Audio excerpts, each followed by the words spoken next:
This is the story of that boy who found himself in the boundless world. Since childhood, he was known for his strength. He was so strong that he defeated every man in his village at arm wrestling, even before he turned 15. But one day, for reasons unknown, he returned to the village injured and suffering from memory loss. It was his good luck that allowed him to meet the good-hearted governor, and he grew up doing odd jobs for him. Most times, he would work nonstop and had to be reminded to rest, but he mostly replied with, "He has just started working and there's no need for concern." But despite this, the governor remains worried. Although Sun Day Wong had lost his memory, his new life with the governor was good. However, the year Sun Day Wong turned 15, the governor passed away suddenly, and even his only family moved away. Heartbroken and alone, he never stopped working hard and promised himself to repay the governor's kindness by living well and working hard. Year by year, working without a moment's pause, Sun Day Wong, who is now 25, had sorted everything out for himself, except for one thing. He hadn't been able to find a wife. Even though there were women who would like to marry him, he didn't see any of them fit to be his wife. His bachelorhood was a product of his inability to judge his own position in society and his unreasonable standards. Sun Day Wong set off to find a suitable wife. He didn't care how far he had to go, even if it meant traveling to another village. Upon deciding to go on this expedition, he found himself face to face with a woman bruised and injured, looking exactly like he had when he first came to the village. That a little later, as she continued walking, she entered the village alone with a sword strapped to her. The villagers avoided her, scared she might be a Murim person. But Sun Day Wong, who had fallen in love with Beck Jinjin at first sight, proposed to her. That day, she entrusted herself to the house of the widows. They both stared at each other, but Beck Jinjin rejected his proposal. He asked why, but Beck Jinjin was set on spending the rest of her life alone and made it clear by rejecting him flatly. However, Sun Day Wong was not one to give up. He continued asking her to marry him. He presented a boar, asking her to become his wife. She rejected. He chased after her, asking her to become his wife. She rejected. He went fishing for her, asking her to become his wife. She rejected and asked him to shut his trap. He followed her through the winter storm, asking her to become his wife. She told him to get lost, and no matter how strong the tree, it could be felled with less than 3 strikes by Sun Day Wong. But Beck Jinjin remained unmoved, even after being hacked at 10 times, 30 times, which almost made Sun Day Wong lose his mind. In the end, even the villagers came around to try to convince her. One of them told her that they think she has done enough and that she should please just accept Sun Day Wong. Another added that there was no one else like Sun Day Wong in the village. The last one said it was all true because Sun Day Wong is strong, kind, and sincere. This made her think. The villagers begged her to take him before he wore himself out. She thought hard on it. Sun Day Wong was already worn out and had started calling himself absolute trash. Someone worse than trash.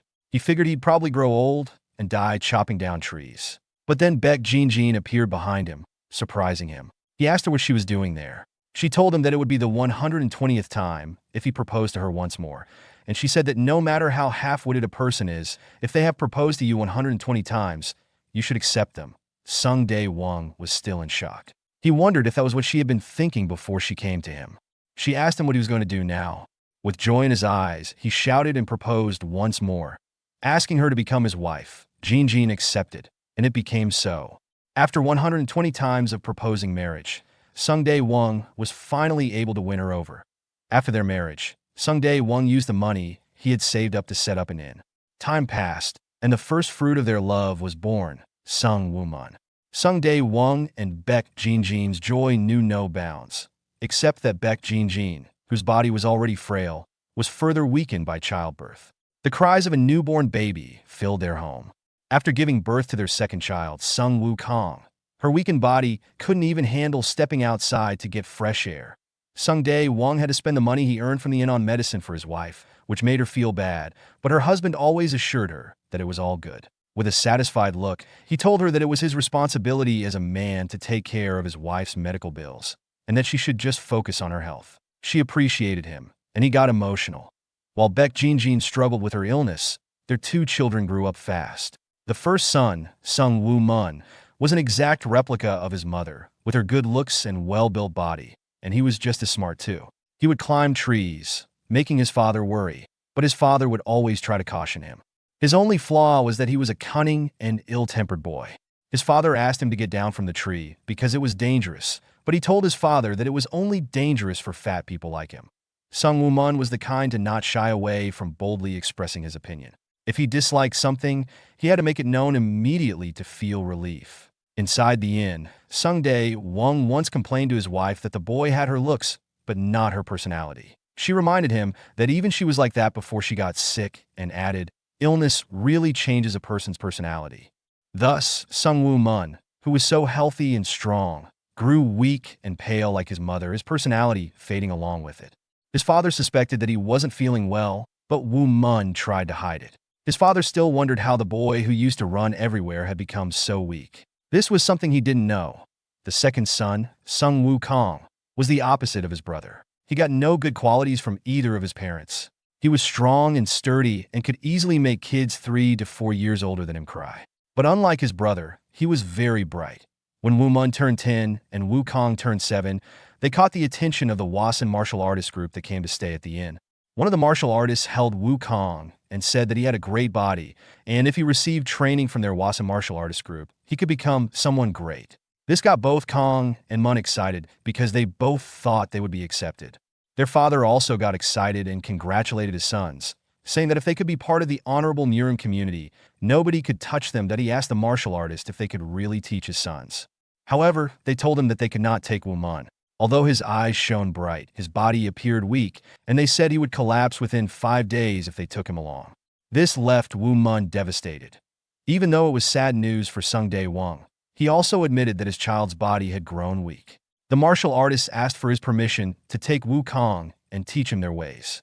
Although this was not what any of them had hoped would happen, it was the reality. Nightfall came, and it was time for Sung Woo Kong to leave with the martial artists.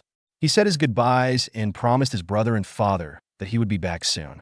They asked him to take care of himself. A sad turn of events, but it was what it was, and Sung Woo Mun was left behind.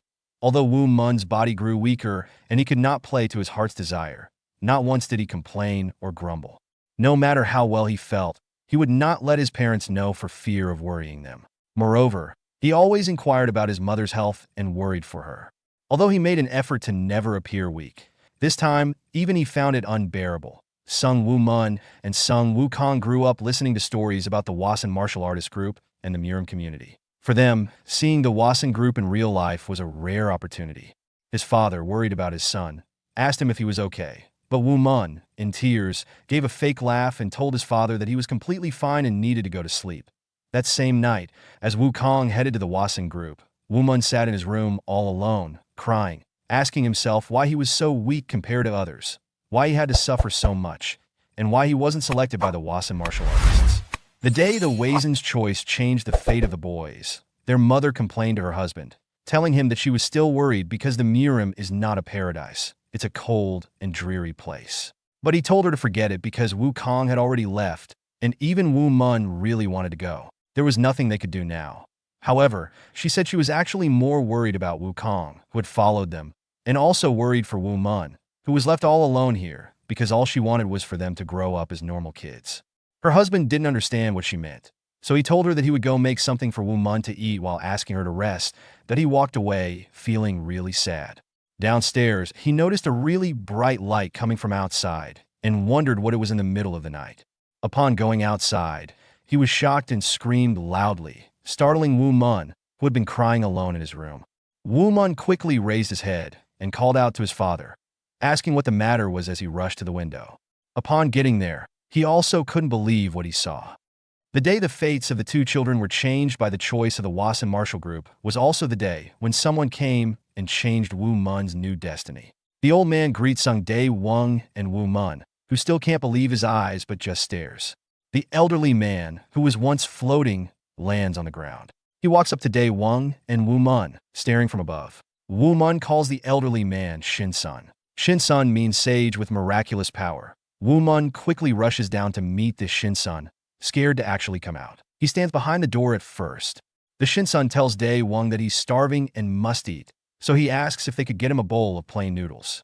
Day Wong tells him that he'll get it immediately, so he asks Woo Mun to take the Shin-sun to the best seat in the restaurant. Woo Mun guides the man to his seat. Though he's still a little scared of the Shin-sun's food is presented to him, he thanks them, and they return the pleasantries. While the Shin-sun eats, Woo Mun is fascinated that even great mages eat food. After the sage is done eating, he asks for the bill, But Day Wong refuses to give him the bill and tells him that it has been an honor to serve him food. He wishes the great sage a safe journey.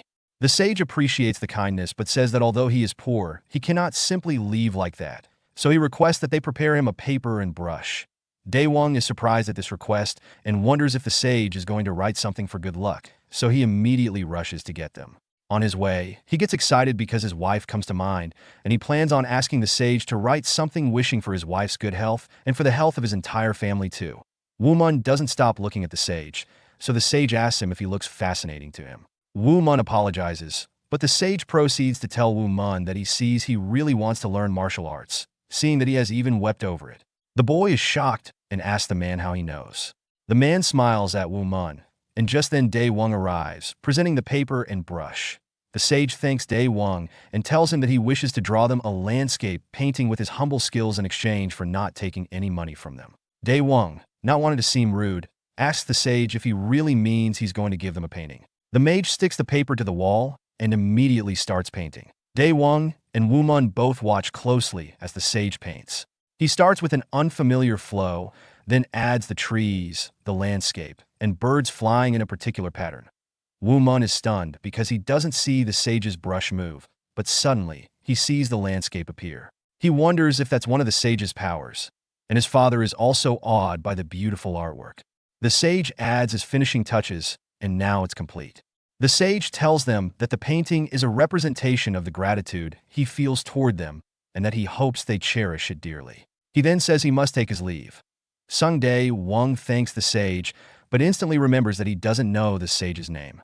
He quickly turns to the sage and asks him to at least tell them his name. The sage laughs without turning back and asks Sun Day Wong what knowing the name of a forgotten man would do for him. Before leaving, he tells them to remember him as the Celestial Master's thread, and Sun Day Wong wonders what kind of name that is. While Sung Woo Mun stares deeply into the painting, he suddenly starts to hear a voice from it. The voice says, "Religious enlightenment and righteous duty cannot prove beneficial or harmful to anyone, but they can also prove beneficial and harmful to everyone. Even if one is called omniscient, it cannot be called enlightenment. Even if one is enlightened, they cannot be omniscient. And even if one is omniscient and enlightened, they may still not be called a saint." At this point, Woo Mun realizes that it's the sage's voice. The voice finally says, "The work of this old monk has come to an end." These words, which were only heard by Woo Mun, were said by the Celestial Master's movements, Latsu, in the Tao Te Ching. However, Woo Mun could not understand what a Celestial Master's thread was or know what the Tao Te Ching was, a Taoist movement also known as the Way of the Five Pecks of Rice, or the Way of the Celestial Master. The words by Latsu brought the landscape in Woo Mun's mind to life, and soon he was entranced by the magnificent movement of the painting. There were two kinds of martial arts that one could attain from the painting: the swordsman with angelic and divine help, and the swordsmanship of heaven and earth. They invited Woo Mun into the boundless world. Woo Mun's father could not see the painting come to life or hear the voice of the sage, so he worried for his son as he saw him entranced by the painting. He asked Woo Mun what was wrong, and Woo Mun replied, telling his father that the painting was alive and moving. His father gave Woo Mun a weird look and asked what kind of nonsense that was. The boy smiled with no reply. After that night, years later, Sung Woo Mun, who had spent his time entranced by the painting, grew into a strong young man of 20 years of age. Sun Day Wong came in unnoticed with a wooden spoon and started hitting Woo Mun, calling him a pathetic kid and asking how many times he needed to hit him before he came to his senses. Woo Mun shouted at his father, telling him that it hurt and asking him to stop, but his father called him an idiot. Woo Mun still got entranced by the painting at the slightest glance, which again provoked his father, who started chasing him around the inn, hitting him. The customers laughed, asking if they had started this again. One of the customers told the father not to overdo it, but he replied that they were only saying that because they didn't know that idiot. Although the painting helped Woo Mun's body get strong, Woo Mun's mind, contrary to his body, had disappeared abruptly, and he had turned into the village idiot. Woo Mun, running through the village, angrily shouted about his father and insisted on seeing the painting, nearly colliding with someone in his haste. The person hit him really hard, calling him an idiot and saying that he was an imbecile for almost hitting their mistress. Woo Mun realized his fault and got scared. He pauses and stares. The men, who are the guards to the mistress, ask Woo Mun what the hell he's looking at, demanding that he get up and lead the way. Woo Mun's eyes and the mistress's clash, and he starts to get an idea in his head, but the guards call him back to his senses, calling him an imbecile and threatening to make an example out of him. The mistress tells the guards to leave Woo Mun alone, saying it's not right to pick on the weak. Woo Mun uses the opportunity to try and run away, but his path is blocked by someone. He is blocked by someone who beats the shit out of him, asking how he dares to do such a thing. The mistress isn't impressed by this person's act. The person smiles at the mistress and greets her, but she sighs and calls him an asshole. He is shocked that she said that, so he asks her what she said, but she denies saying anything, asking him if he heard something. While Woo Mun gets up and dusts himself off, the strange man laughs off what he thought he heard and says that he probably heard wrong. This person continues simping for the lady and tells her that there will be a huge match held in Goryong, Payong in 10 days, and that the entire Murim looks forward to it. He asks the mistress what she thinks about it, but she seems confused and asks him what he means. The mistress's name is Yun Sai-hong. He explains, saying Zhang Huang Beck Sangun, one of the greatest warriors in the world, Qian Yupal Wang, and Guia Chengmi Jiang Hong, one of the rising 6 great heroes, Shinjinyeg Daecoin, will be there. Moreover, masters who have remained in the shadows for so long are also expected to be present. He asks the mistress if she doesn't think it would be wise to take advantage of the opportunity, but the mistress, Yun Sai-hong, tells the guy that she will do whatever she pleases and that he can keep his nose out of her business. She and her guards take their leave, leaving the guy embarrassed. While Woo Mun just stands on the side, senseless, the guy gets furious, but Woo Mun's display catches his eye. He wonders what Woo Mun could be looking at and says that the idiot has really lost his mind. It's dusk already, and back at the inn, Woo Mun's father, while taking reports of sales, notes that the business has suffered a lot of losses. At this rate, he won't be able to cover the cost of medicine for his wife. Thinking hard on it, he worries that if things continue like this, they won't be able to survive the winter, and he gets furious, thinking of it all as he looks at Woo Mun, spaced out, staring at the painting. He calls Woo Mun an idiot, stating that when he was Woo Mun's age, he had already saved up a lot of money. But Woo Mun is so useless. He hasn't helped him one bit. He blames the painting, stating that if it weren't for the painting, the boy might have turned out differently. He initially thought the painting was helping Woo Mun gain his health, but somehow Woo Mun's mind has grown weaker, but he gets up, furious, and says that he must really be cursed to not be able to throw away that painting. Yelling, he calls the sage a conniving old con artist and says he can't take it anymore and will have to burn the painting. Upon hearing this, Woo Mun gets scared and immediately turns to his father, pushed his father away from the painting while shouting in protest. But his father still tries hard to get to the painting, telling Woo Mun to let go of him, calling him an idiot, and shouting that he's going to burn the painting. Woo Mun keeps pushing him back while his father asks him to let go, but Woo Mun doesn't, telling him that he can't because the painting isn't his. Woo Mun tightens his grip and pushes his father further away from the painting, which makes his father wonder how Woo Mun got so strong. He rapidly taps Woo Mun's back, telling him to let go or he'll die because Woo Mun's grip is too tight and is choking him. Woo Mun quickly lets go of his father and rushes to get the painting, telling his father that he can't touch it. The father, out of breath, expresses frustration with this foolish idiot and that cursed painting. Their argument is interrupted by some customers who ask if they are closed for the day. Sun Day Wong tells them that they are still open and asks them to please come in. He gives Woo Mun a furious side-eye and tells him that he'll deal with him later. A female customer tries to hold in her laughter. Day Wong attends to the customers, while Woo Mun goes back to being entranced by the painting. Day Wong takes the customer's order. As he goes to prepare it, the older man starts scolding the girl, whose name is Dua, asking if she hasn't outgrown that silly habit and what people will think if she laughs like that. She apologizes to him, but asks what she's supposed to do if the situation is funny, telling him that she also caught him laughing a little. He laughs and remarks he can't win against her. The man's name is Shang Mujin, and he's the girl's martial arts master. Dua asks Mujin what he thinks the boy is gazing at so intensely. He wonders too, gazing at the image himself. He notices something and gets a closer look. Upon getting there, he observes something about the painting and expresses admiration for the effective use of classical techniques in the painting, even though he can't identify the artist. They both get spaced out staring at the image. Dua calls to her master, asking him what he's doing and reminding him that the food has been served, so he should come eat. Mujin admits he's feeling a bit distracted. Mujin walks away. Day Wong comes in with a package for Woo Mun, calling him a scoundrel and asking him to deliver the package to the Manga family. He tells him to be sure to thank them because it was supposed to be sent a day before. Woo Mun refuses to go, telling his father that he knows if he leaves, his father will throw away the painting. But his father assures him that he won't and asks him to go quickly. Woo Mun receives the package and asks his father to promise not to throw away the painting. Even though his father doesn't want to, he promises and asks Woo Mun to go quickly. Woo Mun rushes out really fast, saying that he'll be back soon, and slams the door shut. The effect of the painting is now in Mujin's head. He can't stop thinking about it because he finds it strange that it keeps bothering him. Dua notices the expression on Mujin's face and asks him what he's thinking about so deeply, telling him that he is not even replying when she calls him. He suddenly gets up and walks towards the painting, continuing to stare and getting spaced out again. He takes a deep breath to calm himself and again goes back to glaring. Finally, the painting shows him some surreal energy. Just as he has thought, it's not an ordinary painting. It's only a picture, yet he wonders how it has such strong, surreal energy. The birds come to life and are flying around in the painting, and the waterfall begins to rush. Master Taishang Mujin gets lost in the painting, and it's as if he is inside it. He is wowed by this and says that this painting is a treasure, an exquisite thing possibly worth millions. Dua looks confused and asks why Mujin is acting like that. Mujin quickly calls Day Wong, asking him if he could sell him the painting. Day Wong is confused and asks Mujin if he actually wants him to sell it. Mujin says yes, and that he will pay whatever amount Day Wong asks. Day Wong can't believe what he just heard because his family is going through such a hard time, and this strange man is not only telling him that he can get money, but also get rid of that loathsome painting. Woo Mun, rushing to deliver the package, is excited that he'll get back home quickly and continue to look at the painting.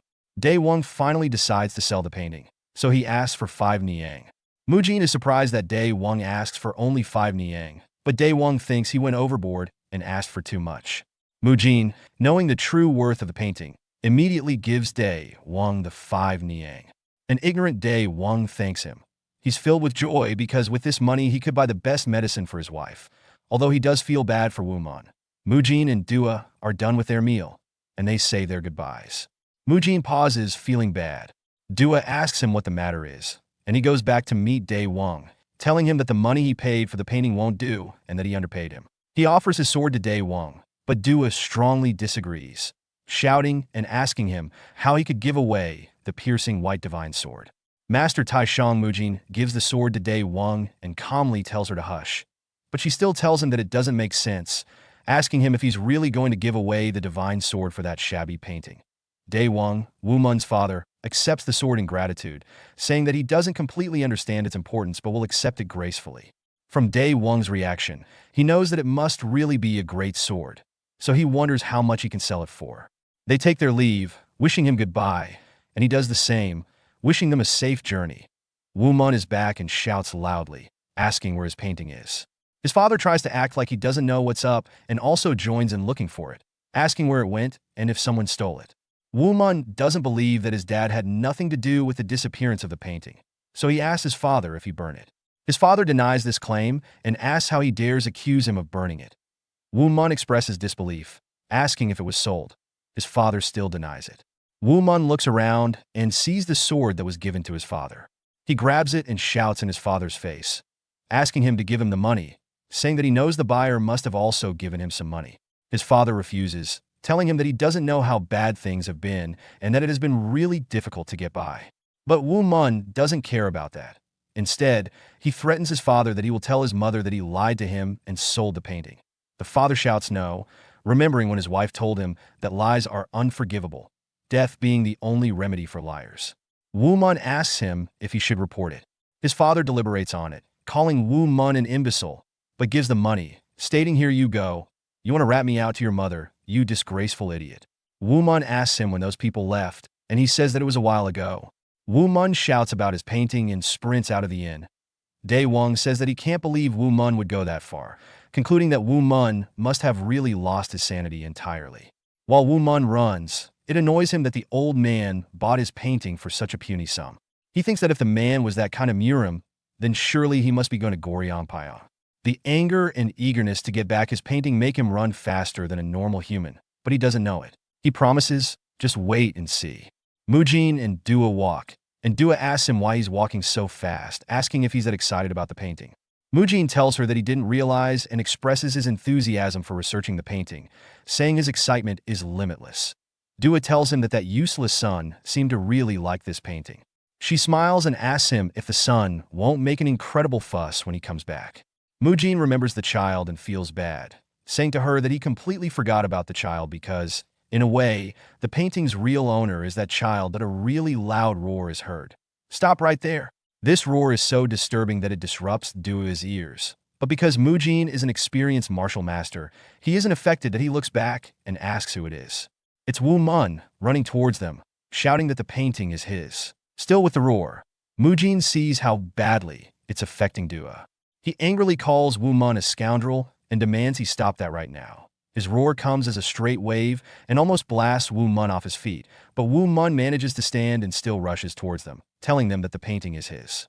Mujin is surprised at what just happened because, from Woo Mun's appearance, he would never have imagined that he received any training in martial arts. The fact that Woo Mun was able to run all the way here in a single breath, and that roaring, although it had no effect on him, was powerful enough to hurt Dua, impresses Mujin.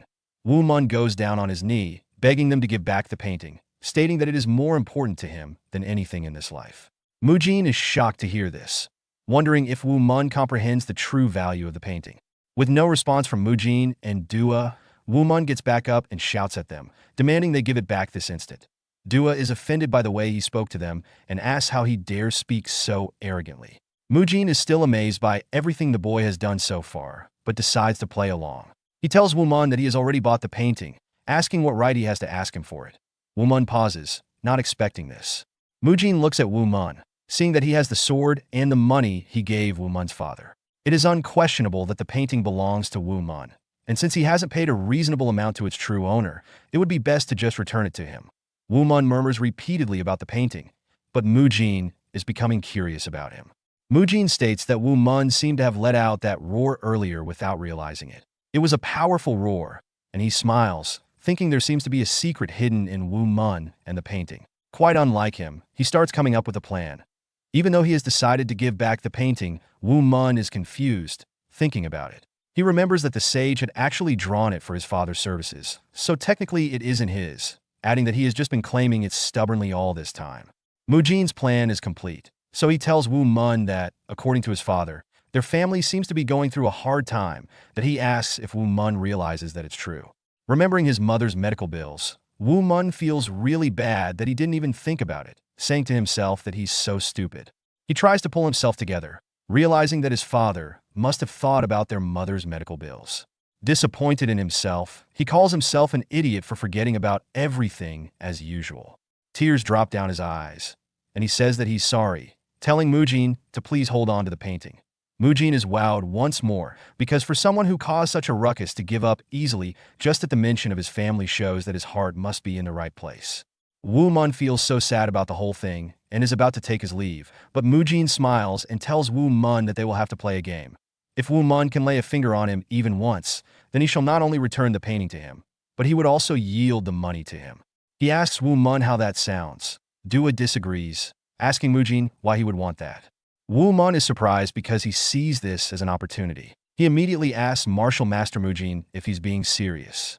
Mujin gives a weird smile and tells Woo Mun that he has a lot of wealth and that the money for his family means nothing to him. So he asks Woo Mun if he would accept. Woo Mun happily agrees. Woo Mun is confident that he could win the money for his mother's medicine and the painting.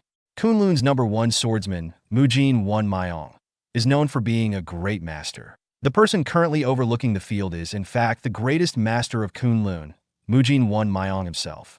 Woo Mun asks Mujin if he won't regret this, asking if he would really give everything as promised if he manages to touch him. Mujin laughs at Woo Mun and asks him why he would regret challenging him, encouraging him to try and make himself regret it.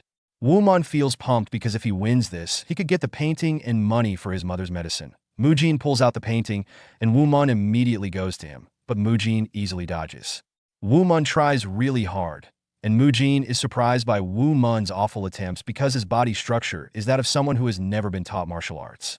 Mujin then stretches his hand to push Woo Mun. That slight push is enough to make him fall, but he gets back up and rushes in again, trying to touch Mujin that he tries really hard, but Mujin, a martial master, dodges everything with ease. He slams Woo Mun onto the ground. Woo Mun is surprised and asks Mujin how he was able to slam him to the ground without even laying a finger on him. He gets back on his feet and promises that this time he will definitely get Mujin. Mujin easily dodges Woo Mun's attempts each time. Whenever Woo Mun tries to touch him, Mujin slams him to the ground over and over again. Even though Woo Mun could have stopped at any time, he keeps going and continues to get slammed down. Finally, Woo Mun decides to calm down due to the pain from being repeatedly thrown to the ground. Mujin is disappointed and wonders if Woo Mun's roar from before was just an accident. He feels pity for Woo Mun and tells him that he should just give up. But Woo Mun is determined and says to himself that he cannot give up, that he thinks for a while and realizes that he can now see Mujin's movements, even though they may be subtle. He adds that the movements are similar to the movements of the leaves in the painting. If they are indeed similar, then he has seen them a million times already. He rushes in again, motivating himself that there's nothing he can't do. With disappointment in Mujin's eyes, he calmly observes that Woo Mun has resorted to his tactless moves again. However, Woo Mun comes attacking with an aggressive martial arts form, which scares Mujin. Instinctively, he uses a powerful martial art to block Woo Mun's attack, but it's powerful enough to knock Woo Mun straight into a tree. Seeing the force at which Woo Mun hits the tree, Dua asks if Mujin isn't overdoing it. Even though she's angry that Woo Mun hurt her ear, she tells Mujin that he is being too harsh on someone who doesn't even know martial arts. Mujin is speechless because he just used the royal servant's golden dragon power on Woo Mun, wondering if Woo Mun has grasped his movements in such a short time. In a moment of haste, he unintentionally used more force than he intended. Woo Mun picks up a stick, gets back on his feet, and says that his arms were too short. If he had a sword in his hand at that moment, he would have been able to touch Mujin. He notes that Mujin's movements are greater than those of the leaves in the painting, wondering if he would be able to touch Mujin with the stick. With determination, he goes to attack Mujin again, promising to touch him this time. Mujin is shocked, looking at Woo Mun come at him, wondering what this is. He states that the energy he used to block Woo Mun's attack earlier blocked Woo Mun's acupuncture points, but Woo Mun has already unblocked them. He wonders if Woo Mun has been hiding his endurance and energy unbeknownst to him. Woo Mun comes at him, about to strike Mujin. Mujin is shocked by Woo Mun's power, calling him a monster. Woo Mun's attack is about hitting Mujin. He realizes that he cannot dodge and that it's going to cut through. Woo Mun's attack hits Mujin, and the stick breaks in his hand, which makes Mujin instinctively use more power than intended to push Woo Mun backward, sending him flying across the field once again. Mujin can't believe what just happened. Dua rushes to him, calling him grandfather. Mujin says he sees that in a hurry, and Woo Mun ended up using Amida Buddha's most excellent power technique. Dua rushes to attend to Mujin's wounds and asks how that guy was able to do that, but Woo Mun screams in pain, blood rushing out from various parts of his body, as if he were punctured all over, shouting that it hurts and that he is in so much pain. Mujin rushes to Woo Mun, thinking of what to do. He wonders if Woo Mun's body has collapsed into a near-comatose state induced by martial arts. While Woo Mun keeps shouting that it hurts, still trying to help him, Mujin finally understands that, without realizing it, Woo Mun has learned martial arts through the painting. However, Woo Mun's body remains untrained and thus cannot endure Mujin's attack. Woo Mun, in serious pain, cries for help and begs Mujin to save him. Mujin doesn't know what to do because Woo Mun's body is dying. It seems to be unable to overcome the attack and is deteriorating. Mujin pulls Woo Mun up suddenly and sits him in the lotus position, immediately mimicking the Buddha's cross-legged sitting position.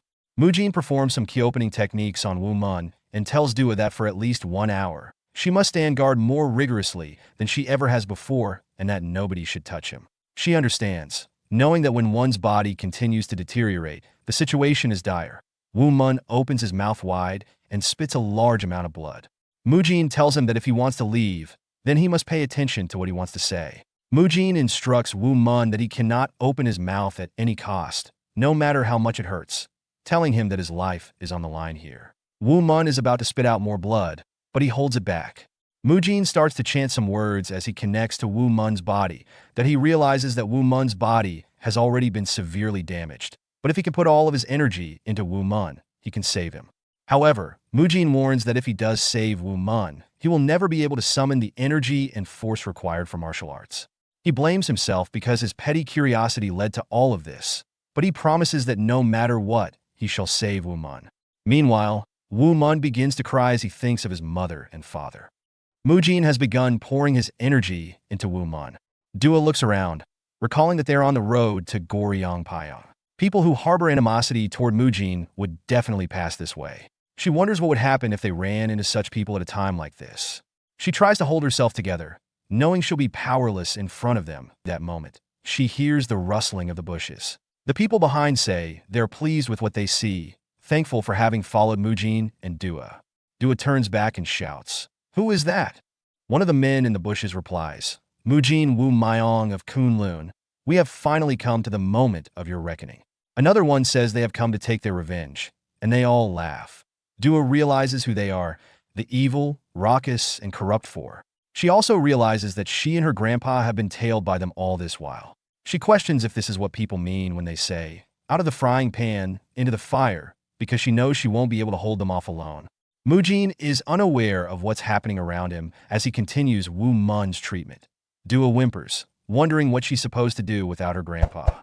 She summons some courage and shouts at the men, "How dare you appear in front of Master Tai Shang Mujin?" They laugh at her, asking if she thinks they are fools, saying even a child could kill Mujin in his current state. One of the four says soon the news of Mujin's death will spread far and wide, laughing as he adds that he should also play with Dua a little, so that even after death, Kunlun's #1 swordsman would cry tears of blood due to humiliation. Dua gets scared and moves backward, telling them they shouldn't dare come near her. The man and the others laugh, telling her she looks cute when she's scared. One of them shouts, "Kill Mujin." Dua is terrified and doesn't know what to do, thinking of her grandfather. But at that moment, someone arrives and knocks the man's sword away, surprising everyone. Dua is relieved, but still wonders who this person is. The raucous four get angry that someone would dare interfere. The spear-wielding person tells them that as if it's not bad enough they are attacking someone in critical condition, now they are ganging up on a girl. He tells them they're the lowest of vermin. This provokes the raucous four, and they decide to go after the spear man altogether.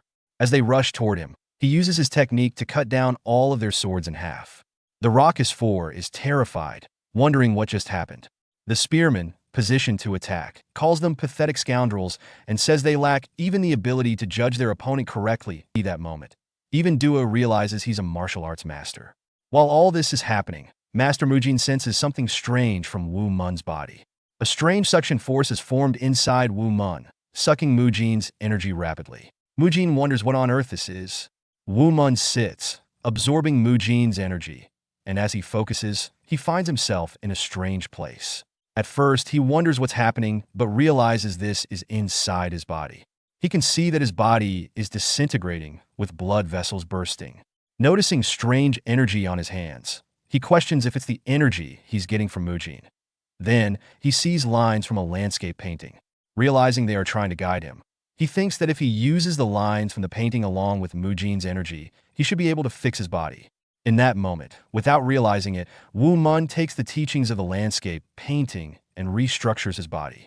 Although it feels like an eternity has passed, it's only a moment. Guided by instinct, he remains unaware of the transformation his body will soon undergo because of his willpower.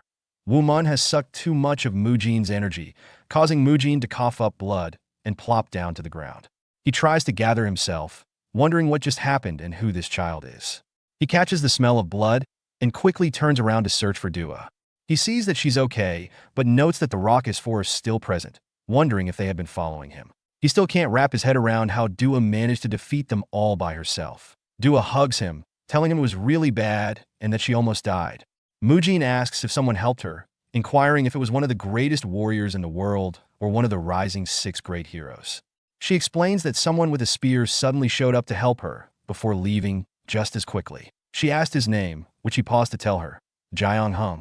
Mujin pauses, picturing the man in his head. He calls out the man's full name, Guayachengmi Jiang Hung, realizing who it was. He says he is greatly indebted to Jiang Hung, smiles, and tells Dua that it's their good fortune. He laughs, wondering if they do not owe this good fortune to this child. Mujin barely managed to save Woo Mun and spent a third of his ki energy. Yet, in the ebb and flow of the tide, he learns something important. Dua distracts Mujin's thoughts, asking him why the boy is not waking up, questioning if he has died. He smiles at her and tells her that the boy will wake up soon. Woo Mun takes a deep breath and breathes out heavily, stating he is alive, as he gets back on his feet. He expresses that he thinks he understands now. All this while, he had only vaguely wondered if what he was learning from being entranced by the painting was, in fact, martial arts. It seems he was correct. Standing fully on his feet, he explains that the thing he released back there was his inner energy and force. Looking towards Mujin, he states that the person who helped him do that was the old man. Dua is stunned, saying that Woo Mun seems fine. Moreover, she notes that he also seems changed. Woo Mun approaches Mujin and bows his head, thanking him for saving his life. Mujin apologizes, telling Woo Mun that he didn't think something like this could happen. He proceeds to explain that he had already resolved to give back the painting and the money, but to satisfy his curiosity.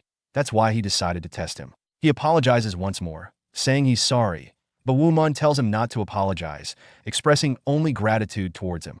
Mujin asks Dua how much they have left, but Dua doesn't like where this is going. She asks him what he means by, "How much do we have left?" And he tells her that when they get back, he will go through the account carefully. He gives back the painting and the money to Woo Mun, telling him that he doesn't need to return the money and asking him to take it along with the rest and go. Woo Mun tries to decline, saying that he can't do that because he feels he is the one who should be in debt to Mujin for saving his life. Even his body feels healthier. He tells Mujin that this is too much, but Mujin insists that as a Jianpa warrior who has abandoned worldly desires, he did not conduct himself properly. He tells Woo Mun that even this falls short of the compensation he truly owes him. Mujin urges Woo Mun not to reject it but to accept it, explaining that these things are more needed by him than someone who has abandoned this material life. Woo Mun thinks it doesn't feel right, but he must consider his mother, so he accepts the extra money, promising to use it wisely. He tells Mujin that he will use it to buy medicine for his mother and says thank you. Mujin smiles at Woo Mun, acknowledging that it's a complete transformation. He has become an entirely new person. Perhaps he could even go on to exceed Mujin's expectations. Woo Mun notices the people lying dead on the ground. Mujin tells him that they are people who sought revenge against him. They were looking for a chance to attack, but apparently, Gwaechemi Jiangheng took care of them.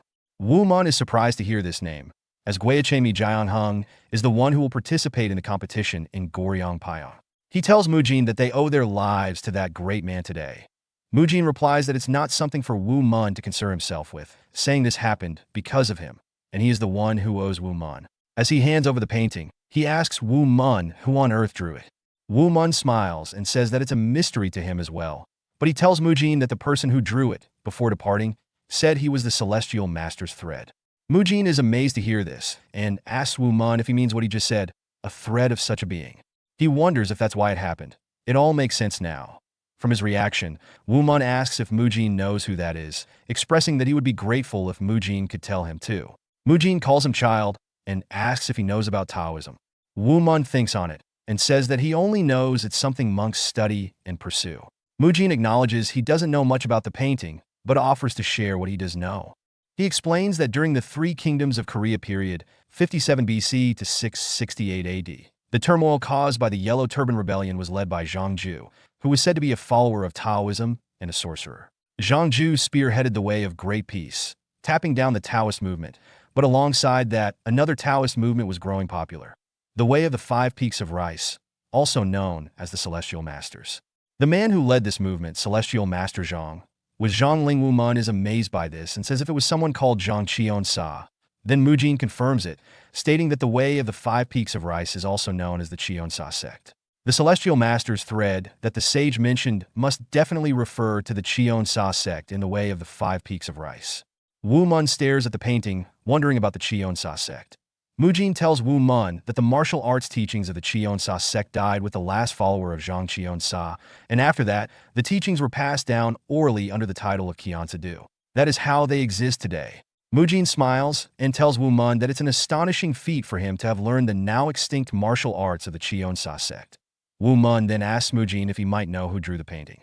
Mujin says that itself is also a mystery, even to him, but smiles as he adds that they can only guess that the person was one who wished to pass on the teachings of Qion-sa. He concludes that he now understands how Woo Mun's body absorbed his energy so easily, explaining that it's because of the energy that forms the root of Taoism, which is the energy of the Qion-sa sect. Finally, he says that it still baffles him.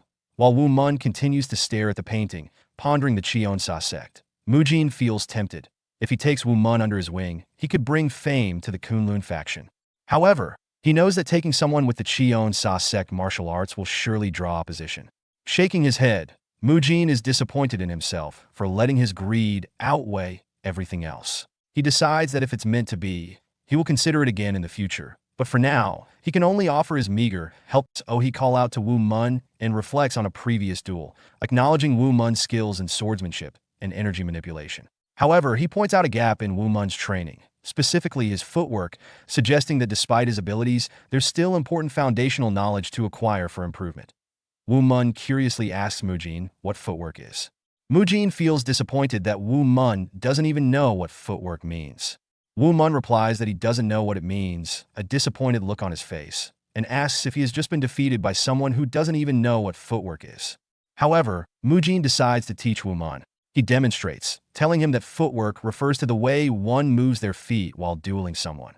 It includes all movements such as approaching, moving, circling, and more. He informs Woo Mun that he shall teach him one such movement as an expression of repentance. Woo Mun is excited to learn. Meanwhile, in a house, someone shouts, asking a man what he means by saying they are short of men. The man tells the lady that if she does not want to be slighted compared to the other families, she should consider their interests and supply them with men. He also tells her that for that to happen, she would have to at least give them 50 warriors. But for now, they have barely managed to gather 30, that the lady thinks on this and tells the man that it would be favorable for them to display a strong front. She asks him to put up notices around their village and the nearby ones that they are recruiting temporary workers to send to Seoul for work. She adds that they're on a tight schedule, so he needs to hurry and do this. However, the man tells her that they do not need workers. They need warriors. The lady looks back at the man and calls him Commander Jang, asking if their purpose is to fight. He responds, telling her no. Then she says that all they need is to hire people to look like they're warriors, and she and the commander will be fine if they command the workers to pretend to be warriors.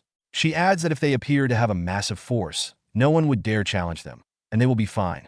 Commander Jang says that he understands and tells her he shall do as she is commanded, although she thinks that if there is one useful man among the workers, it would work out. Back with Woo Mun, he is sweating profusely and feeling exhausted while Mujin performs some footwork on a huge rock. Mujin's movements are too fast. Woo Mun cannot see what he is doing. He states that he can't see Mujin clearly and won't learn anything like this. He thinks this won't do because he really wants to learn. Gathering ki from around his body, he directs it to his eyes, and suddenly he can clearly see Mujin's movements. He is glad that he can finally see, although it does get blurry constantly. If he focuses his mind and directs his spirit towards his eyes, he can maintain clarity. Mujin is performing divine and ethereal captivating movement footwork, which is considered one of the best inside the Kunlun sect. It possesses astonishing power to render the user's vision blurry and captivate them. It is one of the hardest footwork techniques to learn. Woo Mun instinctually directs the energy of the celestial and divine swordsmanship towards his eyes and narrowly manages to see Mujin's movements. Finally, as Mujin completes the last step, he asks Woo Mun if he memorized it well. He tells him that he has left his footprints on the rock so that Woo Mun can refer to them later to memorize his movements. Woo Mun thanks him. Mujin takes the sword and gives Woo Mun the Kunlun Friendship Medallion, telling Dua that they must wish him farewell now. However, Dua doesn't seem to approve of Mujin, giving Woo Mun the medallion. Mujin tells Woo Mun that this is the piercing white divine sword, used by the Bond faction's Emperor Wang Yongyang, and it is priceless.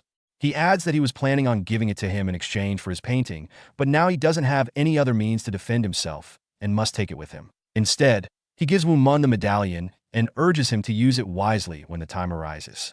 Woo Mun replies that if that's the case, he shall not refuse the kind offer, but asks what it is. Mujin tells him that the medallion shows that he is a friend of the Kunlun sect, but advises him not to worry about it too much. While Dua is still very displeased with this, she tells Woo Mun that the friendship medallion is more important than he knows. Before leaving, Mujin asks Woo Mun to promise him one thing: to never sell nor throw away the Kunlun friendship medallion. He tells Woo Mun that even though it's the last remaining medallion, he does not regret giving it to him.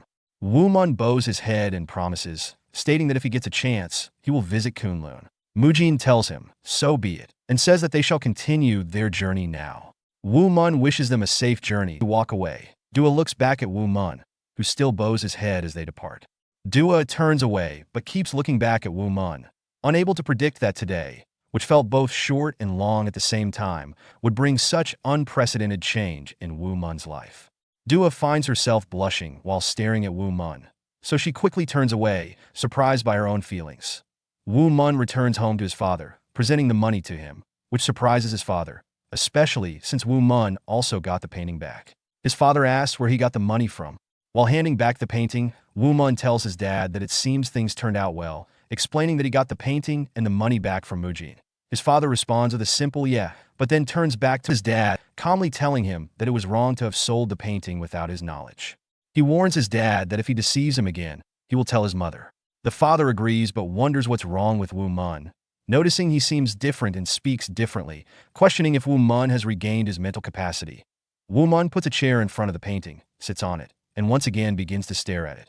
He declares that he shall go back inside the painting's fantasy once again because he wants to meet the lines that guided him from inside his body before. As Woo Mun sits and stares at the painting, his father wonders if he is going back to his old ways and stays to observe. Woo Mun unexpectedly shouts, "This is not working," startling his father, who wonders what's wrong. Woo Mun doesn't know why he is unable to get back into the fantasy. He thinks it might be because a lot of things happened today, so he decides to get some sleep and try again tomorrow. In the morning at the inn, Woo Mun is back at the painting, staring, but it's still not working. By the afternoon, Woo Mun is still staring at the painting and is still unable to get back into the fantasy. As night falls, he continues to struggle with it.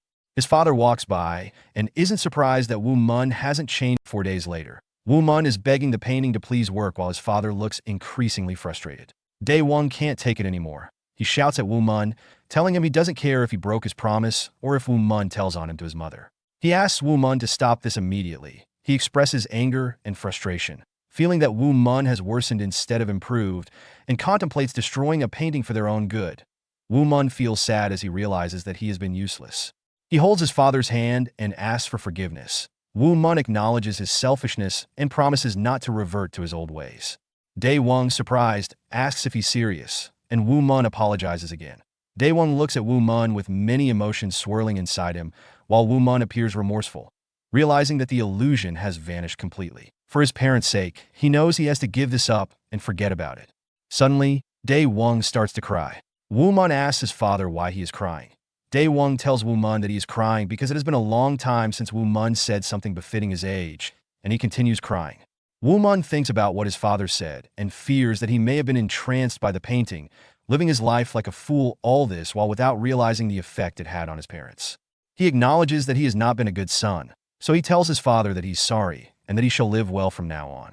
These words make his father even more emotional, causing him to cry more. Later that night, Woo Mun smiles as he checks on his father, who lies on his bed sobbing, says, "Our Woo Mun has come back to us." After confirming that his father has gone to bed, Woo Mun returns to face the painting and tries once more to see if he can get back into the fantasy illusion.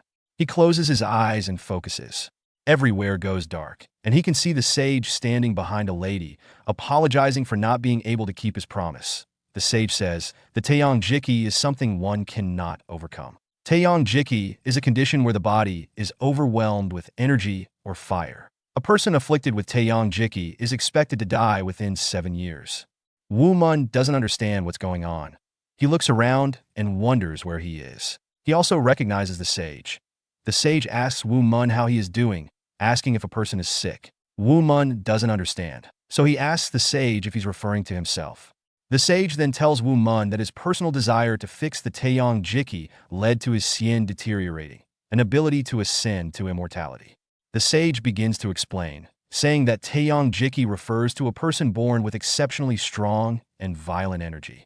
The person suffers from an imbalance of yin and yang and is extremely weak, eventually dying when they turn 20. That Woo Mun exclaims, "No," but the sage continues. He tells Woo Mun that Taeyong Jiki is a rare disease that affects 1 in 100 people, so rare that many don't even know what it means. Woo Mun asks if that means those kids are affected by Taeyong Jiki. The sage confirms this, explaining that for the past 200 years, he has been studying the disease and trying to save these kids, but his efforts have been unsuccessful. The sage shows Woo Mun his body standing in front of the painting.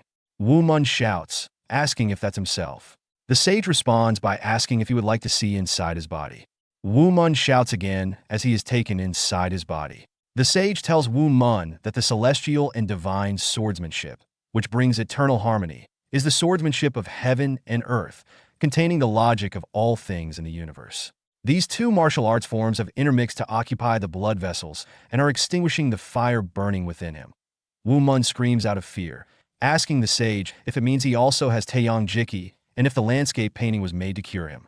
The sage laughs and tells Woo Mun that he has successfully escaped the curse and lived past his 20th year. He says congratulations are in order. In shock, Woo Mun calls the sage master. The sage tells him that it seems their relationship has finally reached its conclusion.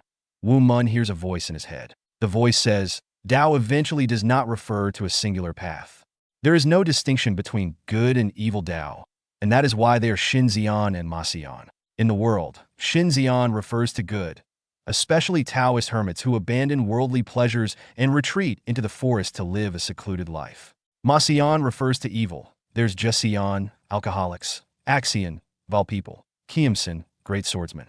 Finally, the voice says that no matter what anyone thinks, he should never think of Tao as being constant and tells him to just find his own path and his own reason. Woo Mun wakes up and finds himself back in his body. The painting has become a blank canvas. Still shocked from everything, he questions why the painting has suddenly become a blank canvas. But it makes him realize that he was not dreaming just now. The sage presented the painting to Woo Mun for a reason. He was bequeathing martial arts to cure Woo Mun of his illness. Woo Mun bends and bows to thank the sage through the painting, saying, The life that you have bestowed upon him, he shall cherish it and put it to good use. That same night, a man is seen sitting and observing from the rooftop, drinking and saying, It's good to see that he has been living well. It's a beautiful day outside. It's Woo Mun. He stands proud, saying that his body feels so much better and revitalized. It's awesome because he plans to work hard and leave. Starting today, he begins his chores, rushing outside to get water, sprinting back to the inn. He arrives at the inn and thinks it's amazing that he didn't spill a single drop on his way back. He grabs a mop and cleans the entire inn swiftly. After cleaning, he arranges the plates with excitement. His mom comes in thrilled to see her son working. She praises her son, surprising him, and he asks why she came outside, that it's still so early. The dawn air is really chilly. Hasten back to your room. She says, You have been working so hard since mourning for your father, and you've started speaking like someone your age. This mother's heart is so happy. Thank you, my Woo Mun. Holding hands with his mother, he realizes that he never knew her hands were this thin and cold. Even though it saddens him, he puts on a bright face and leads her back to her room. While in the room, his mother tells him that it's so nice to see he has returned to his old self, and that whenever she thinks about how he was, she doesn't finish her statement. Woo Mun, looking at his mom with tears of joy in her eyes, realizes that he has been such a bad son, and he feels like the world's worst son. He leaves her to rest, cheerfully saying goodbye. As he leaves, he sees his father, who just got out of bed and is shocked to see Woo Mun up this early. Woo Mun beats his chest and says, Father, from now on, he shall help him with running the inn. He tells his dad to also make him do any difficult tasks available. His father is filled with so much joy just from hearing this and rushes to hug Woo Mun with tears of joy. He exclaims, So yesterday's events were not a dream after all, my son. Woo Mun tells him to stop crying, but he cries even more, hugging Woo Mun and thanking all the gods in heaven. The Jade Emperor Buddha. He thanks them all for restoring Woo Mun. Woo Mun tries to free himself from his father's grip, telling him that he needs to get back to work, but he realizes he can't escape. Of course, his father seems to have been born with unlimited strength, but it's surprising for someone who doesn't know martial arts to be so strong. Woo Mun has to shout to his father to let him go because he has work to do. Hearing that he wants to work, his father finally lets go. Woo Mun finishes cleaning, and the entire place sparkles.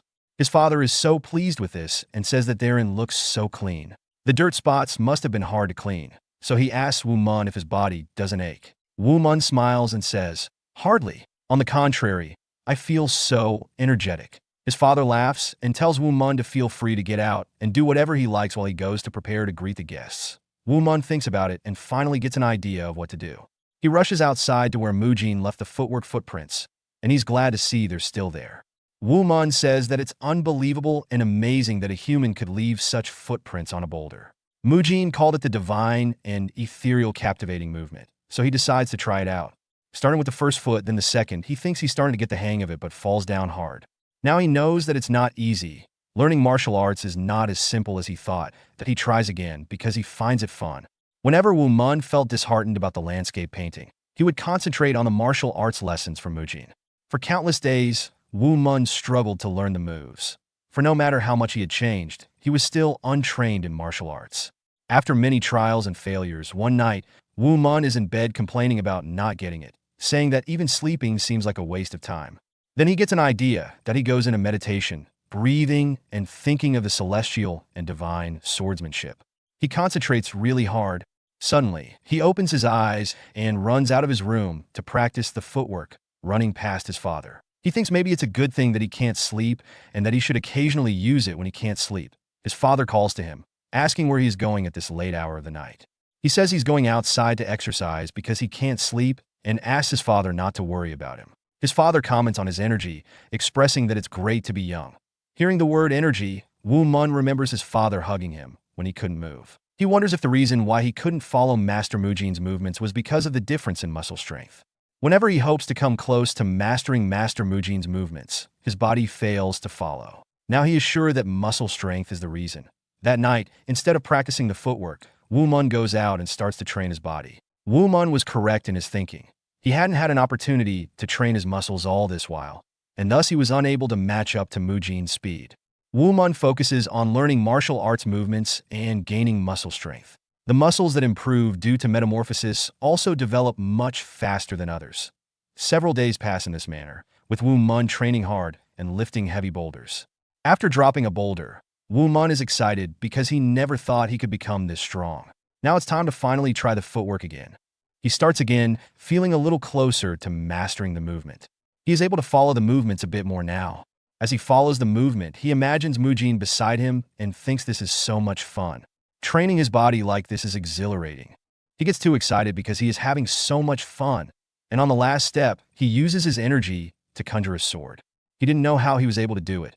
He sees it for a second, and then it disappears. Looking at his hand, he wonders what that was. When one perfects Mujin's movements, he can naturally conjure the strokes of the landscape, painting instinctively without realizing it himself. He is able to use Mujin's method and conjure a sword. This was known as yearning for the sword. He clenches his fist in excitement and says that he wants a sword, remembering the time he fought Mujin. He's sure that even then, although he had a tree branch in his hands, it was possible to attack. He goes back to the place where it all started and picks up the swords of the evil, raucous, and corrupt four. Although they are broken, he thinks they may be of some use. He takes them all and goes to town. Inside a blacksmith shop, Woo Mun asks if it's possible to buy a sword with the broken ones he gathered. The blacksmith asks him if his father knows about this and what he plans to do with the sword. Woo Mun replies that the world is a scary place. That's why he wants to carry a sword, however shoddy it may be. The blacksmith agrees with Woo Mun, saying that even dogs and cows carry swords nowadays. So, Woo Mun humbly requests him. The blacksmith just stares at Woo Mun, noting how much he has changed since he last saw him. He responds to Woo Mun's request, saying that although the swords are broken, they can still be put to good use once melted. Woo Mun then asks if he would be able to purchase a sword with it, but the blacksmith tells him that's not possible. Woo Mun is shocked to hear this and asks why. The blacksmith turns away from Woo Mun and replies that it's because the weapons he makes would rob countless people of their lives, and he doesn't want to put clothes on his back by resorting to such acts. He tells Woo Mun that if he wishes, he could melt the swords and make a bowl out of them instead, asking Woo Mun to drop them and go. Woo Mun is determined to get a sword and shouts in response. He asks the blacksmith to teach him the craft of sword making, saying it would be all right if he made it himself. The blacksmith turns to him and asks what he means, asking if he wants to make a sword. Woo Mun tells him that if he agrees to teach him, he will do everything he asks. The blacksmith refuses, saying he can't do it, but Woo Mun pleads with him to reconsider. You shall suffer no loss because of it. I can even do the hard stuff. The blacksmith is surprised at Woo Mun's choice of words because he wasn't like this before. He tells Woo Mun that his stubbornness stands as testimony that he is his father's son. He asks Woo Mun to move all these iron wares into the warehouse by today, promising to teach him how to make a sword if he succeeds. Woo Mun is confused because those are heavy iron bricks. The blacksmith smiles as he walks away, thinking it would be difficult for someone like Woo Mun to even lift one. 2 hours later, Woo Mun comes running to the blacksmith, telling him that he has moved all of it. He asks the blacksmith to teach him.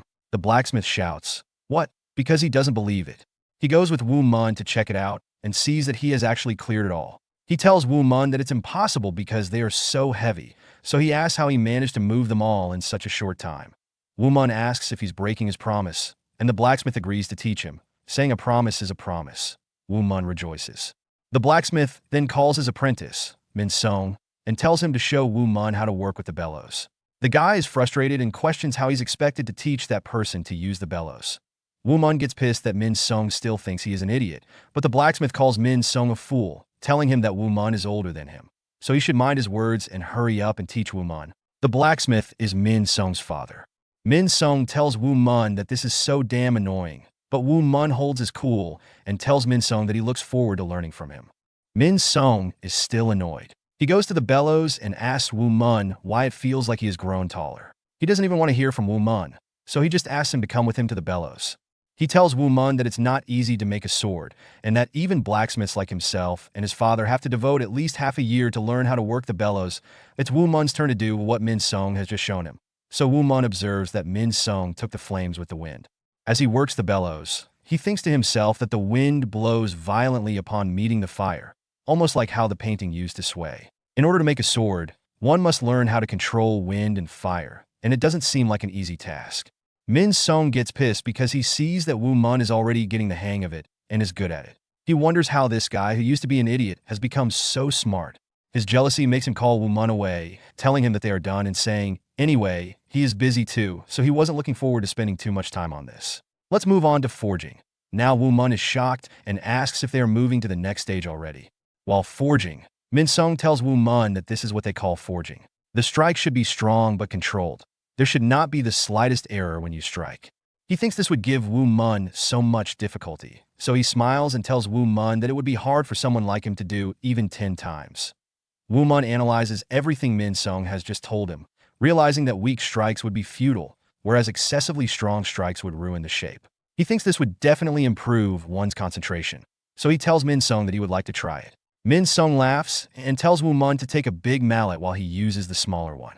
Before they start, Min Sung tells Woo Mun that breathing is important here, and that he has to control his breath as well as the force he uses to strike, that he is excited and ready to laugh at Woo Mun because he thinks Woo Mun cannot last 30 minutes. They start, and Min Sung begins to sweat heavily, noticing that Woo Mun is doing so well and isn't even breaking a sweat. Min Sung gets tired and frustrated, wondering how this happened, because it seems to him that Woo Mun has been born to do this even better than his father. He disgracefully turns away and shouts, "Enough!" telling Woo Mun that they are done for today and that Woo Mun is bad at forging. Really bad, extremely dreadful. Even though he knows Woo Mun is doing it better than he is. Woo Mun apologizes and tells him that he will do better next time, but this makes Min Sung even more annoyed. He tells Woo Mun that the next step is wielding and that it's an extremely difficult job, so he asks Woo Mun to watch carefully. After teaching Woo Mun the basics, Min Sung thinks this is so annoying because Woo Mun is doing everything so well. Woo Mun asks if he is doing well, and this question provokes Min Sung even more. He can't hold it anymore, so he shouts at Woo Mun, saying that it's right. He says it 3 times out of frustration. It annoys him so much because someone he thought was an idiot is doing his job more perfectly and faster than anyone else. Woo Mun asks him if he is being ironic. Even the blacksmith himself is surprised and wonders how Woo Mun is able to learn such difficult things in such a short period of time. It's almost as if Woo Mun is talking to the sword while forging it. But the blacksmith thinks that's not it. He looks closer and says it's almost as if Woo Mun is making a sword and engaging in swordsmanship. He wonders how it is that even in something like this, Woo Mun finds such pleasure. In all the years the man has worked as a blacksmith, his face has never portrayed such joy. The blacksmith calms down and thinks. Then he asks Woo Mun and Min Sung to stop. Min Sung asks why, stating that he was the one who asked him to hurry along, so he's teaching Woo Mun wielding. Woo Mun is also surprised that they are being asked to stop, but the blacksmith tells Min Sung that it's all right and that he'll teach Woo Mun from here onward, shocking both Woo Mun and Min Sung. Woo Mun gets excited and thanks the blacksmith, who smiles back at him. After observing Woo Mun's progress, the master blacksmith personally steps in to guide him in sword making. Woo Mun is taken aback by how different the blacksmith's approach is compared to his son, Min Sung. The blacksmith offers little verbal instruction, yet Woo Mun learns significantly just by observing. The blacksmith's movements are precise, as he expertly controls the fire and strikes the metal with measured strength, resembling the rhythm and precision of a sword fight. Woo Mun is captivated by the seamless flow of the blacksmith's work. The blacksmith then challenges Woo Mun, asking if he feels capable of making a sword. Woo Mun responds with confidence, ready to take on the task. For days later, Min Sung, feeling worn out from their demanding work, approaches his father and pleads for a break, complaining that things have become more exhausting since they began teaching Woo Mun. The blacksmith reassures him, insisting that Woo Mun will soon be able to craft a sword. Min Sung, however, is skeptical and laughs at the notion. Insisting that Woo Mun is incapable and that it would take him at least 10 years to achieve such a feat, he criticizes his father for being too optimistic. When they arrive at the blacksmith shop, they are taken aback to find Woo Mun standing proudly with a completed sword. Woo Mun celebrates the completion of his sword. His eyes shine with pride as he admires his creation, stating that he forged it using his own strength. Min Song is left in shock, unable to believe that Woo Mun has succeeded so quickly in creating a sword. Min Song is still in shock at Woo Mun's accomplishment. He expresses disbelief that it could happen in just 4 days. Woo Mun reflects on his earlier experience making a sickle, feeling slow and awkward. In contrast, as he crafted the sword, his hands seemed to move on their own. He wonders if it's the influence of the painting he saw, but ultimately realizes that the true catalyst for his progress was the blacksmith's guidance. Grateful for the blacksmith's mentorship, Woo Mun thanks someone for their help in making the sword. The blacksmith responds with approval, noting that the sword turned out better than he anticipated. He then tells Woo Mun that there's no longer any need for him to make sickles or hoes. He can now create as many swords as he desires. Min Song expresses surprise and asks his father for clarification. Woo Mun, overwhelmed with gratitude, repeatedly thanks the blacksmith. The blacksmith then gives him an important caveat. He must promise to use the swords he makes fairly and justly. Woo Mun readily promises to agree. Meanwhile, Min Song is flustered and grits his teeth in disbelief, thinking about how Woo Mun managed to learn sword making in just a few days. With his new sword in hand, Woo Mun steps outside and reflects on the opportunity to learn the art of swordsmanship of heaven and earth. The next day at the inn, Woo Mun's speed and skill attract the attention of customers. One customer notes that Woo Mun has been showcasing his skills recently. Another customer shouts in encouragement and praising him for his performance. As Woo Mun chops vegetables with remarkable speed, a bold customer is impressed by Woo Mun's speed, noting that he seems faster than his father. A customer in a blue hat questions how the kid who used to sit idly has transformed into such a skilled worker, marveling at his progress. Sun Day Wong, Woo Mun's father, laughs and tells the customers that his son's newfound skills are a result of his teachings. He quietly asks Woo Mun if something good happened, noting his unusual excitement. Woo Mun modestly downplaying his recent burst of energy, attributing it to simply working harder. Their conversation is abruptly interrupted by the sudden, loud entrance of Im Chu, who arrives at the inn with a lady, Yun Si Hyun, and a guard, Jo Mu Jae. Im Chu addresses Yun Si Hyun, commenting on the inn's shabbiness but praising its food. Sung Dae Wong, Woo Mun's father, warmly greets them, while Woo Mun quietly recognizes Im Chu, recalling a past encounter where Im Chu had beaten him. Im Chu, attempting to impress Yun Si Hyun, pulls out a chair for her and offers to assist if she needs anything. However, Jo Mu Jae sternly reprimands Im Chu, scolding him for his lack of manners and warning him not to sit at the table. Flustered, Im Chu quickly explains that he was only pulling out the chair for Mu Jae, offering him a seat instead. Mu Jae, maintaining his formality, refuses to sit, citing the Yun Si Hyun's high status, but Yun Si Hyun reassures him, dismissing such excessive politeness and encouraging both men to sit down. Reluctantly, Jo Mu Jae complies, sitting while noting that this will be a rare act of impropriety for him. Im Chu, taking a seat as well, mocks Mu Jae internally, deriding him for his servile nature and imagining him wasting his life as a lowly guard. Growing impatient, Im Chu rudely shouts at the inn staff to take their orders, prompting a gentle rebuke from Yun Si Hyun, who urges him to show more courtesy. At that moment, Woo Mun discreetly approaches their table, startling Mu Jae with his quiet presence. Mu Jae, who prides himself on his awareness, is surprised that he hadn't sensed Woo Mun's approach. Im Chu expresses disdain toward Woo Mun, questioning how someone he considers an idiot could serve them properly. Despite the insult, Woo Mun calmly asks for their order. Yun Si Hyun inquires about the best dishes, and Woo Mun recommends thin noodles and Peking duck, which Yun Si Hyun orders. As Woo Mun moves away, he taps Im Chu, who angrily reacts, accusing him of daring to hit him. Woo Mun apologizes sarcastically, acknowledging that he is indeed an idiot, leaving Im Chu momentarily speechless. After the meal, Yun Si Hyun compliments the food, saying it was delicious. Im Chu expresses gratitude, but then makes an excuse to leave, telling Yun Si Hyun he has urgent business. She warns him not to be late, and Im Chu watches her and Mu Jae depart before turning his attention back to the inn. He angrily kicks the door open and accuses the establishment of serving food with a hair strand in it, specifically mentioning the insult to their high lady. Woo Mun reacts with frustration, muttering under his breath. But his father, Sun Day Wong, intervenes. He warns Woo Mun against acting rashly, reminding him that Chu is a servant of a noble lady, and they must be cautious in dealing with him, despite the provocation. Woo Mun expresses his frustration over Chu's insult, feeling that Chu's accusations are mere attempts to retaliate against them. He is visibly upset about the situation and is unsure how to handle it quietly. Sun Day Wong, Woo Mun's father, urges him to let it go, insisting that they must endure the provocation. He reassures Woo Mun that he will handle the matter and hands Chu a bag of money as a form of apology, offering to refund his money and compensate him for the trouble.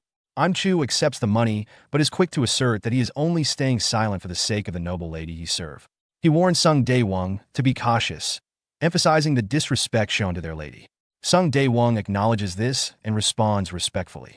After Chu leaves, Sun Day Wong breathes a sigh of relief, feeling that they narrowly avoided a more significant conflict. However, Woo Mun remains angry about Chu's behavior and words. Later, as Chu walks through the street alone, he reflects on his frustrations, specifically targeting Jo Moo-jae and expressing his determination to pursue Yun Si-hyun. At this moment, Woo Mun calls out from behind, mockingly referring to Chu as bunny teeth, which prompts Chu to spin around in disbelief, demanding to know who insulted him. Upon realizing it is Woo Mun, Chu berates him, noting that he must have completely lost his sanity. Woo Mun embraces the provocation, admitting to his madness and challenging Chu to fight him, asking if he would like to experience a blow from a crazy guy. Chu, fueled by his anger, accepts the challenge, declaring that he has been looking for an opportunity to release his pent-up frustration. The tension escalates as they exchange insults, with Woo Mun daring Chu to try and retaliate. Chu rushes at Woo Mun, intending to throw a punch, and angrily calling him an idiot. However, Woo Mun skillfully dodges the attack and counters with a punch that lands squarely on Chu's face, causing him to stagger backward and blood to flow from his nose. Despite the setback, Chu brushes off Woo Mun's luck and vows to come back stronger, declaring that he won't hold back and intends to kill Woo Mun. Yet, Woo Mun proves too agile for Chu's renewed attempts. He effortlessly avoids another punch and retaliates with a powerful strike to Chu's face, followed by a knee to his stomach. The blows leave Chu reeling, and Woo Mun seizes the opportunity to grab Chu by his distinctive bunny teeth. He mocks Chu, suggesting that he hasn't matured enough and calling him not even a larva, implying that Chu is still immature and unworthy. As the fight continues, Chu begins to sweat and internally questions how Woo Mun has grown so strong. Woo Mun issues a warning, instructing Chu not to return to their inn. He makes it clear that they don't serve people like him, differentiating between Chu and the more respectable company he arrived with. He admonishes Chu for using the names of those who seem honorable to justify his behavior, advising him to live honestly. Woo Mun also asserts his authority by stating he is reclaiming the money Chu took from his father. Woo Mun lands another punch on Chu, who staggers backward, further bleeding from his nose and feeling the pain of the fight. Before leaving, Woo Mun turns back and threatens to pluck out Chu's bunny teeth if he ever sees him again, firmly ordering him to leave. In response, Chu defiantly vows to make Woo Mun pay for disrespecting their lady, but Woo Mun retorts that he could do it right then and there. This final taunt causes Chu to flee, acknowledging that he is outmatched in this confrontation. Woo Mun reflects on his recent fight, feeling a sense of satisfaction at having grown stronger. The morning after the altercation with Chu, he returns the money he had taken from Chu to his father, Sun Day Wong, who reacts with disbelief. Day Wong questions how Woo Mun could have returned the money, suggesting that it was impossible for Chu to have willingly given it back. Woo Mun, somewhat surprised, explains that despite his own perceived weakness, Chu had asked him to be careful next time and return the money without a fight. Sun Day Wong acknowledges that Woo Mun likely didn't have the strength to forcefully take the money back from Chu, but he notes that the amount Woo Mun returned is actually more than he initially gave Chu. Woo Mun casually explains that the extra is just a day's worth of interest, though Day Wong is confused by this term and asks for clarification. Woo Mun shrugs off the question, telling his father to keep the money without further explanation. At that moment, four girls enter the inn, and the leader of the group remarks on the heat and how uninteresting the district is. Meanwhile, Woo Mun's attention is drawn to a girl at the back named Yeo Seol, who has striking red hair and red eyes. He approaches her, captivated by her beauty and thinking to himself that she resembles a fairy. Noticing Woo Mun's focus on Yeo Seol, The group leader feels a twinge of annoyance, questioning why he is paying attention to Yeoseo when she is standing right there. She prompts Woo Mun by asking if the inn is open and whether he works there. Woo Mun responds in a serious tone, ready to serve, asking what they would like to order or if they would prefer to see the rooms. Yeoseo then speaks up to clarify their needs, explaining that they are not familiar with the menu and requests something tasty at a reasonable price. She mentions that they plan to stay for the night and will be leaving the next morning, thus asking Woo Mun to prepare 2 rooms for their group. Woo Mun smiles at Yeoseo while saying yes. The group leader comments that it seems Woo Mun only smiles for Yeoseo and suggests that since Yeoseo typically prefers simple things, she would be satisfied with someone like an innkeeper. The group leader implies that Woo Mun's role as an innkeeper is modest, which causes Woo Mun to question his identity. At that moment, his father, Sun Day Wong, calls out to Woo Mun, urging him to show the girls to their seats. Woo Mun politely asks them to sit, assuring them that their food will be ready shortly. However, the group leader quickly criticizes the condition of the chair, saying it looks like it could fall apart at any moment, suggesting Yeoseo should sit here. Yeoseo complies, moving to that chair without protest. This behavior frustrates Woo Mun, who wonders why the group leader is so mean to Yeoseo and where they might have come from. As Woo Mun begins chopping vegetables, he notices the girls chatting animatedly among themselves, while Yeoseo remains silent and excluded from the conversation. Concerned about her isolation, Woo Mun thinks about how nobody is engaging with Yeoseo, sensing her discomfort. When night falls, the group leader directs her attention back to Woo Mun, referring to him as innkeeper, and demanding to know where they will be staying for the night. Woo Mun gestures for her to follow him, but this only angers the group leader, who finds his actions disrespectful, calling him an impertinent idiot. One of the other girls chimes in, dismissing Woo Mun as just a worthless innkeeper boy who lacks martial arts skills. Woo Mun feels flustered and indignant, thinking to himself that he is not worthless, especially since he does no martial arts. Eventually, Woo Mun leads the girls to their room and confirms that the person will be staying there. The group leader reacts negatively to the room Woo Mun shows them, claiming it is too small and smells bad. Woo Mun calmly responds that all other rooms are occupied and suggests that if they are dissatisfied, they should find another inn. This angers the group leader, who threatens Woo Mun, saying he is courting disaster by treating her this way. Another girl from the group intervenes, warning the leader to back off, explaining that they cannot afford to attract attention by attacking someone who lacks martial arts skills. She implies that their master would be displeased if they did so. Curious, the group leader asks about that, but the girl dismisses the topic, telling the leader to forget about Woo Mun and focus on getting some rest. The group leader reluctantly concedes, stating that Woo Mun is lucky today. Seizing the opportunity, Woo Mun suggests that if the current space is too small, he can take one to stay in the stables. The group leader orders Yeoseo to go to the stables, prompting a confused response from her. When she asks why, the group leader accuses her of hesitating, but Yeoseo reassures her that it's not a refusal and agrees to go. Woo Mun then instructs her to follow him. As they leave, Yeoseo turns back to her friends, wishing them a good night, while group leader stated to her not to oversleep. However, instead of taking Yeoseo to the stables, Woo Mun leads her to a much nicer room, explaining that a guest had canceled, so he won't charge her extra. Yeoseo is surprised by the room's size and cleanliness and expresses that it might be better to invite the other girls to join her. Woo Mun assures Yeoseo that her friends would likely be asleep by now and that disturbing them would be pointless. He observes that everyone appears tired, suggesting they may have already fallen asleep. He humorously warns Yeoseo to keep his kindness a secret, or else he might face repercussions from her friends. Yeoseo agrees and expresses her gratitude, thanking him for his consideration. Woo Mun responds warmly, telling her not to worry and wishing her a good night before leaving the room. Once he steps out, Yeoseo excitedly explores her new accommodations. She lays down on the bed, delighted by its coziness. Woo Mun, overhearing her cheerful comment, feels a sense of happiness from having made her comfortable. He decides to practice his martial arts for the time being, satisfied with how things are going. Meanwhile, outside the inn, Chu arrives with a group of martial artists, pointing out Woo Mun's location and declaring that he is the one who beat him. The leader of this martial arts group, Daebiacha, scolds Chu for his reckless behavior, warning him that if the promised money is not forthcoming, he will regret it. Chu reassures Daebiacha, promising that if they ensure Woo Mun can no longer harm him, he will pay the 45 silver coins he owes. Filled with rage, Chu expresses his intent to make Woo Mun suffer, referring to him as asshole. Woo Mun steps out of the inn with his wooden sword, planning to practice his martial arts.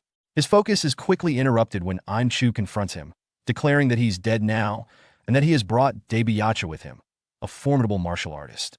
Daebiacha mocks Im-chu's inability to handle Woo Mun, calling him worthless.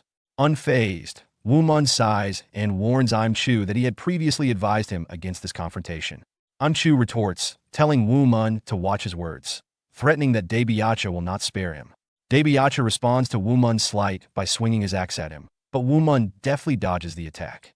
Daebiacha's confidence grows as he declares that merely injuring Woo Mun's legs won't suffice, vowing to break all of his limbs. Im-chu shouts encouragement, urging Daebiacha to destroy Woo Mun. Daebiacha swings his axe wildly, laughing as he attempts to land a hit. However, Woo Mun proves agile, easily evading each strike. Daebiacha is baffled, likening Woo Mun's movements to that of a mudfish, unable to understand how he can dodge so effortlessly. In a moment of clarity, Woo Mun recalls the stance that his teacher, Song Woo Mun, taught him. He recognizes the energy flowing through him, reminiscent of the divine and ethereal captivating movement. This revelation helps him to further refine his dodging technique. Frustrated, Daebiacha orders his underlings to grab Woo Mun, attempting to corner him. As the two henchmen advance with their weapons drawn, Woo Mun sees an opportunity to combine his sword fighting and martial arts energy skills. He swiftly strikes at both underlings, showcasing his agility and skill. After Woo Mun dispatches both of Daebiacha's underlings, only Daebiacha himself remains standing. Fueled by anger, Daebiacha prepares for the next confrontation. When Daebiacha attempts to attack him, Woo Mun swiftly knocks the axe out of his hands, sending it flying away from them. Pointing his wooden sword at Daebiacha, Woo Mun taunts him, questioning if he's ready to give up and encouraging him to retrieve the axe for a fair fight. Daebiacha, taken aback by Woo Mun's confidence, feels mocked, realizing that he is being outmatched by someone wielding only a wooden sword. His two injured underlings, still on the ground, nervously call out to him for support. Daebiacha starts to sweat, acknowledging internally that he can no longer underestimate Woo Mun. In an attempt to save face, he laughs and concedes that if Woo Mun has a grudge against Im-chu, he is free to deal with him as he wishes.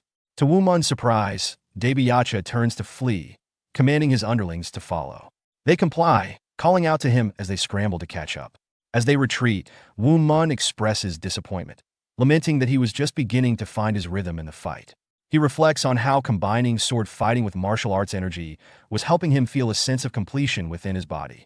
Meanwhile, Im-chu, watching the events unfold, is drenched in sweat and filled with disbelief at Woo Mun's newfound strength. Feeling emboldened, Woo Mun grabs Im-chu and confronts him, threatening him with more violence. He chastises Im-chu for his despicable behavior towards his father and suggests that he should have learned to behave better after being hit in the past. Im-chu, sensing the danger, desperately tries to appease Woo Mun, claiming he was wrong. However, before he can finish his sentence, Woo Mun delivers a solid punch to Im-chu's face, making it clear that he will not tolerate any further disrespect. Woo Mun accuses Im-chu of only attacking those weaker than him. Im-chu starts to respond, but Woo Mun interrupts by punching him again, warning that if he would go to such lengths over a small issue, he must have committed worse acts in the past and advises him not to do it again. After delivering a thorough beating to Im-chu, Woo Mun warns him that he doesn't believe Im-chu will reflect on his actions anytime soon. He tells Im-chu that if he doesn't want to face further consequences, he should leave. With his battered body, Im-chu starts to move away, clearly shaken by the encounter. Woo Mun reflects on the chaotic events of the day, expressing disbelief that he had to deal with Im-chu and Daebiacha in quick succession. Despite the tumultuous experiences, he finds excitement in experimenting with the combination of sword fighting and martial arts energy, indicating a sense of growth and mastery over his skills. The next morning, Woo Mun is abruptly awakened from his sleep by a shout from the leader of girls' martial arts group, who calls for the innkeeper. He quickly runs to her room, concerned that something might be wrong, and asks if there's a problem. The leader, however, simply expresses her thirst and demands water. Although Woo Mun feels a surge of anger at her demanding attitude, he restrains himself and informs her that there is water located under her bed. To his irritation, she responds by asking for tea instead. Woo Mun tells her he will get her a cup of tea from the restaurant downstairs and invites her to come down. She responds by saying that they were going to leave anyway, so they might as well accompany him. As they descended the stairs of the inn, the girls' martial arts group leader taunted Yeoseol, questioning if she slept well in the horse shed and if it smelled bad. Before Yeo-seol could respond, Woo Mun interjected, defending the cleanliness of the horse shed and insisting she must have slept well. Yeo-seol confirmed this, that her experience was indeed pleasant. After the martial arts group finished their business, they prepared to leave the inn, while Sun Day Wong, Woo Mun's father, enthusiastically bid them farewell, expressing hopes for their return and wishing them a safe journey. Woo Mun remained quietly fixated on Yeo-seol. This silent admiration did not go unnoticed by his father, who teasingly questioned Woo Mun about his feelings for her, suggesting he had developed a crush. Woo Mun quickly denied this, claiming that while he felt a sense of pity for Yeo-seol, their interactions were not indicative of any romantic interest. He observed that the dynamic between Yeo-seol and the group leaders seemed strained, which further led him to dismiss any idea of attraction. In a moment of vulnerability, Woo Mun then redirected the conversation by inquiring about his brother, Woo Kong, who was taken in by the martial artists of Hwasan. This question brought a noticeable shift in his father's demeanor, as Sun Day Wong's expression darkened, revealing sadness and concern over Woo Kong's situation. He had left Woo Mun behind, who felt inadequate due to his perceived weakness in martial arts. The next morning, Sun Day Wong approached Woo Mun with an important proposition. The noble Libi house had requested Woo Mun to work for them. He emphasized that the conditions of employment were excellent, even lamenting that he would have taken the opportunity himself if he were 10 years younger. Woo Mun was taken aback, questioning why he would leave the inn where he had been helping his father so diligently. Day Wong acknowledged Woo Mun's hard work, but expressed his concern over the emotional toll it took on him to hear guests insult him. He emphasized that Woo Mun could not remain at the inn forever, as he deserved better treatment. Day Wong then remarked on Woo Mun's personal growth. He noted that Woo Mun no longer obsessively focused on the past and had become more perceptive and intelligent. He encouraged Woo Mun to prove to his mother that he had matured into a respectable man. This struck a chord with Woo Mun, who reflected on his father's words, realizing he couldn't continue being a burden on his family, especially with his mother's health declining. Determined to show his family that he could take responsibility, Woo Mun agreed to work at the Libi house, vowing to make his parents proud. This declaration moved Day Wong to tears, and he embraced Woo Mun, expressing his pride in his son's decision and character. Woo Mun, slightly embarrassed, teased his father about crying over such matters. Later, at the Libi noble family house, the recruitment officer examined Woo Mun, skeptical of his abilities due to his slender physique. He asked what Woo Mun could lift, casting doubt on his strength. In response, Woo Mun showcased his surprising power by effortlessly lifting both the recruitment officers with his chair and table with one hand each. He playfully challenged the officer, asking if this demonstration was sufficient proof of his strength. The officer, astonished by Woo Mun's unexpected display of strength, exclaimed in disbelief and asked to be let down, realizing that he had underestimated Woo Mun. After impressively showcasing his strength to the recruitment officer, Woo Mun was officially accepted as a porter for the Libi noble family. He laughed, feeling a sense of accomplishment, and remarked to himself how easy the process had been. As night approached, an announcement was made for all new recruits to gather.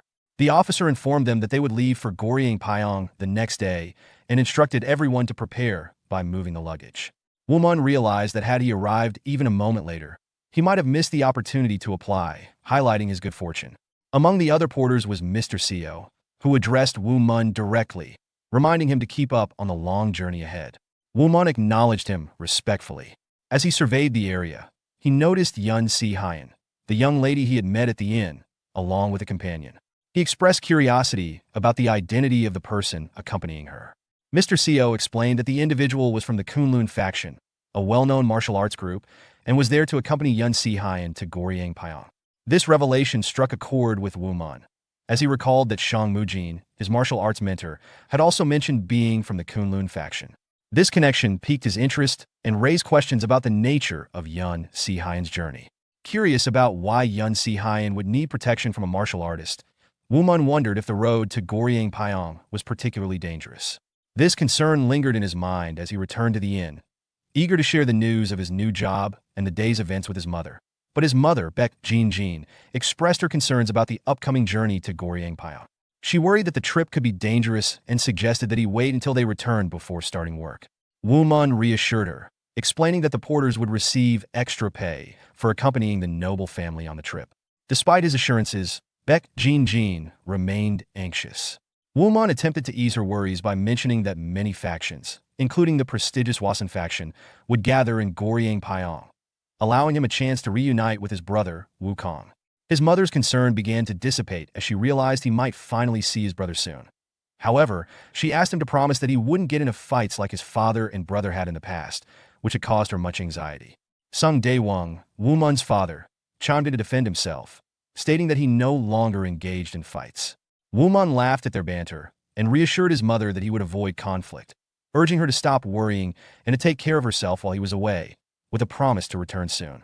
The Li Bi noble family departed for Seoul. Their entourage consisted of close to 250 men.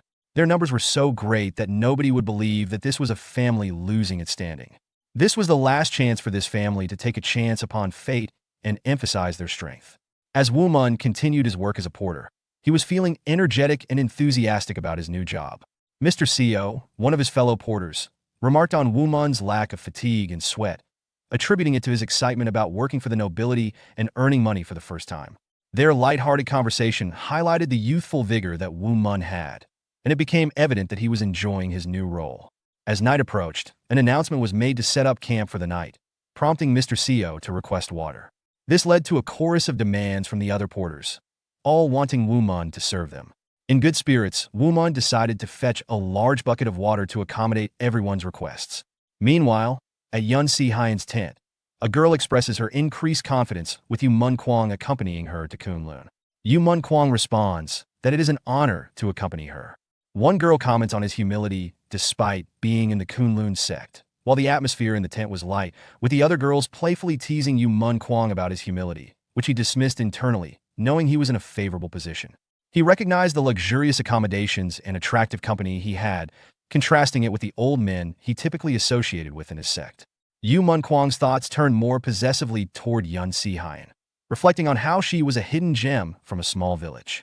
He set his sights on winning her over during their journey, seeing the next 4 days as an opportunity to make her his.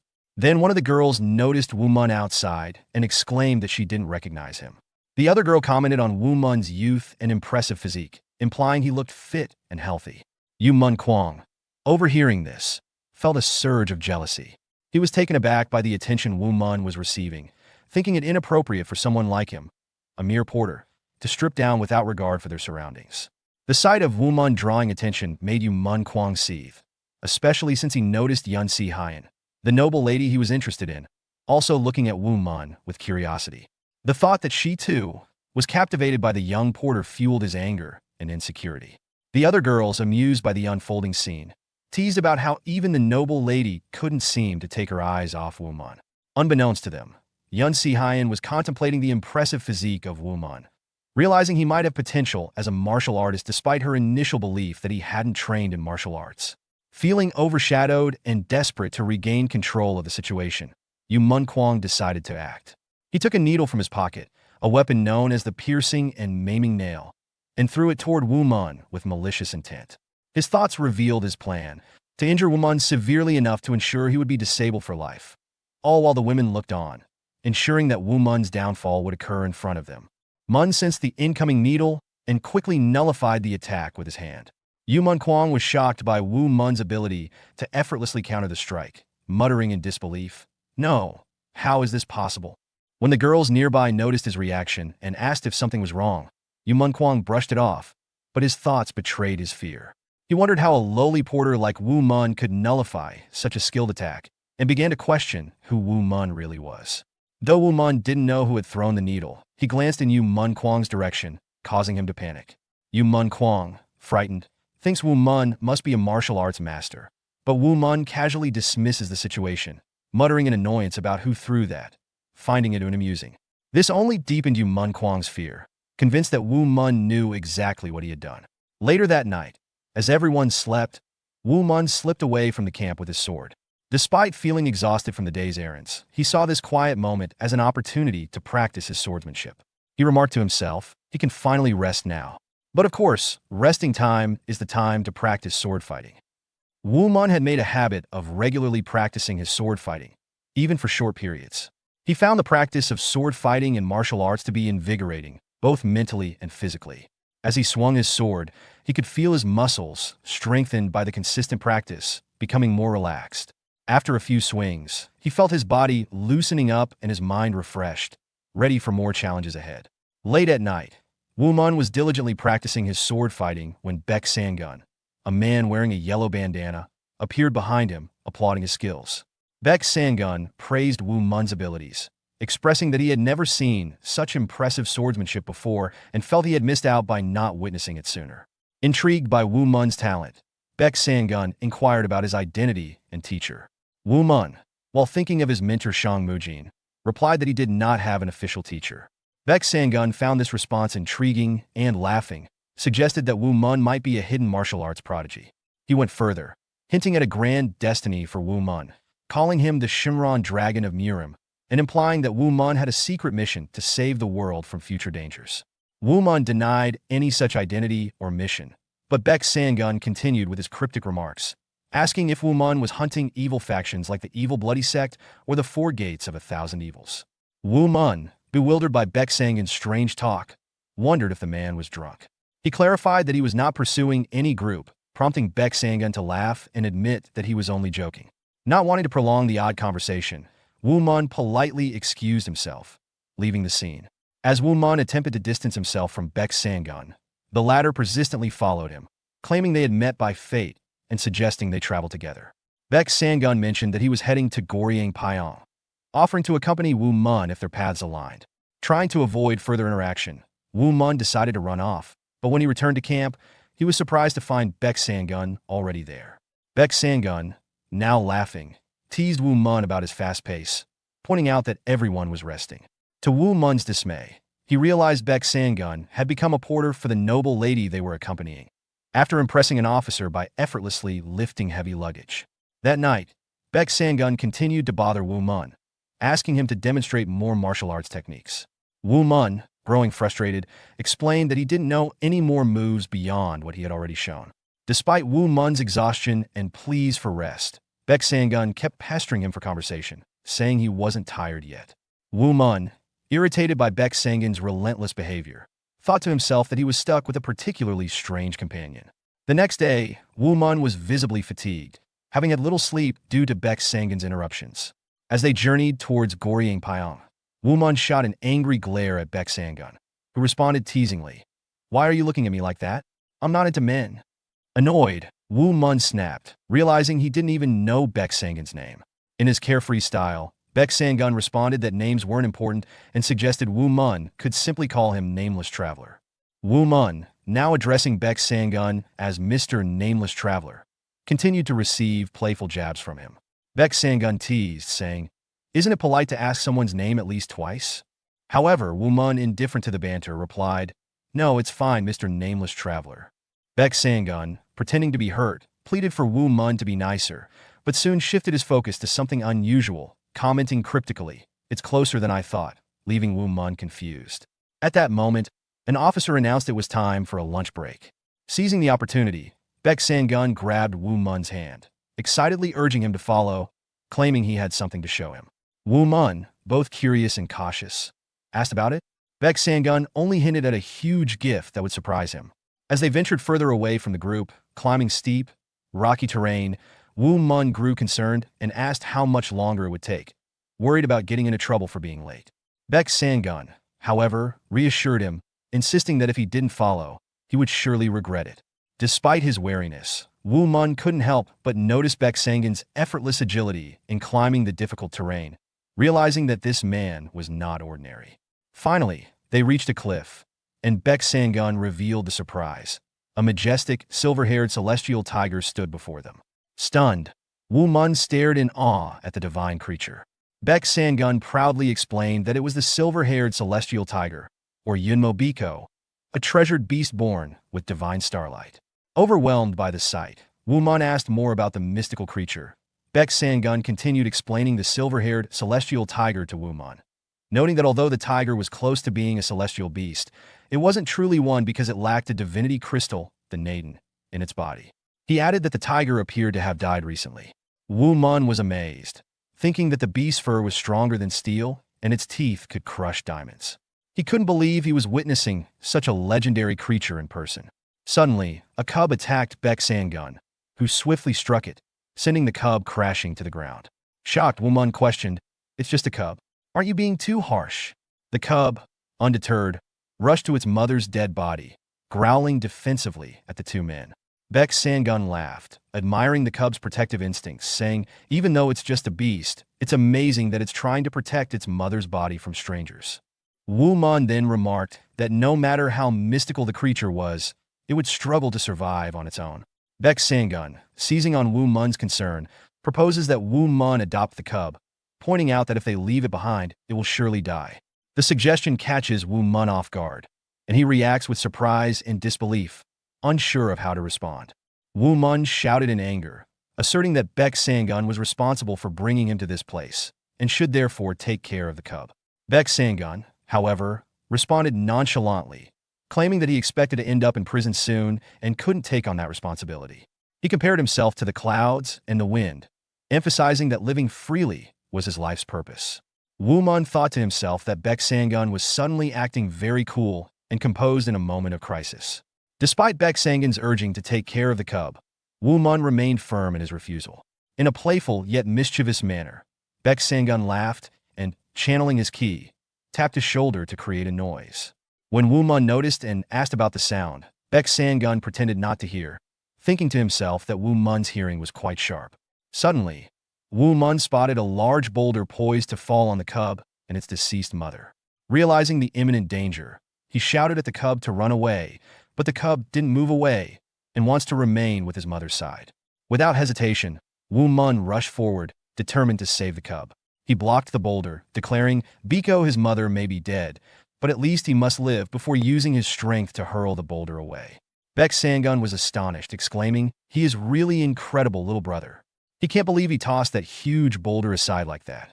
He then explained that the female silver-haired celestial tiger typically dies after giving birth to 3 cubs, and this cub was the third one. Beck Sangun noted that the third cub is said to be the strongest of the litter, but since it loses its mother immediately after birth, its chances of survival are very low. He concluded that if Woo Mun hadn't intervened, the cub would likely have died. Woo Mun confronts Beck Sangun, suspecting him of orchestrating the earlier event involving to the cub. Beck Sangun expresses a desire for Woo Mun not to judge him too harshly, explaining that his actions were motivated by concern for him. He emphasizes that he did what he did for his benefit, specifically mentioning the Yunmo Biko, which he implies is no ordinary beast. His statement suggests that the creature possesses significant power, which the Woo Mun may not fully understand. Beck Sangun's intention is to help the listener recognize his own potential and strength. As Woo Mun looks at the cub of the Yunmo Biko, he grapples with a deep sense of responsibility and emotional conflict. He realizes he is not in a position to care for the cub and prioritizes his obligations to his parents over his personal feelings. Despite this resolve, he expresses a soft apology to the cub as he walks away. The cub gazes at Woo Mun with tear-filled eyes as he prepares to leave, signaling its sadness and attachment. Especially after Woo Mun had saved the cub from a boulder earlier. The cub then turns its attention to its mother, acknowledging her presence one last time before saying goodbye to her lifeless body. Ultimately, driven by instinct and the connection formed with Woo Mun, the cub makes the decision to follow him, leaving behind its mother in search of safety and companionship. Beck Sangun, watching from a distance, reassures the cub's mother that he has entrusted her child to someone reliable. Later, at the camp, Beck Sangun mocks Woo Mun for abandoning the cub, but Woo Mun reveals that the cub, who had hidden itself in his dress. His frustration surfaces as he confronts Beck Sangun, feeling trapped by the cub's persistence in following him. Woo Mun's frustration with Beck Sangun escalates as he contemplates physical retaliation against Beck's mockery. Beck Sangun finds amusement in Woo Mun's irritation and points out that it seems Woo Mun has decided to take responsibility for raising the Yunmo Biko cub. He shares insights about the cub, noting that it won't attack without cause due to its divine light, and that it is omnivorous, capable of eating both meat and rice. In response, Woo Mun urges Beck Sangun to quickly fetch some rice, noting his concern over the immediate needs of the cub. He expresses his exasperation with a sigh, signaling the weight of the responsibility he now feels. Beck Sangun agrees to help, asserting that he can manage to find food. As Beck Sangun approaches the food handlers, his attempts to procure rice are met with resistance. He asks for leftover rice, but the food workers inform him that they have just finished serving and are preparing to leave. Beck Sangun, undeterred, insists there is still plenty of food left, but his request is met with disdain from one of the handlers, who dismisses him as a good-for-nothing. Yu Munkwang intervenes and asks about the situation, prompting the food handler to explain Beck Sangun's late arrival and request for food. Yu Munkwang is observing Beck Sangun with contempt, viewing him as a useless person who is now associating with Wu Mun, a porter. Yu Munkwang dismisses Wu Mun's earlier deflection of his attack as mere luck, believing that both men are incompetent. Frustrated, he kicks over a bucket of rice, mocking him by saying, "He wanted some food. Here you go." Beck Sangun reacts with outrage, exclaiming that Yu Munkwang has wasted precious rice. Despite the gravity of the situation, Yu Munkwang simply smiles, which only serves to aggravate Beck Sangun further. As Beck Sangun continues to laugh, the food handlers and Yu Munkwang become increasingly disturbed. The food handler expresses disbelief at Beck Sangun's boldness in acting this way in front of someone of Yu Munkwang's stature. However, Beck Sangun's laughter reaches a fever pitch, resulting in a surreal reaction. Both the food handler and Yu Munkwang start bleeding from their ears, nose, and mouth, ultimately collapsing in agony and pleading for him to stop. Beck Sangun remarked that it had been 100 years since he experienced such treatment, expressing that he found it genuinely enjoyable and entertaining. Beck Sangun picks up a rice ball from the ground, which symbolizes the waste from the earlier chaos caused by Yu Munkwang.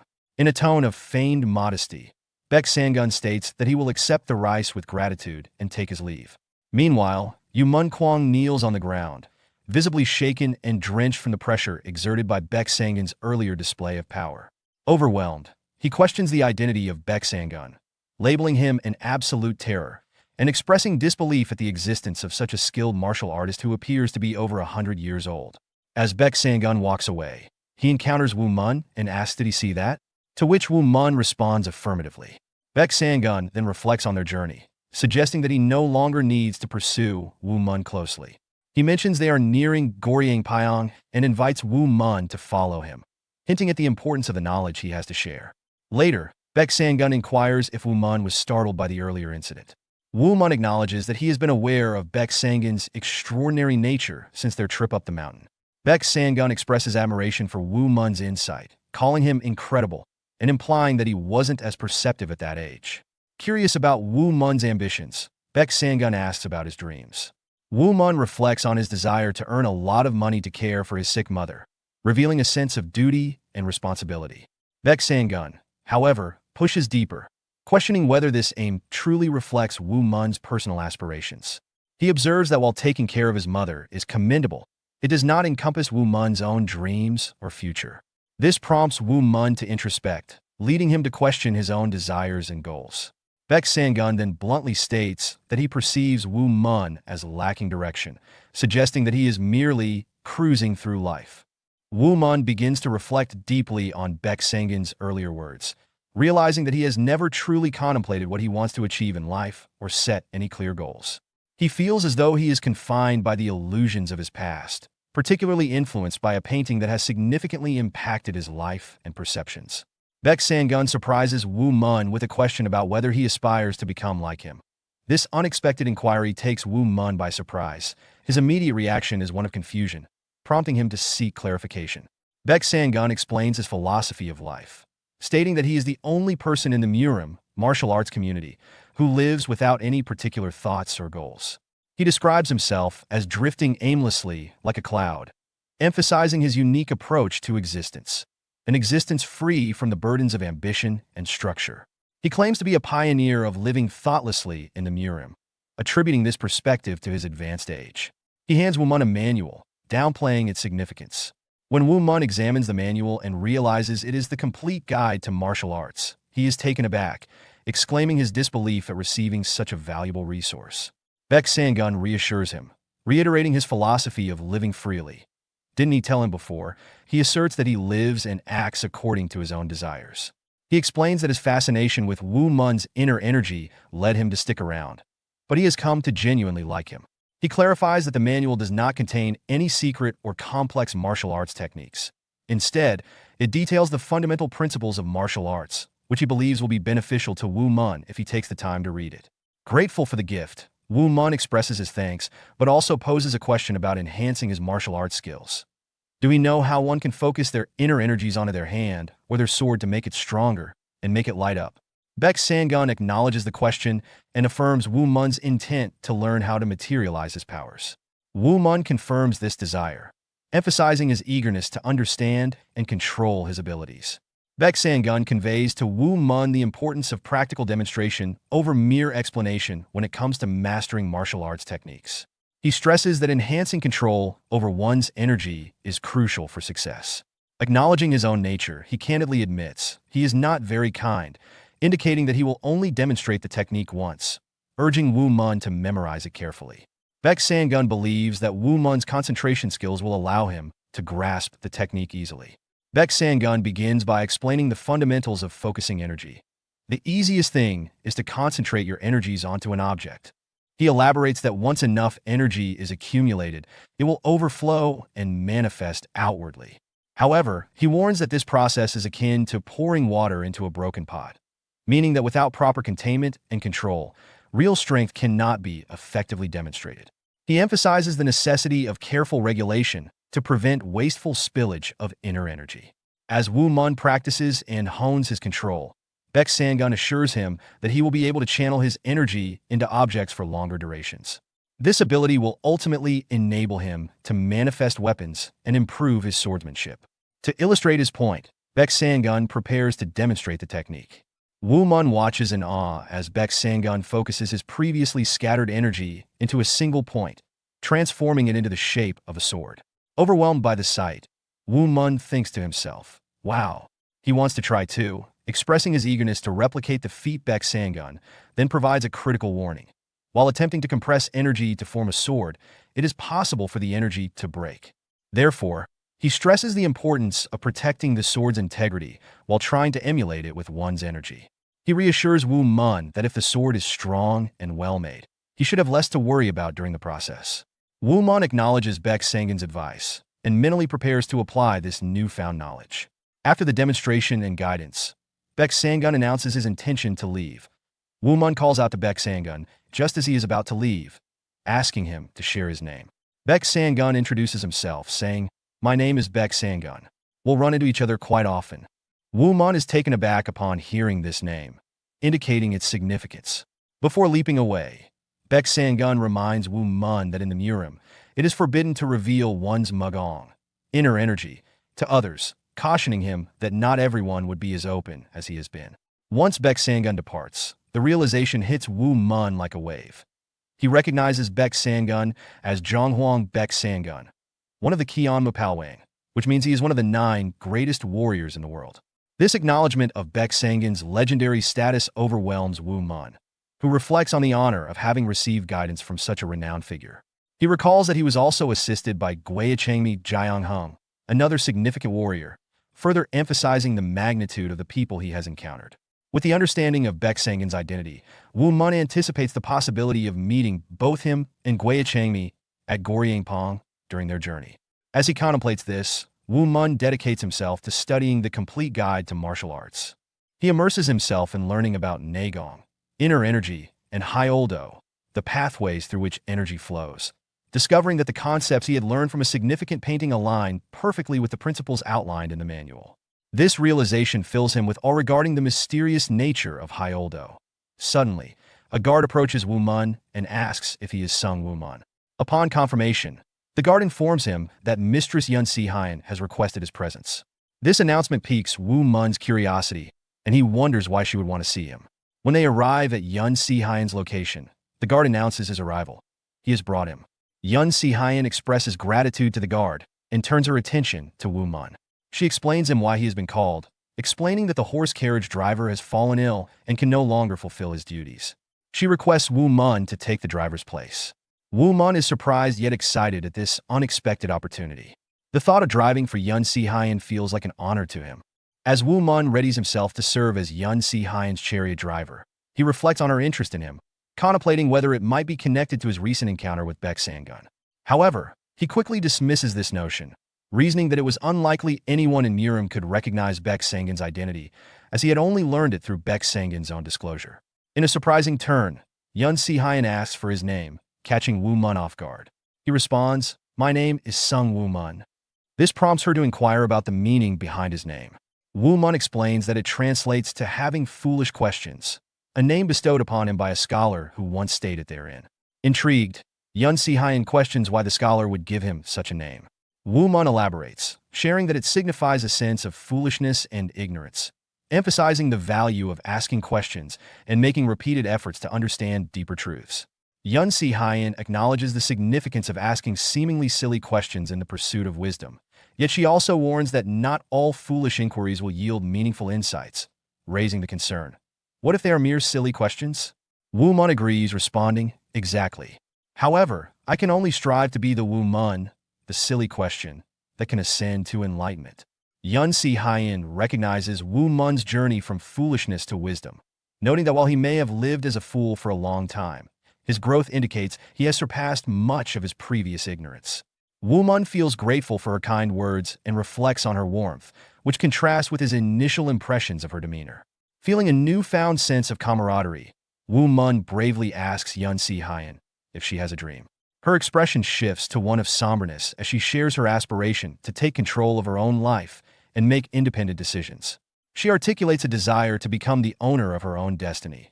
Woo Mun reflected on her dream of becoming the owner of her own life, noting that it is a desire shared by many.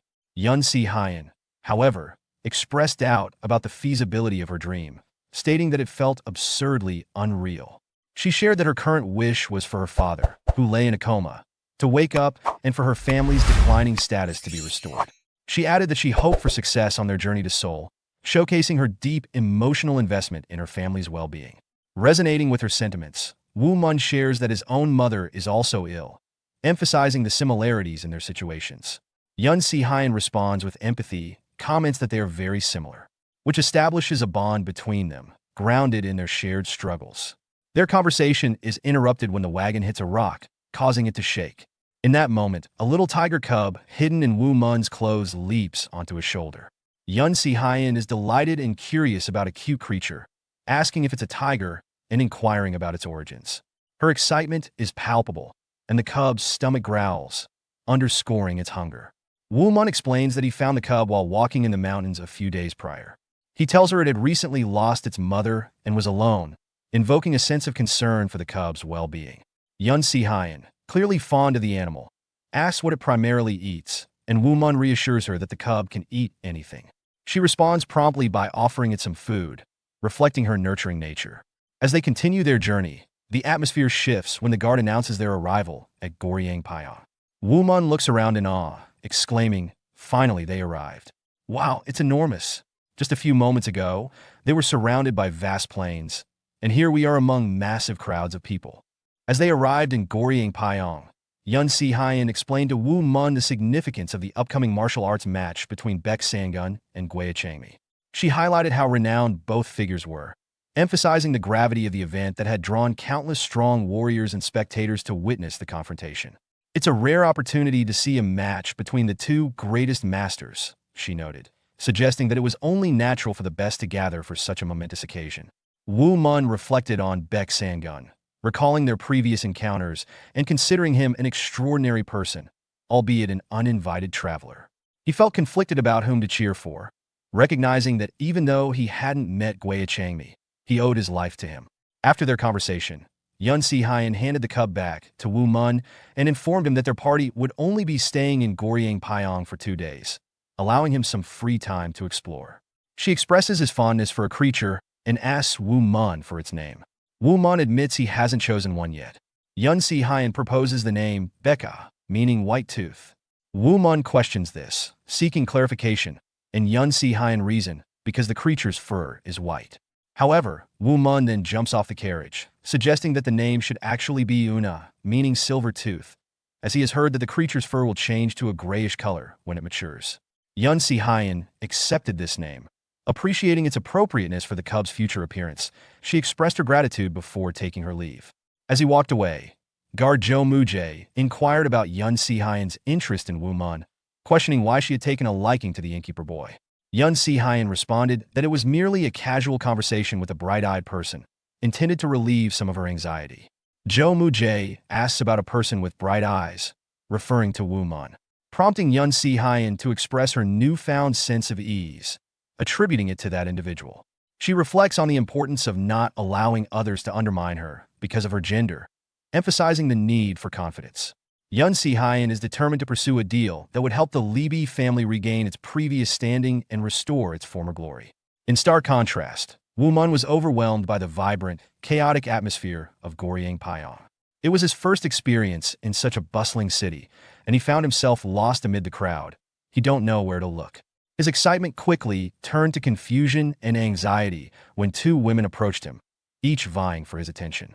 One flirtatiously invited him to join her, while the other claimed him first, calling him master. Flustered by their advances, Woo Mun was left bewildered, asking what they were doing. In the midst of this commotion, Woo Mun caught sight of his brother, Woo Kong, who immediately turned away upon seeing him. This reaction puzzled Woo Mun, as he wondered why his brother appeared eager to avoid him. Meanwhile, Woo Mun faced criticism from fellow students of the Wasan martial arts sect, who accused him of tarnishing the warrior's reputation by associating with courtesans. Suddenly, a figure in a black cloak strode past, drawing the attention of Woo Kang's group. One of the students recognized him as Guiyang Changmi Jiangheng, a feared and renowned warrior. He warned the others not to provoke him, as his wrath was known to be deadly. This recognition instilled a sense of dread in Woo Kong, who felt both fear and awe at the sight of such a powerful figure, reflecting on how Guiyang Changmi lived up to his formidable reputation. As Guiyang Changmi stopped directly in front of Woo Mun, it shocked Woo Kong, who wondered why such a fearsome warrior would pause before his brother. Still unaware of the tension, Woo Mun innocently asked, "Who is he?" This intensified Woo Kang's anxiety. He feared that Guiyang Changmi might punish Woo Mun for engaging with the courtesans, recalling ominous tales of warriors who had faced dire consequences for similar actions. The atmosphere thickened with tension as Guiyang Changmi stared intently at Woo Mun, leaving everyone in a state of suspense, anxious about the impending interaction and its potential fallout. Woo Kong is confused and frustrated as he notices his brother, Woo Mun, in a place he never expected, observing him nervously as he interacts with Guiyang Changmi. Woo Kong wonders why his brother is there, his thoughts filled with suspicion and annoyance, especially since Woo Mun had been causing trouble at home. As Guiyang Changmi raises his hand, Woo Kong fears getting involved, knowing the consequences could be deadly. Despite his concerns, Woo Mun remains focused on Guiyang Changmi, who then unexpectedly acknowledges him, saying he's curious to see what Woo Mun will become in the future. Woo Mun, confused by the comment, asks for clarification, and at that moment, Woo Kong freezes, trying to understand Guiyang Changmi's intentions. Woo Mun, realizing the identity of the man before him, nervously asks if he is, in fact, Guiyang Changmi, to which Guiyang Changmi responds cryptically, suggesting that they cannot speak freely due to the number of onlookers. Woo Mun, still anxious, thanks Guiyang Changmi for saving his life. Guiyang Changmi dismisses it as no big deal, walking away and leaving Woo Mun to reflect on the strange encounter. As Guiyang Changmi walks off, the crowd murmurs, speculating about the connection between him and Woo Mun. Some are confused about why Woo Mun seemed to act like he knew Guiyang Changmi personally, while others suggest that Woo Mun might have simply been warned to stay away from the red light district. Meanwhile, Woo Kong remains frustrated and perplexed. He initially thought there was more to the situation, but soon realizes that he had worried for nothing. His thoughts shift to his brother's behavior, growing more irritated by the fact that Woo Mun, who has been causing turmoil in their family, is now also mingling in places like the Jisiang's district, further adding to Woo Kang's frustration and anger towards him. Woo Mun and Woo Kong silently part ways, their mutual anger and frustration evident in their expressions. Though neither speaks, the tension between them is palpable. As Woo Mun walks away, bitterness lingers in his thoughts. That fool of a brother, he muses. Just because I've played the fool all these years, he now acts as if he doesn't even know me? Later that night, the emotions boil over as Woo Mun returns to his tent, still stewing over the encounter. His mind replays the moment, amplifying his disappointment. Sung Woo Kong, that jerk. I wanted to see him for so long, and this is how he treats me? Can't even acknowledge me in public? Sure, I was weak and made mistakes, but still, his frustration peaks as he punches his mat and shouts, "That was cruel of him." After all this time, not even a simple nod of recognition? Nothing? Feeling defeated, he mutters, "I don't know. Maybe I should just sleep." But sleep doesn't come easily. Woo Mun sits up abruptly, determination replacing his earlier despair. No, this is no time to sleep. I need to change. I need to become the kind of brother Wukong can take pride in. Inspired by his newfound resolve, Woo Mun grabs the martial arts book given to him by Beck Sangun and slams it down in front of him. Letting out a deep breath, he clears his mind. Enough self-pity. Focus. Today, I met the person who saved my life. Someone so respected that he's at the center of attention here in Goring Payong. And he recognized me. That means something. I need to rise above my past. I'm not the fool I once was. Driven by purpose, Woo Mun flips through the book, absorbing its teachings. His mind churns with ideas. I only know a single inner-duty martial arts technique, one sword-fighting style, and a basic martial arts move. But what if I create my own techniques? He considers combining the methods he's learned so far. The strong wind movement would pair perfectly with Jang Beeb's palm techniques. I could call it storm winds of the palm. As his thoughts expand, so does his ambition. What about merging the torrential rain with the flying method? No, that would work better with a different approach. I could create something like the torrential rain flying movement. Woo Mun spends the entire night mentally creating the technique storm winds of the palm, using the Jang Beeb principles from the martial arts guide. His artistic background, developed from years of studying paintings, enables him to visualize and rehearse movements in his mind. Despite his dedication and focus, he struggles to fully master the technique before dawn. As morning breaks, the long-awaited showdown between Beck Sangun and Gweang Changmi draws a crowd, the atmosphere alive with anticipation and the steady rhythm of rolling drums. Amidst the spectators, Woo Mun stands in the crowd, reflecting on the significance of the day. Spotting his brother Wukong across the fighting stage, their eyes meet briefly. Woo Mun, still bitter, quickly looks away as though he hasn't seen him. The slight angers Wukong, who takes note of his brother's defiance. Meanwhile, Mu Jae updates Yun Si-hyun about their business failures, reporting that they were unable to make any profitable deals. Yun Si-hyun laments that even an appeal to the 15th-ranked fighter was rejected. She broods silently, frustrated by their declining fortunes, longing for someone willing to collaborate with her. She feels confident in her abilities to excel, but wonders how her family fell to such a low point. Her thoughts are interrupted as Gweang Changmi arrives, immediately capturing the crowd's attention. Gasps and excited murmurs ripple through the audience. There he is, Gweang Changmi. Look at that tussar silk. It's made from centuries-old silk thread. What a rare sight. I can't believe we're seeing him in person. This is unbelievable. But where is Beck Sangun? Why hasn't he shown up yet?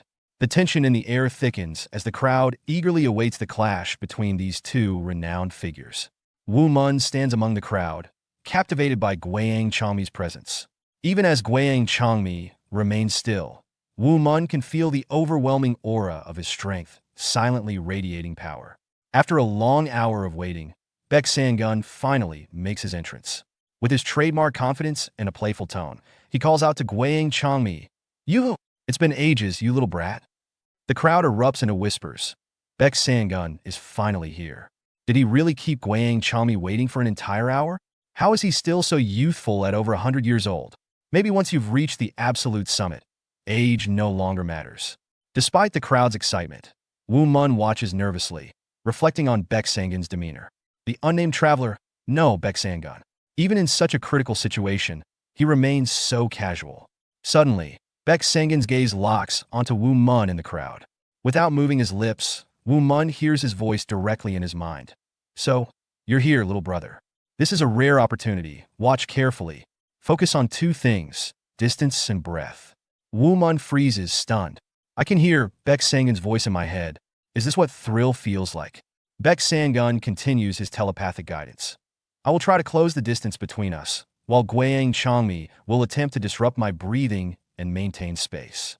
Pay close attention. Our fight will be an invaluable lesson." Grateful and determined, Woo Mun thinks, "Understood. Thank you, Beck Sangun." Returning his focus to Gweang Changmi, Beck Sangun flashes a confident grin and taunts. "All right, rookie. Are you ready to go?" Gweang Changmi confidently declared that he was no longer a rookie, having achieved everything Beck Sangun once demanded of him. He claimed to have reached the absolute summit and gained a level of fame rivaling even the Keon Yupawang. Beck Sangun's thoughts drifted to a memory from decades ago, when Gweang Changmi, then a young and reckless fighter in his 20s, had been left gravely injured after a battle. Covered in blood, Gweang Changmi had insisted he could still fight, despite his dire state. In that moment, Beck Sangun had questioned him, asking whether his naive and impulsive nature had changed. Guiyang Chami had been like an anxious hedgehog, quick to lash out at anyone. Despite his injuries, Guiyang Chami had stubbornly vowed to continue fighting. Beck Sangun, however, had dismissed him with a faint smile, saying that Guiyang Changmi would need to achieve the absolute summit and become as renowned as him before daring to challenge him again. Continuing the fight at that point, Beck Sangun had said, would mean lowering himself to Guiyang Chami's level. Furious and humiliated, Guiyang Chami had shouted after him, but Beck Sangun had already walked away. Now, in the present, Beck Sangun acknowledged the passage of 30 years and the transformation Guiyang Chami had undergone. He admitted that Guiyang Chami had grown into a more composed and dignified individual through numerous trials. Guiyang Chami confirmed this, adding that it had been 20 years since Beck Sangun had temporarily retired because of certain past conflicts between them. At the mention of this incident, Beck Sangun's demeanor turned cold and serious. He sternly warned Guiyang Chami not to bring it up again. Guiyang Chami dramatically revealed a child strapped to his back as he cast aside his cloak, silencing the crowd's anticipation with the sharp retort. If that's what you want, then why don't you just shut your mouth? The child dismounted from his back, took the discarded cloak with care, and moved into the audience.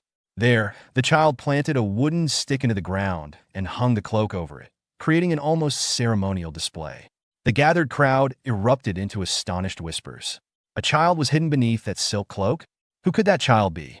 Woo Mun, caught off guard like the rest, silently wondered, who is that child?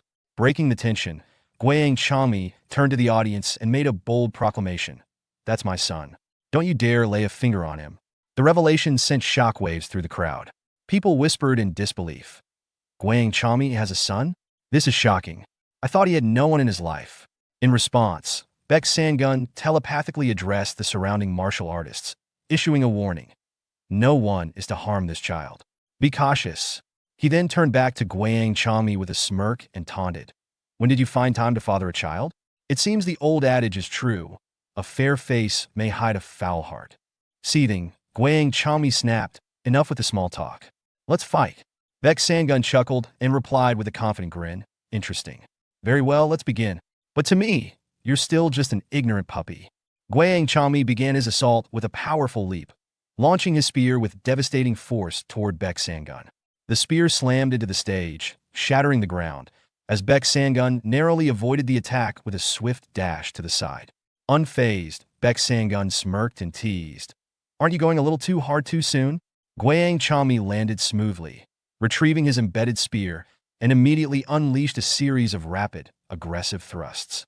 Beck Sangun observed the intensity of the strikes and remarked, starting with the Chong key already? Then I suppose it's time I start playing seriously. Channeling his ki, Beck Sangun created an enormous, glowing hand of energy that intercepted and neutralized Guiyang Chami's relentless attacks. The audience was stunned. A nervous voice murmured, he's countering Guiyang Chami's Chong ki with his Jang ki, that they're not human. The sheer amount of energy they're wielding is beyond comprehension. Despite Beck Sangun's defense, Guiyang Chami pressed on with a relentless barrage of spear strikes. Beck Sangun adeptly dodged and blocked, but their clashing energies sent waves of power rippling through the surroundings. Sparks and embers flew into the crowd, causing a stir of panic. Run! Everyone run! Someone shouted. If this is how they're holding back, the real fight will be far more dangerous. Woo Mun, observing the chaos, felt all mixed with trepidation. They've been holding back this whole time? Their energy is so immense it's making even us spectators tremble from a distance. Meanwhile, the battle intensified. Guiyang Changmi sneered through gritted teeth. Didn't I tell you I'm going all in? Is this really all you've got? Beck Sangun, with a playful chuckle, remarked, I'm just messing with you, before releasing a powerful thunder attack infused with his ki. Though Guiyang Changmi managed to block the strike, the unleashed energy spilled beyond the stage, striking parts of the audience and causing injuries. Alarmed by the chaos, the same onlooker from earlier yelled, the after effects are reaching us all the way here. Stay alert, everyone. Amid the growing tension, Woo Mun sharpened his focus, channeling his ki into his eyes to closely study the battle. He observed every move, analyzing with fascination. This is entirely different from the lessons I learned through the illusion in the painting. Look at him. He's covering immense distances with a single breath, halting his advance, and then closing in again before stopping once more. His control and precision are extraordinary. I can't miss a single moment of this. The ferocity of the clash escalated, with the energy radiating from Beck's Sangun and Guiyang Changmi reaching explosive levels. Woo Mun felt his understanding of martial arts expand with every collision of their ki. As the fight intensified, the audience began retreating from the stage, seeking safety from the uncontrollable energy. Amid the chaos, a dark figure in a black cloak advanced toward the stage, shoving aside anyone in his path. One of the displaced individuals turned angrily, shouting, "What's your problem? Move, you annoying idiot." The cloaked figure slowly revealed his face, a sinister grin spreading across his scarred visage. He spoke in a chilling tone, "Don't provoke me, or you will die." The angry man froze, his expression shifting to fear. Stammering, he asked, "Wait, no way. Are you Yodik Meringue, the wicked and venomous king?" The name sent ripples of terror through the crowd. Nearby onlookers murmured anxiously, "Did he just say Yodik Meringue? That's really him. How is that wicked man here? Don't get caught up with him, run." As the crowd scattered in panic, Woo Mun turned toward the commotion, his chest tightening. Seeing Yodik Meringue, he thought with alarm, "What the hell? Why is he here of all times?" As panic spread through the crowd, they fled in terror from Yodik Meringue, who unleashed his dark energy, freezing those in his vicinity. People near him found themselves paralyzed, their bodies immobile as they screamed in desperation, trapped in fear for their lives. Yodik Meringue, grinning with disdain, spoke, "I've tried to live quietly, but I suppose this is inevitable because of trash like you." A notorious figure, Yodik Meringue was born into the Dokuk clan and exiled for his heinous crimes. He had seduced the daughter of the influential Sakyandang family and learned the deadly art of poison. His greatest creation was the man, a lethal toxin capable of melting anything in its path, transforming him into a terrifying figure. As the man spread, those caught within its range began to melt, their agonizing screams filling the air. Observing the battle between the great warriors, Yodik Meringue commented with amusement, "Watching these warriors fight, I thought it would stir something within me. But I see now this is the path I'm meant to take." The victims of the man cried in terror, urging others to run. "Yodik Meringue is here. If you're caught in the man, you'll die." Yodik Meringue laughed darkly. "Now that things have escalated, let's see just how far my powers can reach. Can they touch Beck's Sangun and Guiyang Changmi?" His laughter reverberated through the air as the crowd cowered in fear. Among the horrified onlookers, Woo Mun felt a deep sense of shock. What kind of monster is this? He has no regard for human life. His concentration was broken by the crowd rushing toward him, shouting, "The curse is spreading fast, run." Realizing the urgency of the situation, Woo Mun's mind raced. Is there any way to stop this? Then, he remembered Beck Sangun's earlier palm technique. Yes, the winds of the palm, those can save the people. Drawing on the winds from the landscape painting, Woo Mun focused his energy. "I'll channel these winds along the lines of the painting and use the storm winds of the palm to push the curse away from the people and back toward Yodik Meringue." With a powerful motion, Woo Mun unleashed a gust of wind, gathering the man into a concentrated force, directing it back at Yodik Meringue. Surrounded by the very poison he had created, Yodik Meringue was caught off guard. "What is this? How is my man returning to me?" Woo Mun, controlling the winds with precision, thought to himself, "I'm guiding the curse into one place." Yodik Meringue was swiftly overtaken by his own poison, and in a state of disbelief, he realized he had no time to use the antidote as blood poured from his eyes, nose, and mouth. Woo Mun, however, continued to direct the poison back at Yodik Meringue, ensuring he couldn't escape. Eventually, Yodik Meringue disappeared, consumed by his own man. The crowd, shocked by the events, whispered in confusion, wondering who had directed the strong winds that turned the poison back on Yodik Meringue. One person, in awe, declared it as divine justice, attributing the victory to a higher power. Woo Mun, though drenched in sweat, quietly acknowledged to himself that it was his doing, though he felt it was better to remain unnoticed. Meanwhile, Guiyang Changmi's child, seemingly unaffected, remarked on his survival. Earlier, as Beck Sangun and Guiyang Changmi were engaged in combat, Beck Sangun acknowledged Guiyang Changmi's skill with a comment. "That wasn't a half-bad move, but could you try a little harder?" In response, Guiyang Changmi warned, "Let's see how chatty you'll be in a minute," before unleashing a series of aggressive thrust attacks. Beck Sangun easily dodged them, offering a compliment. You're doing well, I see. But during the fight, Guiyang Changmi's attention was drawn to the chaos nearby, where he realized his son was in danger from Yodak Meringue, but feared it would be too late by the time he could reach him. Beck Sangun sarcastically commented, "Where is he looking at a time like this?" Then, as he observing the same disturbance and realizing the danger. In the present, both fighters stopped their battle and rushed toward Guiyang Changmi's son. Guiyang Changmi asks his son if he is all right, to which his son replies that he is fine. Beck Sangun, feeling demotivated, asked if they should continue the fight, to which Guiyang Changmi suggested postponing it. He proposed that the next time, it would just be the two of them. Guiyang Changmi then turned to his son, saying, "Let's go," and his son immediately climbed onto his back. The two prepared to leave, with Guiyang Changmi donning his cloak. Woo Mun, watching the scene unfold, felt disappointed, wishing he could have seen more of the fight, but lamented how Yodak Meringue had ruined everything. His thoughts were interrupted when Guiyang Changmi threw a bag of money at him, thanking him for saving his son. Woo Mun, surprised, realized Guiyang Changmi knew what he had done. He tried to refuse, saying that Guiyang Changmi had already saved his life in the past, but Guiyang Changmi insisted, explaining that his son's life was more valuable than Woo Mun's and that the money meant little to him. Woo Mun thanked him, and Guiyang Changmi, before leaving, remarked, "If fate allows, we'll meet again." As the two warriors disappeared, the crowd murmured in confusion, questioning why Guiyang Changmi had spoken to Woo Mun and why both Beck Sangun and Guiyang Changmi had left so abruptly. Woo Mun reflected on the experience, feeling fortunate to have witnessed their fight, especially the use of the strong winds of the palm and Guiyang Changmi's Changqi, which he believed would help him in his own sword training.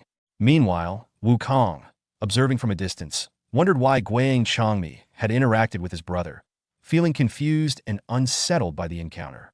That night, Yun Si Hyen expressed relief to Woo Mun for surviving Yodak Meringue's Mon, acknowledging the close call. Woo Mun mentioned his luck and asked if she had secured anyone, to which she sadly replied, "No." Despite this, Yun Si Hyen resolved to continue doing what she could until the end, and she suggested that, since it was the last night, Woo Mun should make the most of it and enjoy himself. He thanked her in response. Later, as Woo Mun practiced in the quiet of the night, he focused on refining his blade aura. Drawing inspiration from Guiyang Changmi's spear aura, Woo Mun imagined focusing it even more intensely, like the deep strokes of tree roots in a Shan Sui painting. After further concentration, he successfully formed the concentrated blade aura, smiling at his achievement. He felt grateful for having such renowned teachers, Beck Sangun, Guiyang Changmi, and Mujin Wanmyong, and appreciated the progress he had made. At that moment, Beck Sangun appeared, laughing and complimenting Woo Mun's rapid progress. Woo Mun, surprised to see him, acknowledged the effectiveness of their earlier fight in helping him refine his technique. Beck Sangun then joked that, if not for Yodak Meringue's interference, he would have shown Woo Mun Guiyang Changmi's vulnerability. Woo Mun agreed, praising Guiyang Changmi's incredible spear aura, which had also helped him develop his own blade aura. Beck Sangun asked Woo Mun about his plans, suggesting that watching expert battles could be either helpful or harmful, depending on how one studied them. He then asked if Woo Mun was returning home, to which Woo Mun confirmed that the convoy was leaving that day. Beck Sangun, surprising Woo Mun, said he would accompany him, explaining that he needed to visit his daughter. Woo Mun was shocked, as he had heard Beck Sangun had no children, and the daughter he once had was said to have died long ago. Beck Sangun then mentioned Woo Mun's brother and asked if he was coming too. This further surprised Woo Mun, who asked if Beck Sangun knew his brother. Beck Sangun casually replied that his daughter might recognize him if he came with his grandchildren. When Woo Mun expressed confusion, Beck Sangun pointed at him and declared that Woo Mun was his grandson. Woo Mun was taken aback, questioning how that could be true since his mother had never mentioned it. He also asked if Beck Sangun was truly the nameless traveler. Laughing, Beck Sangun teased Woo Mun for still calling him by that name despite claiming to be his grandfather and suggested that his mother should have taught him better manners. Woo Mun thought to himself, "My mother's name is Beck Jin Jin, and his name is Beck Sangun. They both share the same surname. That means my mother is actually Beck Sangun's daughter." Beck Sangun shared that when Woo Mun's mother was young, she lived with him, but due to his nomadic lifestyle, he sent her to the 100-iron blade house, thinking it would be a better environment for her. He also pointed out that her health was frail. Woo Mun confirmed this, agreeing that his mother's condition was indeed weak. Beck Sangun revealed that as Jin Jin grew older, the 100-iron blade house pressured her into an arranged marriage, which she refused, valuing her independence just like he did. As a result, she left the house, prompting the family to send trackers after her to protect their reputation. During this time, Beck Sangun was unaware of the situation due to his travels, but later discovered that one of the trackers had accidentally caused severe internal injuries to Jin. Woo Mun reflected on this, realizing that it explained why his mother was often ill, yet still seemed so strong. Beck Sangun added that internal wounds only worsen if untreated, and since Jin couldn't heal herself at the time, there was nothing she could do to fix the damage. Woo Mun reflected on the revelation, realizing that Beck Sangun was actually his grandfather. However, he wondered if his mother would accept this fact. Beck Sangun, noticing Woo Mun's hesitation, chuckled and suggested, "Let's hold off on the formalities until we see your mother. It'll be better for you too, right?" Still nervous, Woo Mun responded with a simple, "Yes, grandfather." As Beck Sangun moved away, he mentioned, "There's still time before the group leaves, so let's go find your brother first." Woo Mun asked if Wukong knew about this, and Beck Sangun revealed that he hadn't told him yet, choosing to inform Woo Mun first because he was the older sibling. Woo Mun nodded, thinking to himself that this revelation would likely shock Wukong even more. Later, at the Wasen Group's lodge, the three most powerful rising stars, known as the Heavenly Flame Trio, had gathered. They were the youngest in history to master both the 24-hand Plum Blossom Sword style and the Violet Dawn Heavenly Art, earning them the title of the youngest Plum Blossom Sword Masters. Among them was Sung Wukong, who, unlike the other two, came from no notable background or wealth. The other two, Yucho, the eldest son of Weizen's most prestigious family, and Hyan Mukiel, the son of Weizen's general, came from powerful lineages. While their skills were impressive, their fighting abilities didn't compare to Sung Wukong's, which created tension as their ambitions clashed with his growing prominence.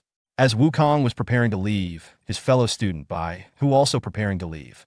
Nervously, Wukong asked if Bai was ready to go, to which Bai quickly nodded and left. From a distance, Yucho observed the interaction and smirked, causing Wukong to reflect on his status as Weizen's rising star, noting how people often avoided him. He then wondered about his brother, thinking he should check on him and find out what he and Guiyang Chami had discussed. Just as Wukong was lost in thought, Beck Sangun suddenly burst into the lodge, loudly declaring, "My grandson should be here. I wonder where he is." The room fell silent in shock, and whispers quickly spread among the people present. "Why is he here? Did he just say grandson? He has a grandson here." Beck Sangun was approached by an older man named Kialji, who asked why he was there. Beck Sangun recognized him and teasingly asked if he still had the same issue from his youth. Kialji, now in his 50s and irritated, insisted that he was no longer a boy and to forget about the past incident. Beck Sangun laughed it off and continued teasing him. The students around them watched nervously as Kialji tried to remain composed and asked about Beck Sangun's business. Beck Sangun, still with a grin, explained that he was there to see his grandson. Kialji, skeptical of his claim, questioned if it was another one of Beck Sangun's jokes. Beck Sangun, becoming serious, clarified that his daughter was still alive and her son was present, confirming the truth of his statement. Kialji is taken aback when Beck Sangun reveals that his daughter is alive, which he had been secretly keeping from him. The shock intensifies as Beck Sangun casually mentions that he has become a grandfather, a statement that catches Kialji off guard, especially considering Beck's youthful appearance.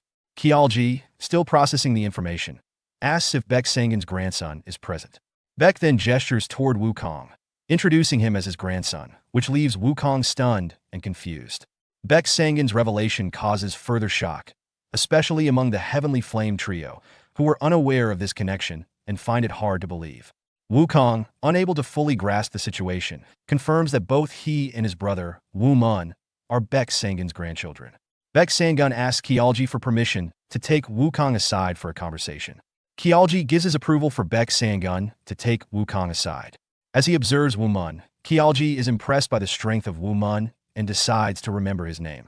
He's also intrigued by the revelation that Wukong is Beck Sangun's grandson, finding the situation increasingly interesting. After stepping outside, Beck Sangun further clarifies the situation to Wukong. Wukong, still uncertain, asks if the revelation is true. Beck Sangun reassures him with a chuckle, confirming that even Woo Mun believes him. Wukong, accepting this truth, reflects internally on the situation, including his mother's condition, and comes to terms with the fact that he and his brother are indeed Beck Sangun's grandchildren. Beck Sangun, eager to meet his daughter, instructs them to notify their clans and prepare to leave. Both Wukong and Woo Mun agree to the plan. Later, Woo Mun returns and is confronted by his superior, who scolds him for his absence. Woo Mun apologizes, explaining that he had urgent matters to attend to. Meanwhile, Chai Yong-rong, noticing Woo Mun, recalls a past encounter where he was injured. He remembers that Woo Mun had been with someone who had caused him harm, leading him to connect him with a series of troubling events, including the disappearance of Master Yu Moon Guang and the worsening of his condition. Chai Yong-rong, still harboring resentment, links Woo Mun to these past misfortunes, particularly the missed opportunity to witness a critical confrontation between Beck Sangun and Guang Changmi. Yong-rong steps forward, asking about the commotion. The superior acknowledges his arrival, and Yong-rong begins to plot revenge against Woo Mun, whom he refers to as the bad boy. He harbors resentment, planning to teach him a lesson to provoke the appearance of a man with lion-like hair, who Yong-rong believes could help him. Yong-rong is confident in his own strength, thinking no one could defeat him, especially with the blue-red dual spears he had hired. When Yong-rong demands an explanation, Woo Mun's superior informs him that Woo Mun had disappeared without notice previously and had done the same again this morning, while others were working hard. Yong-rong dismisses Woo Mun's absence with a sneer, insulting both him and the lion-haired man, whom he considers a nuisance. Woo Mun, shocked by Yong-rong's disrespect, questions him, and Yong-rong responds rudely, calling him a bad boy.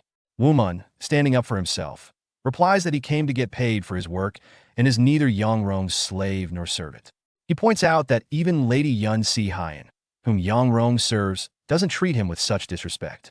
This challenges Yong-rong's authority, and in response, Yong-rong becomes enraged, ordering his guards to punish Woo Mun, revealing his intent to use force when words fail.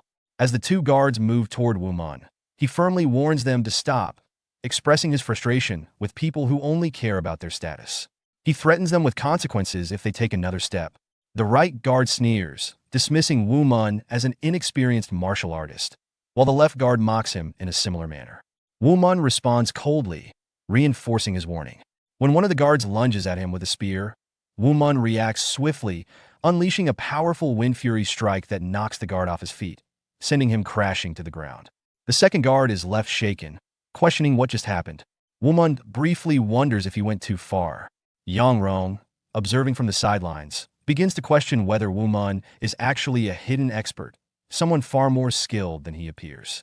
Woo Mun turns to the remaining guard, ready to teach him a lesson as well. Just before the situation escalates further, Yong-rong intervenes, calling for a pause. He begins to prepare an apology when Yun Si-hyun enters, asking what's going on. Yong-rong quickly regains his composure, claiming that Woo Mun had gone berserk and killed one of his hired men. Woo Mun protests, clarifying that he only knocked the guard out, not killed him. Yun Si-hyun then asks Woo Mun if he truly did it, and Woo Mun confirms, but insists that he only acted in self-defense after being attacked. Yong-rong interrupts, downplaying the incident by saying the guard was just a hired hand who had already gone missing twice. He paints Woo Mun as the aggressor and turns to Woo Mun's superior for support. Reluctantly, the superior agrees with Yong-rong's version of events. Woo Mun, shocked by the lie, confronts his superior, expressing disbelief that they would side with Yong-rong's false narrative. Yun Si-hyun calmly asserts her trust in her own judgment, explaining that she has spoken to Woo Mun personally and believes he is not the type to act violently. Yong-rong, now nervous, retorts, questioning why she would trust Woo Mun over him. Yun Si-hyun then turns to Woo Mun, asking if he has been hiding his strength. Woo Mun hesitates, about to explain himself, but is interrupted when Beck Sangun arrives, inquiring about the commotion. Yong-rong is surprised to see Beck Sangun and remarks that his arrival is timely. Yun Si-hyun, sensing the tension, turns to Beck Sangun and asks why he's here. Yong-rong mutters Beck Sangun's name in confusion. Just then, Jo Mu-jae, standing nearby, announces loudly that Beck Sangun is none other than Jang Huang Beck Sangun. This revelation causes Yong-rong to break into a cold sweat, unable to believe the truth. Jo Mu-jae firmly reassures him, claiming to have witnessed Beck Sangun's identity during a recent fight. Realizing the gravity of the situation, Yong-rong immediately drops to his knees, apologizing profusely and begging for mercy, claiming he did not know Beck Sangun's true identity and promising never to disrespect him again. Beck Sangun, unamused by the dramatic display, asks why Yong-rong is crying and pleading. Woo Mun, With a smirk, jokingly suggests that Beck's Sangun must have used a shapeless chi on him to cause his reaction. Beck's Sangun laughs, dismissing the idea, saying he would never use such tactics on someone he sees as an immature little puppy. Woo Mun then retorts, pointing out that Beck's Sangun had indeed left a severe internal wound on a Kunlun group member in a previous encounter, referencing a past event where Beck's Sangun had used his power to incapacitate Yu Mun Kwang. Beck's Sangun chuckles as he recalls a previous encounter where he left a Kunlun group member severely wounded, admitting it was an enjoyable experience, but clarifying that he didn't do anything to Yangrong this time. Despite this, Yangrong continues to kneel and beg for mercy, crying and pleading for forgiveness, admitting his foolishness. In response, Beck's Sangun uses his psychokinesis to lift Yangrong effortlessly, commenting that it makes him feel more like a demon or bandit rather than Beck's Sangun, which he finds unpleasant. When Yangrong complains that his body won't respond, Beck's Sangun grows irritated, calling him noisy, and quickly strikes Yangrong's pressure points, causing him to collapse unconscious. Beck's Sangun then turns to Woo Mun, expressing disappointment that Yangrong is too weak to teach a proper lesson to, as any further punishment would likely break him. Woo Mun smirks and vows to repay Yangrong for today's insult, planning to cripple him in the future. Beck's Sangun laughs in approval, amused by Woo Mun's response. As Beck's Sangun contemplates the future, he considers the possible consequences with the Kunlun group, reasoning that they are at fault and that if they complain, he can simply escalate the situation. He wonders if he should send Woo Mun to handle the matter instead of going himself, knowing that by the time this happens, Woo Mun should be strong enough to take on the task. Woo Mun, noticing Beck's Sangun smile, asks what he finds so funny. At that moment, Yun Si-hyun bows respectfully to Beck's Sangun, introducing herself as the head of the noble Lee clan and expressing her great honor in meeting him. Beck's Sangun observes her closely, noting that while she is clearly nervous, she doesn't tremble like others do, which he finds impressive. Acknowledging her introduction, Beck's Sangun asks if the convoy is headed to Wonhan, to which Yun Si-hyun confirms, adding that it would be an immense honor for her if he accompanied them. Beck's Sangun, impressed by her sharpness, reflects that her perceptiveness matches her beauty, as she quickly understands his underlying intention. He then explains that he is accompanying her as a form of repayment for a debt his grandson, Woo Mun, owes her. Yun Si-hyun bows again in gratitude, feeling that meeting Beck's Sangun is a miraculous stroke of luck. However, her thoughts shift to Woo Mun, realizing that not only had he hidden his true strength, but he had also concealed his lineage as Beck's Sangun's grandson. This revelation surprises her, especially since he had been the first person she had opened up to, aside from her family. Before she can ponder further, Beck's Sangun interrupts, urging everyone to stop standing around and start the journey to Wonhan. Yun Si-hyun promptly agrees, ready to set off. After her initial shock, Yun Si-hyun invited Beck's Sangun to ride in the wagon. Beck's Sangun accepted the offer, remarking, "All right, I'll accept your offer and ride on the wagon." He then turned to Woo Kong and Woo Mun and said, "You two can keep walking. Young people need to experience hardship." Both brothers accepted without complaint, continuing on foot as the convoy moved forward. As they walked, Yun Si-hyun noticed Woo Mun carrying several bags and asked, "Why are you still carrying those bags?" Woo Mun replied, "I was hired for this job, so of course I'm carrying them. Or have I been fired for being late?" Surprised, Yun Si-hyun asked, "Does that mean you're planning to continue working for our convoy?" Woo Mun nodded firmly. "Yes, I need to finish what I've been assigned to do." A faint smile appeared on Yun Si-hyun's face as she thought to herself, "I knew it. There's no dishonesty in him. He must have had his reasons for keeping it hidden." Still, she protested, "But this won't do. I can't let Beck's Sangun's grandson carry bags." Beck's Sangun, reclining comfortably in the wagon, interjected without concern, "Forget about it. I don't care. Let him do as he wants. It's his first real job, so he should see it through to the end." Understanding his reasoning, Yun Si-hyun didn't push further. She reflected to herself, so much has changed in just one day. A convoy with Beck's Sangun and his family, including his grandson, who's carrying bags. This is a turning point for Noble Lee's household. Things will never be the same. As night fell, the convoy halted to rest for the night. The porters, feeling more comfortable after the earlier events, gathered around Woo Mun to talk. One of them approached him and said, "Thanks for introducing yourself to us, Woo Mun. I was shocked to find out you're Beck's Sangun's grandson. I don't even know if we should call you Woo Mun anymore." Woo Mun smiled warmly and reassured them, "Please don't mind. Just call me as you always have. I'm still Sung Woo Mun. Treat me no differently." Another porter, impressed by Woo Mun's humility, said, I wouldn't expect any less of you, Woo Mun. You're humble and don't look down on us, even though you're Beck Sangun's grandson. A third porter added, yeah, you're kind and trustworthy. We're lucky to have someone like you around. Curious about Woo Mun's past, one porter asked, so, Woo Mun, did you always know Beck Sangun was your grandfather? Yun Si Hyen, who was nearby, overheard the question and turned her attention to Woo Mun, eager to hear his response. Woo Mun replied honestly, no, I had no idea. I only found out recently. I was just as shocked as you are when he told me. Hearing this, a smile formed on Yun Si Hyen's face as she thought to herself, I knew it. He didn't hide it from me on purpose. Meanwhile, Beck Sangun, who observes Yun Si Hyen's reaction to Woo Mun, reflects on his past considerations of making her his step-grandchild, but starts to think she may be more suited to being his disciple, indicating a shift in his thoughts about her. In the background, Woo Kong, who is focused on eating, notices his brother Woo Mun's changes and muses over the transformation, showing his awareness of the changes in Woo Mun's character. The next morning, as the convoy continued its journey, Woo Mun introduced his pet, Una, to the other porters. They were amazed, recognizing her as a rare Biko cub, which sparked admiration and surprise among them. Woo Mun, fondly looking at his pet, reassured her with a gentle comment, noting that she had been feeling down lately. He reflected that, as a Biko cub, Una had once been vulnerable, but now that her connection to Woo Mun, as Beck Sangun's grandson, was known, she was no longer a target for danger. However, Una suddenly stopped, her demeanor shifting as she growled lowly and ran back to Woo Mun in alarm.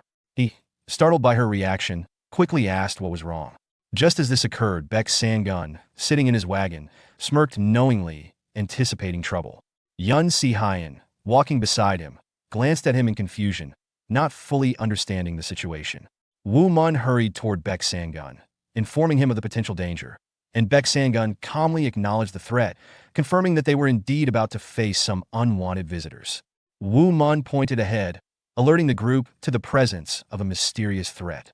Both Woo Kong and Yun Si Hyen tensed as they spotted a large group of people cloaked in black, wearing masks, standing in their path. Woo Kong, surprised by his brother's keen observation, thought it was impossible that Woo Mun had noticed the danger when he hadn't. Yun Si Hyen, shocked, froze in place, while her uncle Jo Moo Jae, sensing something off, voiced his concern, expressing a bad feeling about the situation. Beck Sangun, undeterred by the growing tension, swiftly jumped off his wagon, making it clear that they couldn't disrupt the convoy because of this threat. He instructed Woo Mun and Woo Kong to come with him and handle the situation.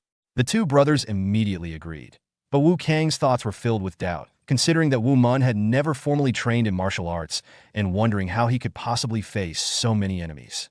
Yun Si Hyen, worried, asked Beck Sangun if they needed assistance, but he laughed off the idea, dismissing that her guards as bag carriers pretending to be warriors.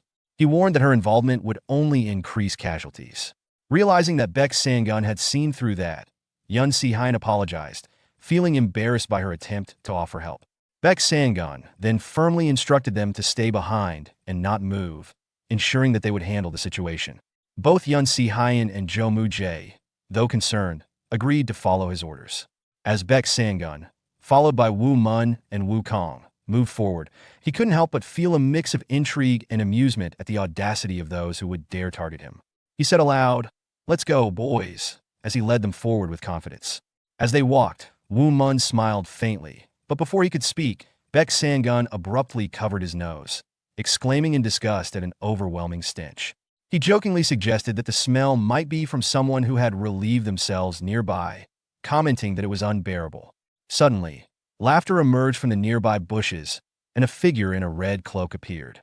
Beck Sangun continued his mocking commentary, connecting the smell to a notorious figure known as the Bloody Devil, humorously dubbing them Feces Piss. Woo Mun, unable to contain himself, burst out laughing at the ridiculous name, finding the situation comically absurd. However, Woo Kong, growing more anxious, realized the gravity of the situation. He recognized that the Bloody Devil was one of the new 6 great super warriors, feared martial artists on par with the greatest in the world. He was stunned by the fact that such a dangerous figure was now in front of them. At that moment, the Bloody Empress stepped forward, her presence striking terror into the air. As she approached, the trees and leaves around her seemed to bleed, adding to her eerie and menacing aura. As Wu Mun observed the bloody empress more closely, he was horrified to see the souls of her victims, men, women, and even children, clinging to her, crying out in despair. Shocked by the sight, he asked, "Wait, are those the souls of the dead?" Beck Sangun, with a grim expression, confirmed his suspicion, revealing the depth of the bloody empress's cruelty. He explained that she was a vicious and merciless woman, responsible for the torment of countless lives. Wu Mun's attention was drawn to the faint shapes of children among the tortured souls, which deepened his shock and disgust. Beck Sangun solemnly acknowledged this grim reality, confirming that even children were among the victims. Wu Mun, tapping into the power of the unbreakable celestial master's immortal art, had unlocked an undeveloped ability called soul vision, though he hadn't fully mastered it. This divine Tao power granted him the ability to perceive glimpses of the spiritual realm, allowing him to witness the souls attached to the bloody empress. Filled with anger at the sight, Wu Mun charged forward, channeling his ki into his sword. As the blade glowed with icy energy, the bloody empress recognized his technique and noted that it was the Northern Ice Storm technique. She remained motionless as Wu Mun closed the distance, but with a casual flick of her left hand, she sent him flying backward with immense force, crashing into a distant tree. Wu Kong, alarmed by his brother's sudden defeat, rushed to his side. However, before he could reach him, Beck Sangun, with a confident smirk, turned to the bloody empress and mockingly commented, "What do you think, bloody cloud empress? Not bad for a little brat, right?" The bloody empress, surprised by the faint wound Wu Mun had inflicted with his blade ki, muttered in disbelief, "He wounded me. With just blade ki?" However, the wound quickly healed, disappearing as if it had never existed. Her expression darkened with rage, and she angrily remarked, "That brat dares to anger me." Beck Sangun, observing the rapid regeneration, chuckled and commented on her enhanced abilities, acknowledging her surpassing the limits of humanity. He taunted her, calling her a little puppy, and declared, "Let's play." The bloody empress, sneering at him, questioned, "Who the hell is that boy?" Beck Sangun shrugged off her question, seemingly unfazed. He then accused her of turning her back on Murim and becoming a mere servant to her new masters. With that, he charged at her without warning, declaring, "Let's end this." The bloody empress met his charge head-on, yelling, "Beck Sangun, I'll kill all of you," signaling that the battle between them was about to intensify. Meanwhile, Wu Kong reached his brother Wu Mun, who was struggling to get back on his feet after being thrown into the tree. Concerned, Wu Kong asked, "Are you all right?" Wu Mun, though visibly in pain, reassured him, "I'm fine," as he surrounded himself with a white aura. Moments later, his injuries healed, and he let out a deep breath. Wu Kong, astonished by the sight, exclaimed, "You healed yourself with inner energy? Something really has changed about you." Wu Mun, without elaborating, simply replied, "I don't have time to explain right now." At that moment, Beck Sangun's voice rang out in their minds, giving them urgent instructions. "I'll handle the bloody cloud empress. You two take care of the goons. If you don't hurry, the convoy will be wiped out." Wu Kong, still startled by the mental communication, asked that's grandfather's voice. As Wu Mun and Wu Kong sprinted back toward the convoy, Wu Mun cursed under his breath, realizing that the attackers were targeting the convoy. When they arrived, they were met with chaos. Enemy soldiers were mercilessly slaughtering the porters without sparing anyone. One of the attackers smirked, mentioning that the bloody Cloud Empress was dealing with the Palm Emperor, and that the two brothers should show up soon, hinting at the larger battle at play. Meanwhile, at one of the wagons, two enemy soldiers cornered Yun Si-hyun. One of them leered at her, commenting on her beauty and expressing surprise at finding such a gem in the convoy. The other soldier laughed and suggested they might have some fun with her before finishing their mission. Jo Mu-jae, barely able to stand due to his injuries, struggled to his feet and weakly shouted, "Don't you dare touch her." However, the first soldier sneered and shoved him back to the ground, mocking his efforts as mere posturing. The second soldier approached Yun Si-hyun, smirking and planning to seal her key channels to make her easier to deal with. With Yun Si-hyun feeling helpless and bracing herself for what was to come, Wu Mun appeared just in time. He sliced off the second soldier's arm with a clean strike of his blade, causing the severed limb to hit the ground with a spurt of blood. The soldier stumbled back in shock, and his companion, horrified, shouted, "Who the hell are you?" The injured soldier, clutching his stump, growled in rage, vowing revenge. "That brat cut off my arm. I'll kill him." Wu Mun, filled with fury, pointed his sword at the enemy soldiers and demanded, You bastards dare lay a hand on her? Yun Si Hyen, surprised by his protective stance, watched as he positioned himself between her and the attackers. She blushed, but Woo Mun's focus quickly shifted as he looked at the devastation around them. Woo Mun, feeling the weight of the loss, clenched his teeth. The sight of so many innocent lives lost, including those of kind-hearted porters like Mr. Moon and Mr. Cheon, who weren't warriors but simply good people, filled him with rage. His grip on his sword tightened as he shouted at the soldiers, "You're not people. You bastards have no right to take their lives." The soldiers mocked him, one of them jeering, "We can't hear you, little boy," while the other threatened that he will sever all his limbs. The cruelty of the attackers only fueled Woo Mun's resolve. Despite Woo Mun's determination, Yun Si Hyen, still shaken, called out to him, urging, "Woo Mun, these men are strong. You could die. You're not one of us. You don't have to risk your life." But Woo Mun, unwavering, replied with strong conviction, "No, I was hired by this convoy, and everyone who lost their lives were my comrades. I can't forgive them." His words caught Yun Si Hyen off guard as he charged forward, his blade gleaming with righteous fury. Meanwhile, on the other side of the battlefield, Beck Sangun was locked in combat with the Bloody Empress. She managed to pierce his stomach with her spear, sneering, "Palm Emperor Beck Sangun, it seems your age has finally caught up with you." Beck Sangun's voice trembled in pain, but then a sly smile crossed his face as his body vanished and reappeared behind her. With renewed confidence, he taunted, "That's my line." Fooled by such simple trickery. The Bloody Empress, with a sly smile, turned around and taunted, "Who's been fooled now?" Beck Sangun, looking down, noticed that his feet were bound by tendrils of darkness. With a faint smirk, he acknowledged, thinking one step ahead, "I see. Living up to your name?" The Bloody Empress responded coldly, signaling the end of their exchange. "That'll be the end of your chit-chat." Beck Sangun, undeterred, calmly enveloped his palm in a bright aura of ki, signaling his intent to get serious. He then launched a powerful attack, creating a violent storm of wind that surged toward her. However, the Bloody Empress raised her guard, effortlessly blocking the assault with practiced ease, revealing her formidable defensive skills. Meanwhile, Woo Mun was on a rampage, cutting down enemy soldiers one after another. One panicked soldier cried out, "It's Wind Fury! Stop him!" But before they could react, Woo Mun swiftly turned and struck the soldier down with a single palm strike. Two more soldiers charged at Woo Mun, one shouting in disbelief, This brat is strong," and the other yelling, "Hurry up and kill him." Using his footwork technique, Woo Mun vanished before their eyes, leaving the soldiers confused and disoriented. "Where is he?" they stammered in fear. In a blur of motion, Woo Mun reappeared behind the two soldiers and, with precise sword strikes, cut them both down instantly. Their bodies crumpled to the ground.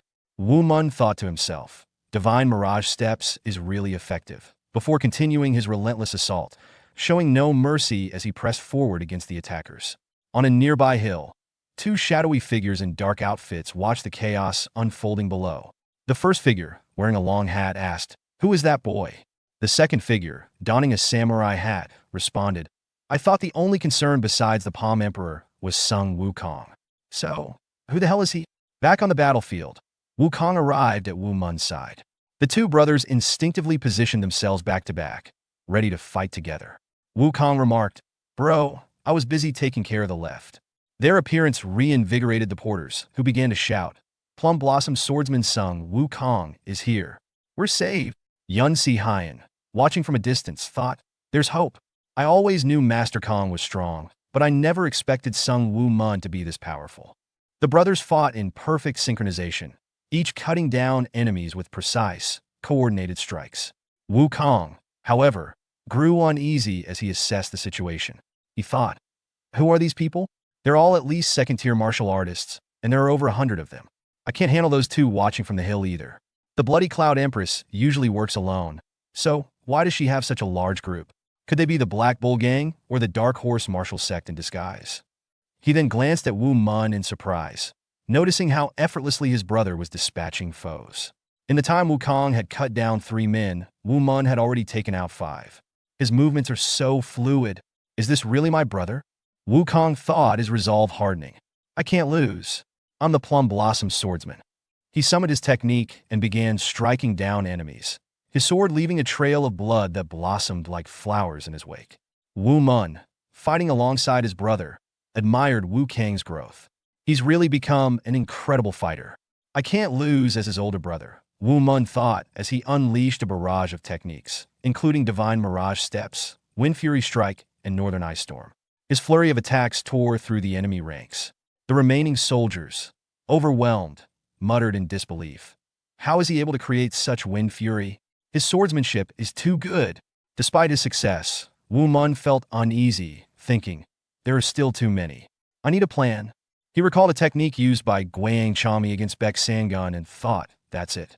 Using wind fury repeatedly, he corralled the soldiers into a tight group. With a confident smile, he leapt into the air and unleashed a devastating cloudburst technique. His sword rained destruction upon the clustered soldiers, who collapsed in unison. As he looked at his weapon, Woo Mun thought, combining Guang Chami's spear key with the rainstorm technique from the Sansu-hwa painting is incredibly effective against large groups. With his new strategy, Woo Mun had turned the tide, taking down the majority of the enemy soldiers. On the hill, the long-hatted figure observed the massacre below and remarked, 30 men eliminated at once. We can't just sit back anymore. The two shadowy figures then descended to the battlefield. The samurai-hatted man barked at the soldiers, commanding, stand back. We'll handle this ourselves. Woo Mun and Wu Kong immediately turned to face them, prepared for the next challenge. Woo Mun muttered under his breath, they're here. The samurai-hatted figure rushed forward with a sneer, saying, you must be the idiotic grandson of the Palm Emperor. Strange, I heard you weren't much of a fighter. Woo Mun parried his attack with ease and replied, what do you know about me?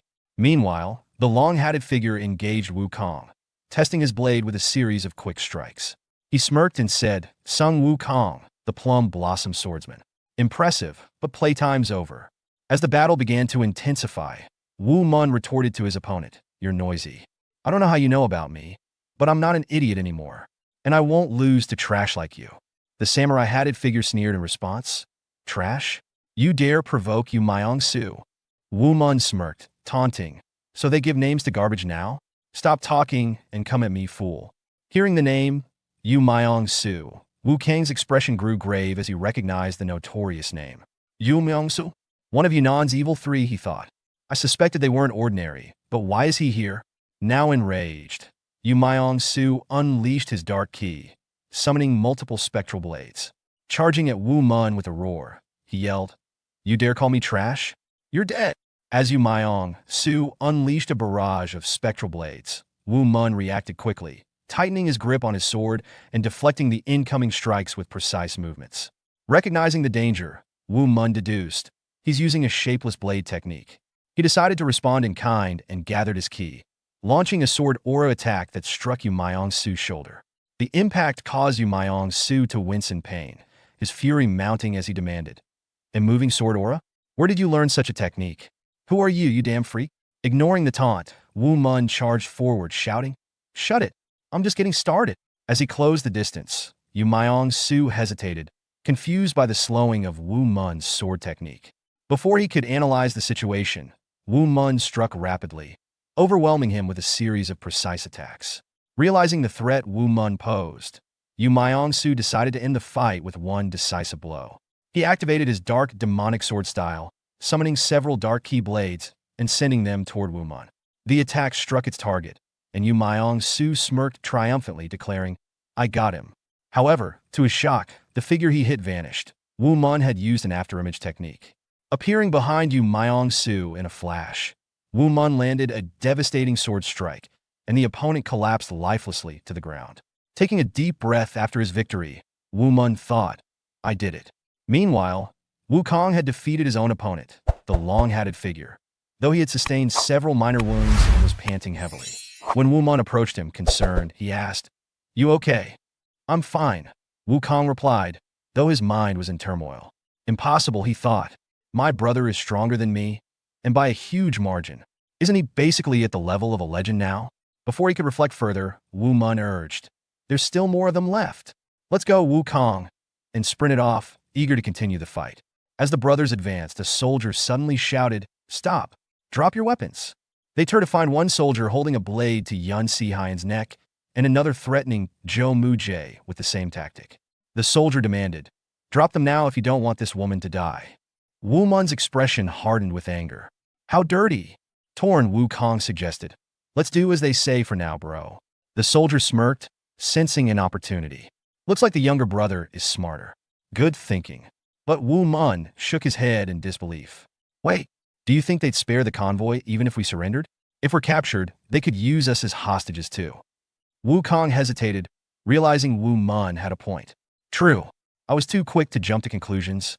If we're caught, the Palm Emperor, our grandfather, will be threatened. Wu Mun's voice was firm as he concluded. We can't do as they say, no matter what. But we don't have any other option, Wu Kong countered, still unsure. Just then, Beck Sangun appeared on the scene, laughing. Worrying over such trivial matters. Are we? Before the soldiers could react, Beck Sangun conjured multiple sharp key daggers and swiftly eliminated all the enemies, leaving no one standing. Grandfather, you're back! Wu Mun and Wu Kong exclaimed, relieved. Beck Sangun smirked, unfazed. If they knew even a little about me, they wouldn't have dared to use hostages against me. Yun Si-hyen, awestruck by Beck Sangun's power, murmured, This is the strength of the Palm Emperor. Zhou Mu Jie added in astonishment. Even warriors of high caliber are like weaklings before him. Still in disbelief, Wu Mun and Wu Kong asked in unison, Grandfather, did you already defeat the bloody Cloud Empress? Beck Sangun began explaining the outcome of his earlier battle with the Bloody Empress. He had recognized her skill and had been impressed that she managed to keep up with him for as long as she did. However, during their fight, the Bloody Empress mocked him, suggesting he was bluffing to cover his fear. She then threatened to rip his soul away, causing Beck Sangun to feel an intense bloodlust like never before. As the Bloody Empress lunged toward him, shouting, Die Palm Emperor, Wu Mun's earlier attack on her reopened a wound, causing blood to spill. Both combatants paused, bewildered by the sudden setback. The Bloody Empress muttered in disbelief, realizing that Wu Mun's attack had caused this unexpected injury. Beck Sangun seized the opportunity, laughing and preparing for a powerful final attack. But the Bloody Empress, cursing under her breath, gathered her strength and hatred for Wu Mun. Back in the present, Wu Kong asked Beck Sangun if Wu Mun's attack had made a difference. Beck Sangun confirmed it had. Wu Mun's blade aura, though not a serious wound, had subtly disrupted the Bloody Empress's inner aura, giving Beck Sangun the upper hand. Curious, Wu Mun then asked if the Bloody Empress was dead and about the soul she had taken. Beck Sangun's expression darkened as he replied, Unfortunately, I didn't manage to kill her. That cunning woman is good at running away. Meanwhile, the Bloody Empress, now retreating through the forest, cursed Beck Sangun and Wu Mun. She swore vengeance, vowing to kill them both. The scene shifted back to Wu Mun, his gaze dark and heavy as he clenched his fists in restrained fury. His voice was low but unwavering. That woman, she killed even children. The members of the Noblesse Merchants Corp, completely innocent people, slaughtered without remorse. I cannot forgive her. Yun Si-hyen and Wu Kong stood in silence, watching Wu Mun's barely contained rage. His teeth ground together, his entire body trembling with frustration. Beck Sangun, standing beside him, exhaled sharply. I can't forgive her either, but she's managed to escape. Right now, we need to focus on what must be done. Some time later, Beck Sangun's voice rang with authority as he commanded. Gather all the bodies. The survivors moved to comply, their expressions grim. Once the bodies of their fallen comrades and enemies were gathered, Beck Sangun set the enemy corpses alight, the crackling flames consuming the remains, a solemn farewell to those who had perished. But he was not done. His gaze hardened as he turned to his men. Load every single body of the convoy's members onto the carts. Their families deserve closure. I am responsible for their deaths. I will do everything I can to make amends. Yun Si-hyen, urgency in her tone, reminded him.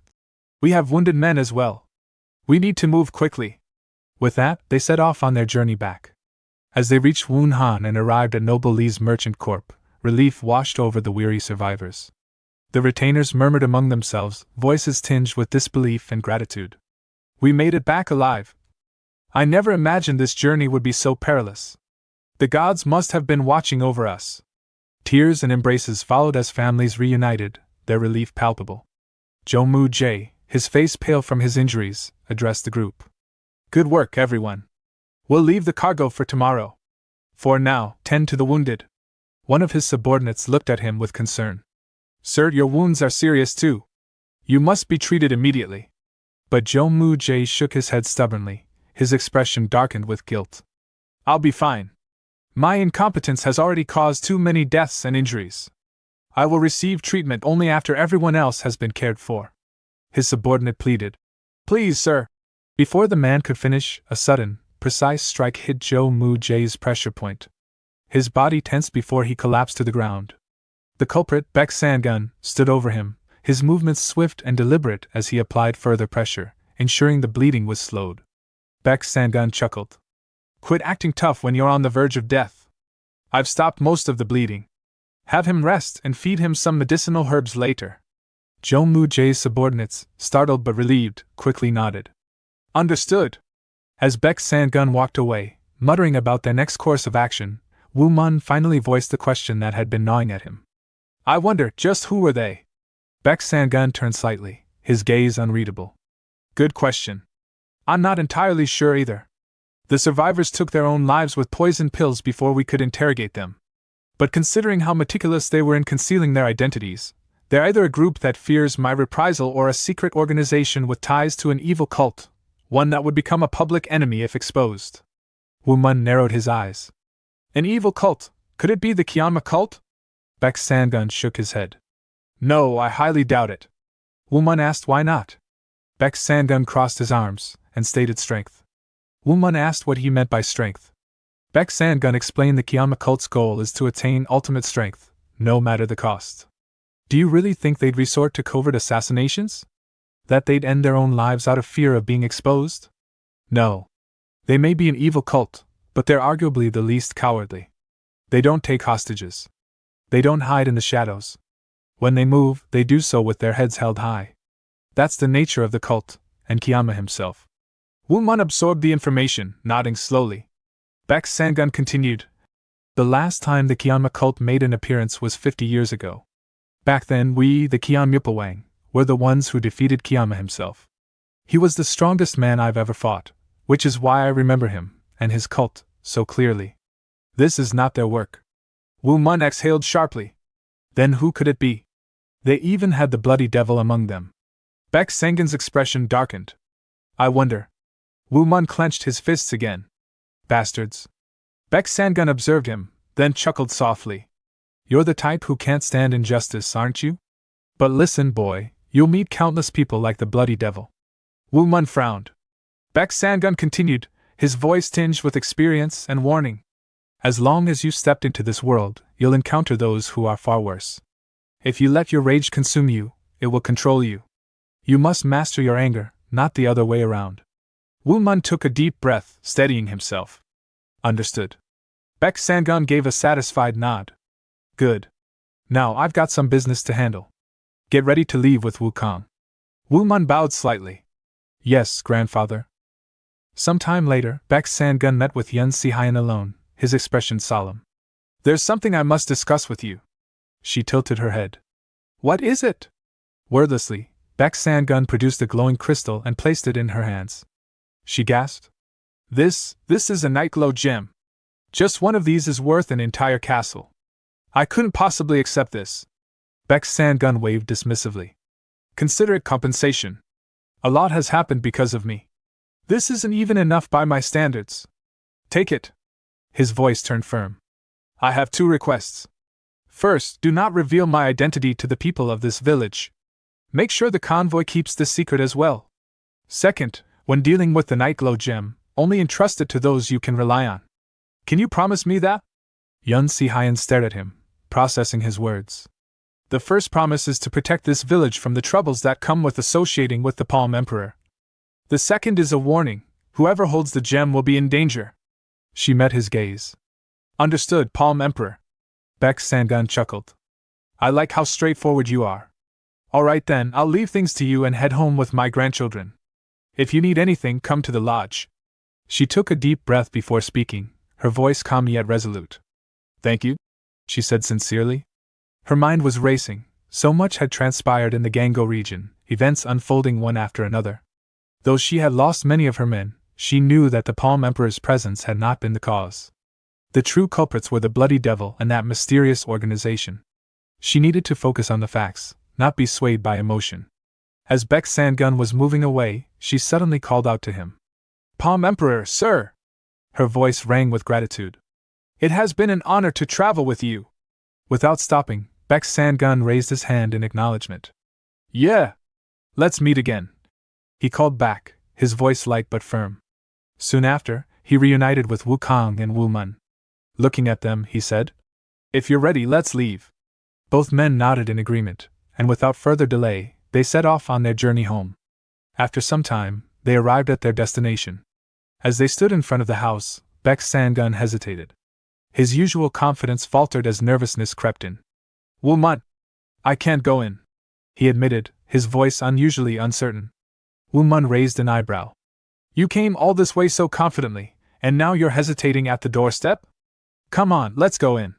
Beck Sangun let out a frustrated sigh. What if she won't even look me in the eye? No, she might even try to kill me. Woo Mun exhaled in exasperation. Who in the world could possibly kill you, sir? Please, just muster up your courage. Wukong, observing this exchange, was completely baffled. Before he could ask anything, the door swung open. Sun Day Wong stepped outside, frowning. What's with all this noise? His expression shifted to surprise as his eyes landed on Woo Mun and Wukong. What's this? When did you two get back? I heard you arrived at Wunhan, so I was going to come find you, but you're already here? Both Woo Mun and Wukong turned toward him with warm smiles. Father! Relief and joy spread across Sun Day Wong's face. But wait, how come Wukong is with you? Don't you need to be with the Wasan group? The brothers exchanged a glance, their expressions unreadable. Instead of answering immediately, they suddenly rushed forward, embracing their father. It feels like we've been apart for so long, they said in unison. Sun Day Wong let out a hearty laugh and held them tightly. Oh, my boys! It's good to see you both again. How have you been? You're both healthy, I hope?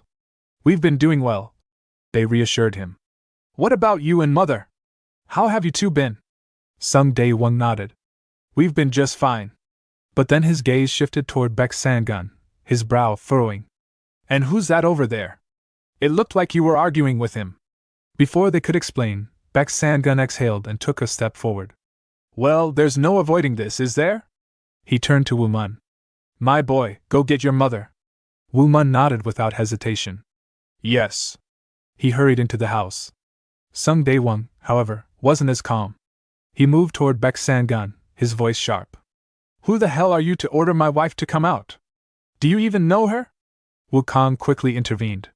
Father, please calm down, he said, pointing toward Beck Sangun. He's our grandfather. Sun Day Wong blinked in confusion, his eyes darting between Beck Sangun and Wukong. What? He's our grandfather, Wukong repeated.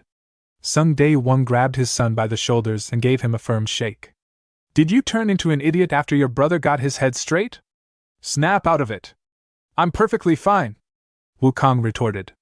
Of course, he looks young, but he's the Palm Emperor Beck Sangun. You know how masters maintain their youthful appearance. Sun Day Wong scoffed, utterly unconvinced. What kind of nonsense are you spouting? Are you seriously telling me that the Palm Emperor is your grandfather? That's ridiculous. Come on, we're going to see a doctor. I can't have another fool in the family. Father, just listen. Before Wukong could finish, Beck Sangun cut in with a sigh. Leave him be, Wukong. Jean will explain everything once she's here. At the mention of her name, Sun Day Wong stiffened. His expression turned dark as he glared at Beck Sangun. What did you just say? His voice lowered dangerously. Jean? You little brat, how dare you say my wife's name like that? Inside the house, Woo Mun entered his mother's room, his voice gentle. Mother, we're home. Jean turned toward him, her tired eyes softening. Woo Mun, you've come back in one piece. Have you been taking care of yourself? His gaze flickered to the cloth in her hands. Mother, what's that? She quickly folded it. Oh, it's nothing. Looking at her closely, he realized how pale she was. She's ill, but she's still sewing for me. Jean interrupted his thoughts with a warm smile. Come here, let me see my son properly. Woo Mun hesitated before speaking. Mother, we have a guest. Come with me, I'll help you. A guest? She asked, puzzled. Yes, he confirmed. And Wu Kong is here too. Jinjin's eyes widened slightly. Oh my, Wu Kang's home too. That's wonderful. How has he been? Wu Mun smiled. He's doing well. He's gotten much stronger. Jinjin let out a soft laugh. That's good. But a guest, you said? Looking at her frail figure, Wu Mun made a silent decision. Her condition has worsened. I'll use the unbreakable celestial master's divine art to transfer some of my ki to her. He focused, channeling his energy into her body. The sudden warmth startled her, and she turned to him in shock. Wu Mun, did you learn martial arts? Wu Mun's heart sank. Grandfather was right, she sensed it immediately because she, too, once learned martial arts. Yes, mother, he admitted. I never meant to deceive you, but… Jinjin pressed a hand to her forehead, distressed. Oh dear. I never wanted my children to walk the path of a martial artist, and yet, even you… I'm sorry, mother, Wu Mun murmured. But let's talk about that later. For now, come with me. There's someone waiting for you. As the door opened, Sun Day Wong turned to his wife. Ah, you're here, my dear? Look at this fool, he claims you're his daughter. How could that be? Jinjin barely heard him. Her gaze locked onto Beck Sangun, and her entire body froze. Her swollen eyes widened in disbelief. Dad? She whispered, her voice trembling. Beck Sangun's eyes welled up with emotion. Yes, my daughter. Jinjin staggered back slightly, her breath uneven. After all this time, why? Before she could finish, Beck Sangun took a step forward and pulled her into a tight embrace. His voice broke. I'm sorry. It's all my fault. I'm so sorry, my daughter, my Jinjin. Tears streamed down their faces as they clung to each other. Sun Day Wong, standing off to the side, swallowed nervously. Jinjin lied about being an orphan? His mind reeled. Her father is the Palm Emperor Beck Sangun. A cold sweat formed on his brow. Which means, he's my father-in-law. And just moments ago, he had insulted him. Realization struck like a lightning bolt, and Sun Day Wong stiffened. Oh no. Jinjin's voice trembled with emotion as she asked. Did you really value other things that much? Is freedom everything to you, father? Is that why you weren't there even when mother passed? Why you left me alone? Beck Sangun lowered his head in shame. I'm sorry. I have nothing else to say except that, I'm sorry. Jinjin wiped her tears away angrily. No! Say something! At least give me an excuse! Beck Sangun clenched his jaw. I have so much to say, he thought, but in the end, they're all just excuses. Instead, he said, this isn't good for your health. Calm down. If you get too agitated, your condition will worsen. Tears streamed down Jinjin's face. You're terrible. You're absolutely terrible. Wu Mun and Wu Kong stood silently, watching the heartbreaking reunion between their mother and grandfather. Meanwhile, their father, Sun Day Wong, was sweating profusely and muttered under his breath. I'm gonna be okay. Beck Sangun sighed. I'd like to continue this conversation, but you're in worse condition than I expected. We need to treat you first. He turned to Sun Day Wong. Son-in-law, close up the lodge for the next 4 days. I'll need complete focus while I treat your wife. That much you can manage, can't you? Sun Day Wong swallowed nervously. Yes, father. Jinjin shook her head weakly. That's not necessary, father. I'll be fine. My wounds are too severe, you might also end up. Beck Sangun studied her for a moment, his heart heavy. Even when she's angry, she's still worried about her worthless father. She hasn't changed at all. With a deep breath, he declared, Jinjin, if I can heal you, I'll do whatever it takes, even if it costs me my life. But don't worry. Have you forgotten who I am? I'm the Palm Emperor. You don't need to be concerned about me. Suddenly, a thought struck him, and he turned to Wu Mun. Boy, didn't you receive something from the wicked spear demon the other day? Wu Mun immediately took out a small bottle wrapped in red cloth. Here it is.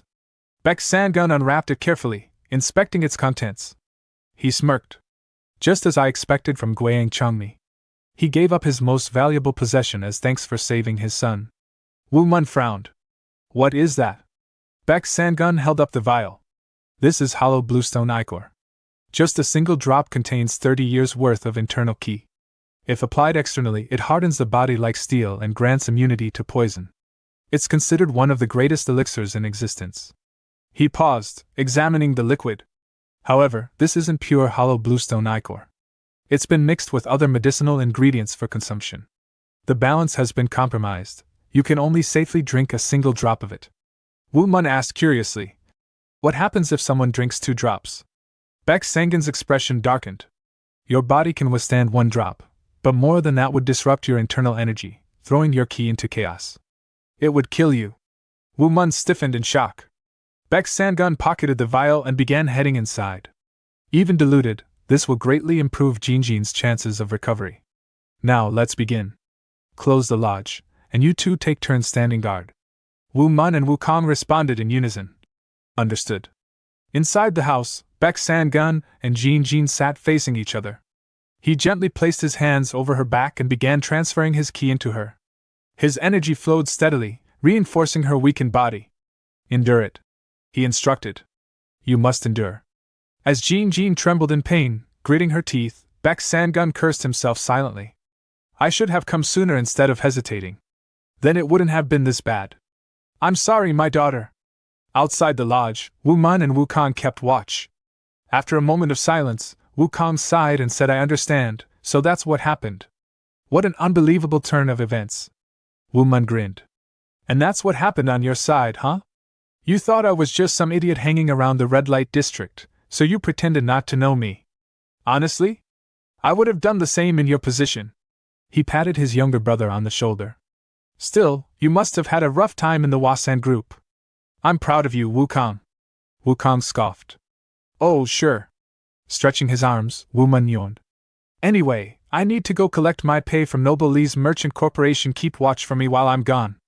Wukong waved him off. Yeah? Go ahead." Some time later, Woo Mun arrived at the imposing structure of Lee's merchant corporation. Stepping inside, he approached one of the attendants and asked, "I'm here to collect my pay for accompanying the last convo. Where should I go?" The attendant quickly straightened up upon recognizing him. Master Woo Mun. The vice leader has requested that you go to her office as soon as you arrive. It seems she intends to give you your payment personally." Woo Mun raised an eyebrow. "All right," he replied, though inwardly he mused, "They're calling me master now?" Just as he was about to proceed, a firm hand suddenly grasped his wrist. He turned to see Chai Youngrong beaming at him. "Master Woo Mun, you're here! Welcome back," he said enthusiastically. "I'd like to have a word with you. Could we sit down and let go?"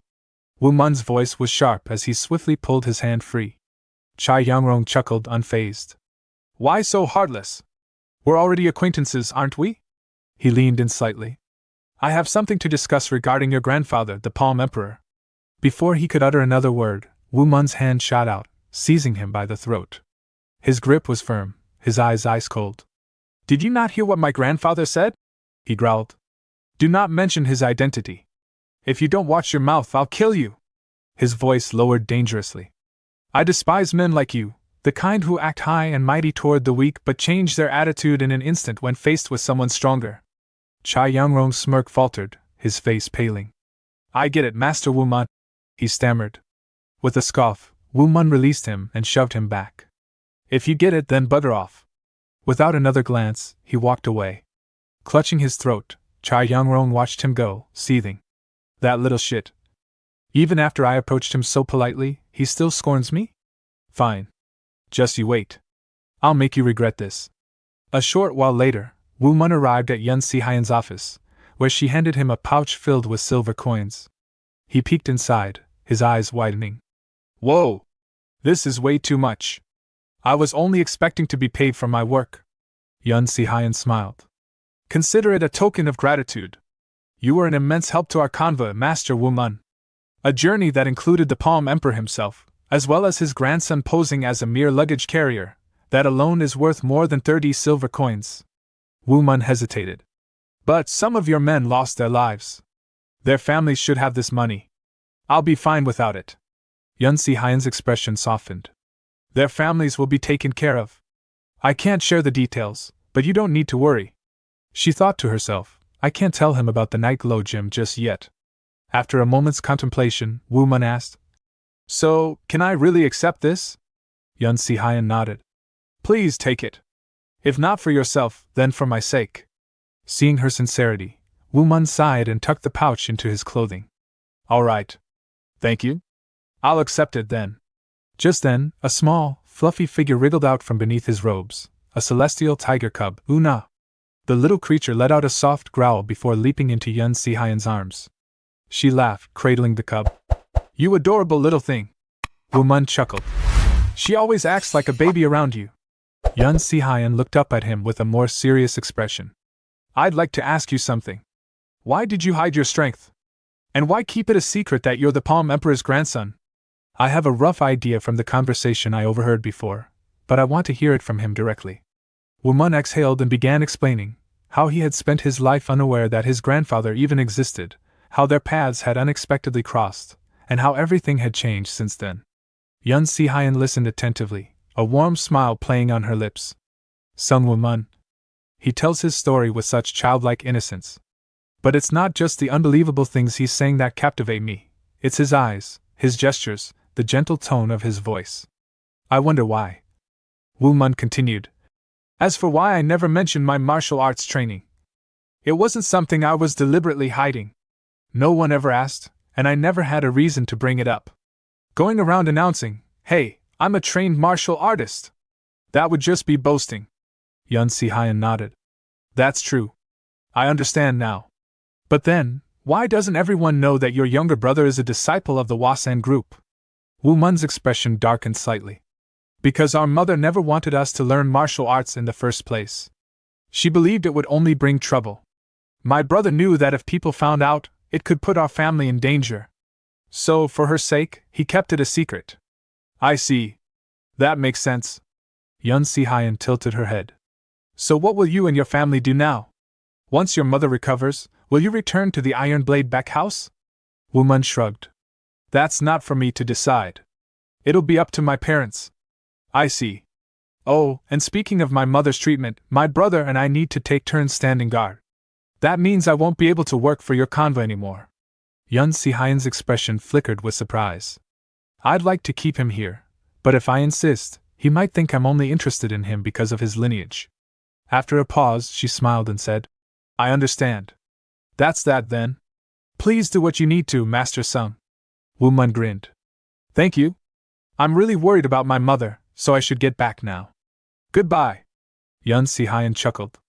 Oh, right. Apologies for keeping you. Please hurry home. As Woo Mun stepped out, he waved. See you again. Alone in her office, Yun Si-hyen sighed, gazing at the door long after he had gone. Sung Woo Mun. For some reason, every time he leaves, he makes me feel sentimental. That night, in a dimly lit room, Cha Young-rong sat across from his father, his voice brimming with frustration. Are you just going to sit back and do nothing? His father frowned. What do you mean?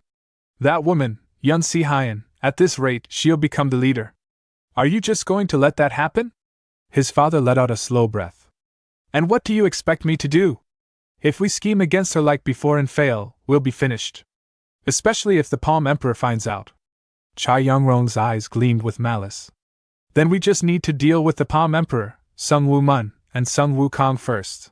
His father's face darkened. That's easier said than done.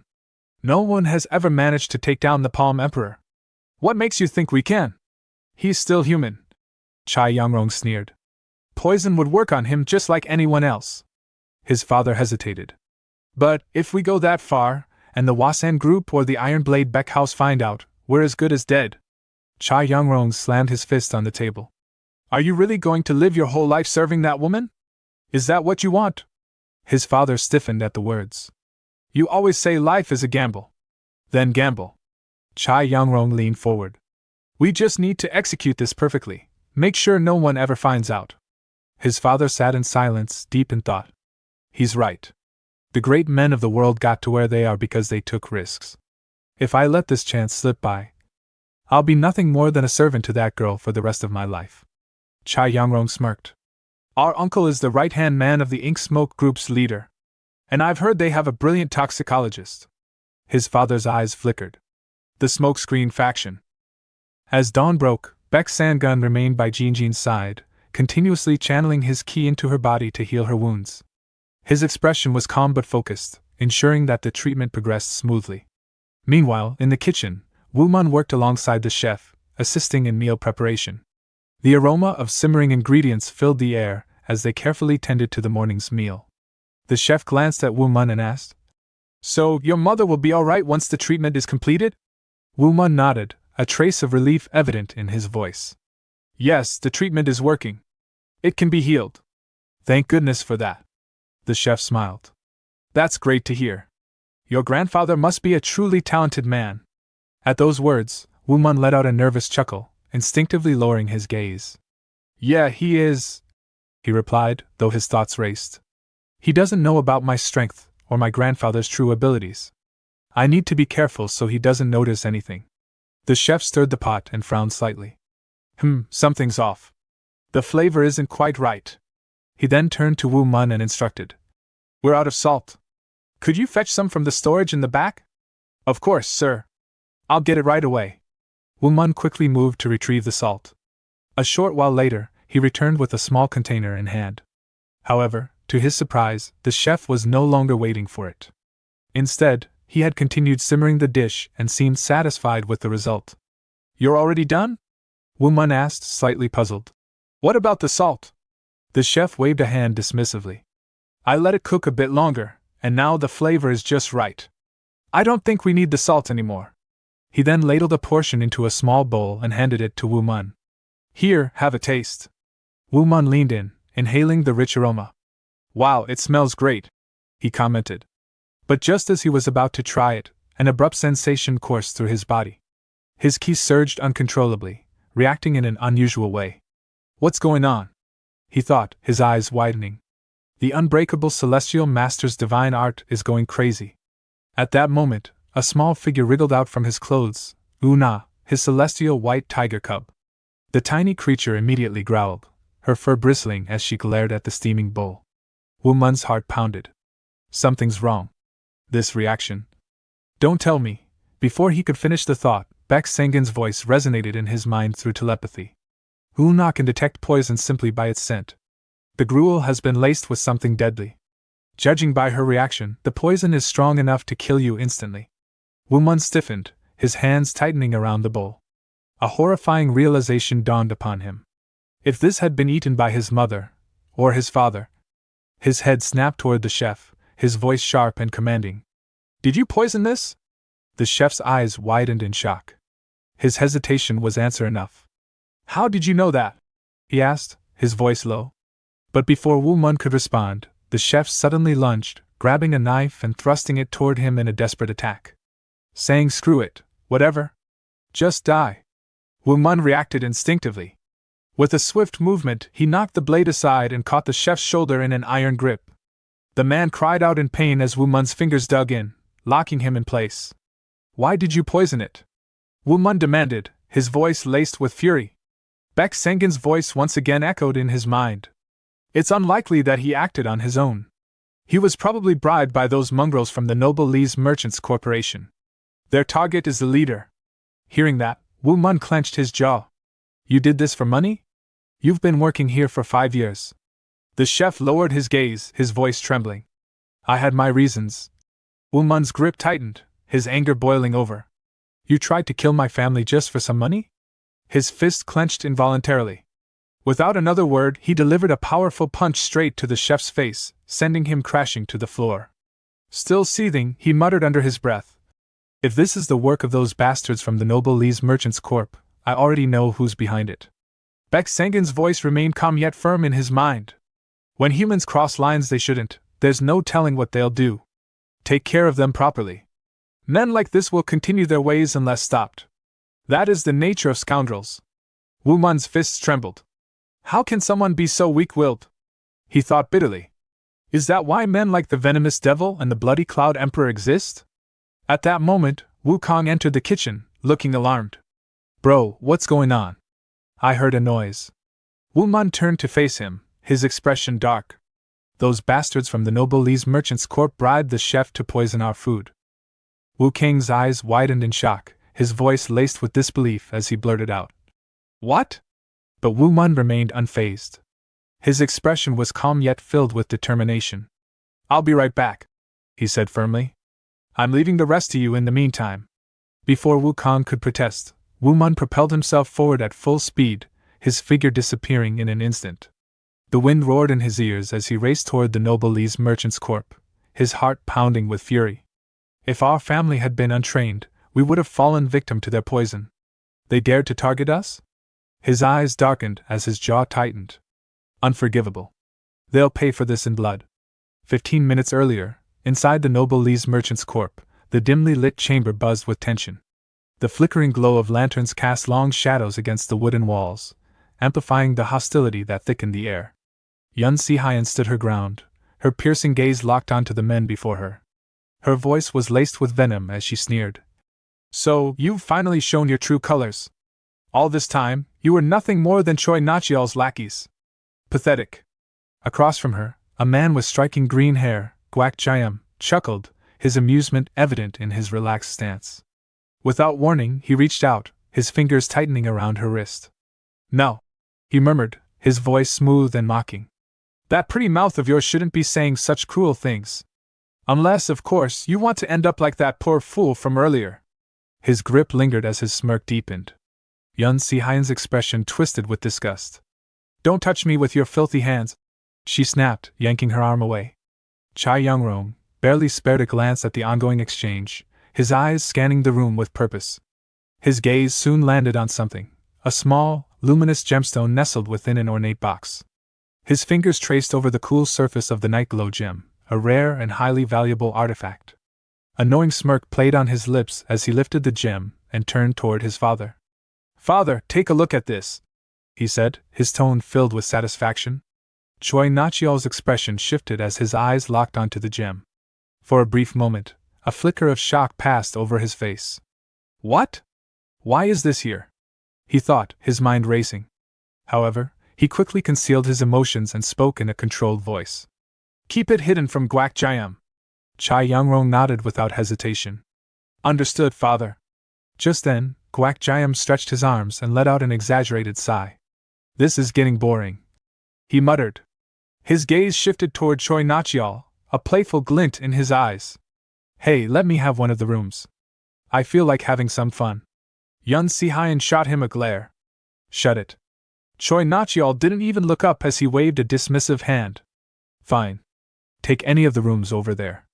A satisfied grin spread across Gwak Jayam's face. Perfect. Without another word, he seized Yun Si-hyen by the wrist and dragged her away, ignoring her struggles. Inside a dimly lit chamber, Gwak Jayam shoved her onto a bed, his smirk never fading. He leaned slightly closer, his voice dripping with amusement. You really are an incredible woman, he mused. But it won't matter. I've sealed your key channels, you won't be moving anytime soon. Yun Si-hyen's breath itched, her body tensing as she struggled to move, only to find her limbs unresponsive. Gwak Jayam chuckled at her reaction. Wait here for a moment, he continued nonchalantly. I have a little business to take care of. I'm going to deal with the men who betrayed you. He tilted his head, his smirk widening. And once that's done, I'll return to embrace you in my arms. Her eyes narrowed in confusion and panic. What?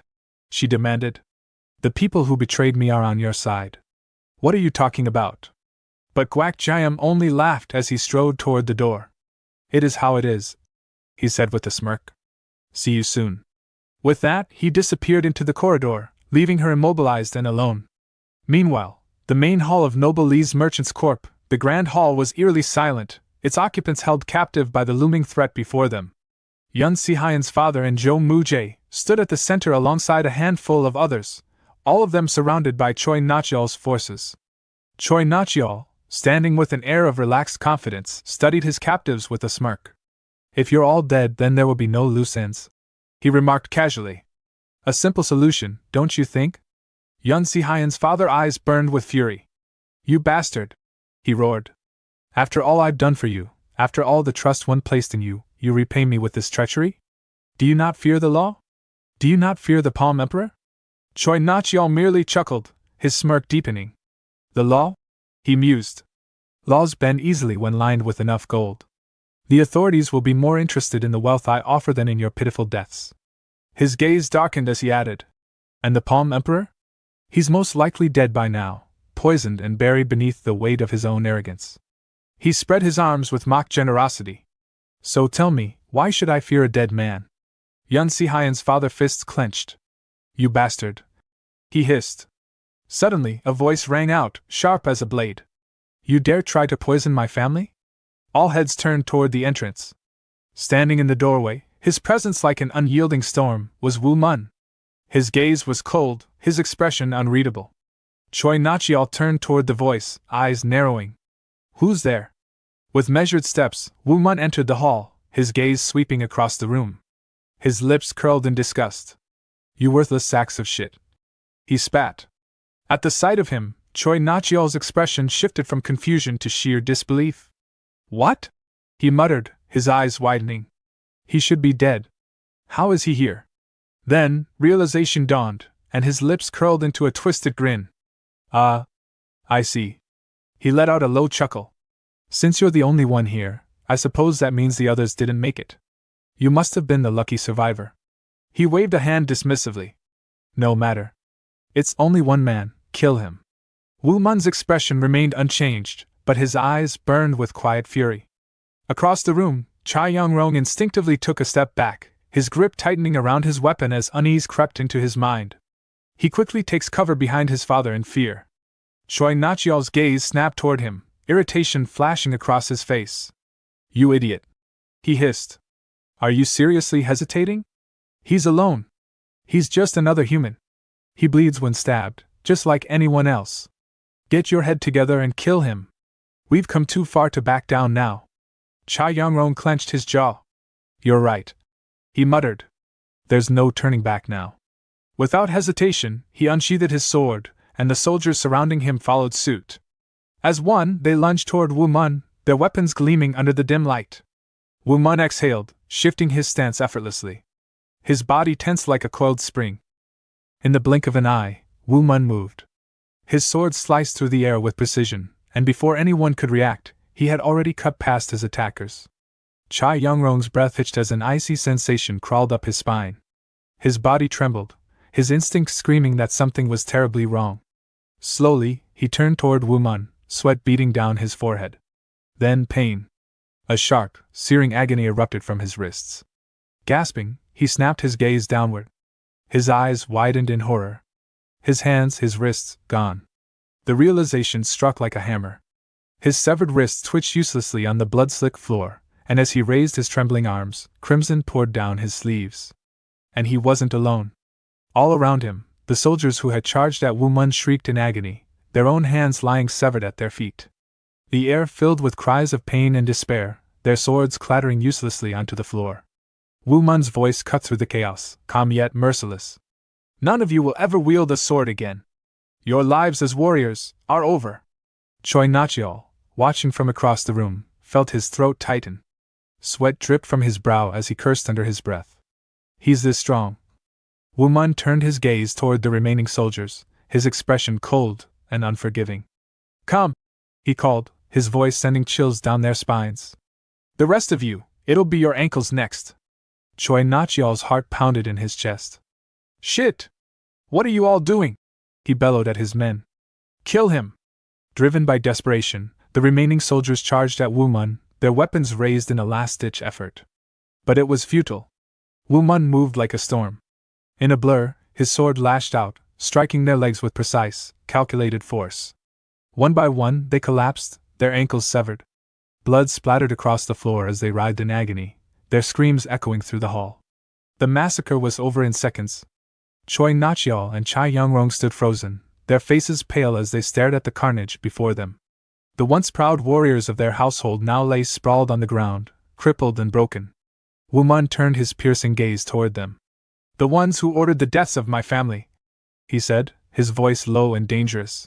Were most likely you and your son. His grip on his sword tightened. Your wrists and ankles won't be enough to atone for what you've done. Shock flickered across their faces. Choi Nachial stumbled back, shaking his head in disbelief. Impossible, this can't be real. Cha Young-rong's breathing was ragged. His voice wavered as he stammered. He took down all of our men in an instant. This isn't. He never got to finish his sentence. Woo Mun's gaze sharpened, cutting through his words. Don't bother making excuses, he said. He took a step forward, shifting into an attack stance. But before he could strike, the windows shattered. Dark figures dressed in black stormed into the hall, their faces obscured by cloth masks. Hand over the nightglow gem, one of them demanded. Woo Mun's eyes narrowed. Nightglow gem? He had no idea what they were talking about. Choi Nachial's pulse quickened as his gaze darted toward the intruders. Who are you people? He asked. Among them, a man wearing a black mask studied the scene with sharp eyes. His gaze flickered over the mutilated soldiers, the pools of blood, and finally landed on Woo Mun. What the hell happened here? He muttered. Beneath the mask, Guak Jiam's eyes narrowed him. Choi Nachial's mind raced. They're here for the nightglow gem. Then that must be Guak Jiam. He clenched his teeth. That bastard must have known about the gem and brought these men with him. This is our chance. His lips curled into a smirk. Without hesitation, he pointed straight at Woo Mun and shouted. That guy stole the nightglow gem. Immediately, Guak Jiam's eyes darkened. I see, he muttered. That explains what happened here. He turned to his subordinates. Kill him. Retrieve the gem. The assassins moved without hesitation, their blades flashing as they lunged at Woo Mun. Steel clashed against steel as Woo Mun parried their strikes, his sword dancing through the air. His movements were swift and precise, deflecting their attacks while countering with deadly efficiency. Seeing the opening, Choi Nachial turned to his son, his voice low but urgent. Now's our chance. Without looking back, the two bolted toward the exit. Woo Mun, though engaged in combat, caught their retreating figures from the corner of his eye. His expression remained impassive, but a glint of disdain flickered in his gaze. Cowards to the very end, he muttered. Then, without missing a beat, he executed his next move. With a swift step, he kicked two fallen swords lying nearby, sending them spinning into the air. As they rose, he shifted his stance, channeling his technique, Wind Fury Strike. The swords whirled through the air like bolts of lightning, slicing through the distance with lethal precision. Choi Nachial and Cha Young-rong barely had time to react before the blades impaled them from behind. A choked gasp escaped their lips as they stumbled forward, blood spurting from their wounds. Their bodies crumpled to the ground, lifeless. The crimson pool beneath them spread across the floor, marking the end of their treachery. Guak Jiam's eyes widened as he watched the scene unfold. His subordinates, the very men he had trusted to overwhelm Woo Mun, were now scattered across the floor, either dead or crippled. And to make matters worse, Choi Nachial and Cha Young-rong had been killed before his very eyes, despite Woo Mun fighting them at the same time. Bastard! Guak Jiam muttered, his voice laced with disbelief. His grip on his weapon tightened. He did that while fighting us? He's no ordinary brat. Be careful! Before his men could react, Woo Mun moved. His sword sliced through the air in a swift arc, colliding with their weapons and sending them flying from their hands. In the next instant, he lunged forward, seizing Guak Jiam by the throat with an iron grip. Guak Jiam choked, struggling against the crushing force around his neck. His eyes flickered with recognition as he got a closer look at his attacker. Wait a second! Guak Jiam rasped, his voice filled with both shock and disdain. You're that idiot from the lodge, aren't you? How the hell is an idiot like you capable of all this? It hasn't even been that long since I last saw you. Woo Mun's expression darkened, his jaw tightening. His grip on Guak Jiam's throat remained firm as he spoke through gritted teeth. Quit calling me an idiot and just answer the damn question. His eyes burned with fury. Were you planning to kill all these men for the nightglow gem?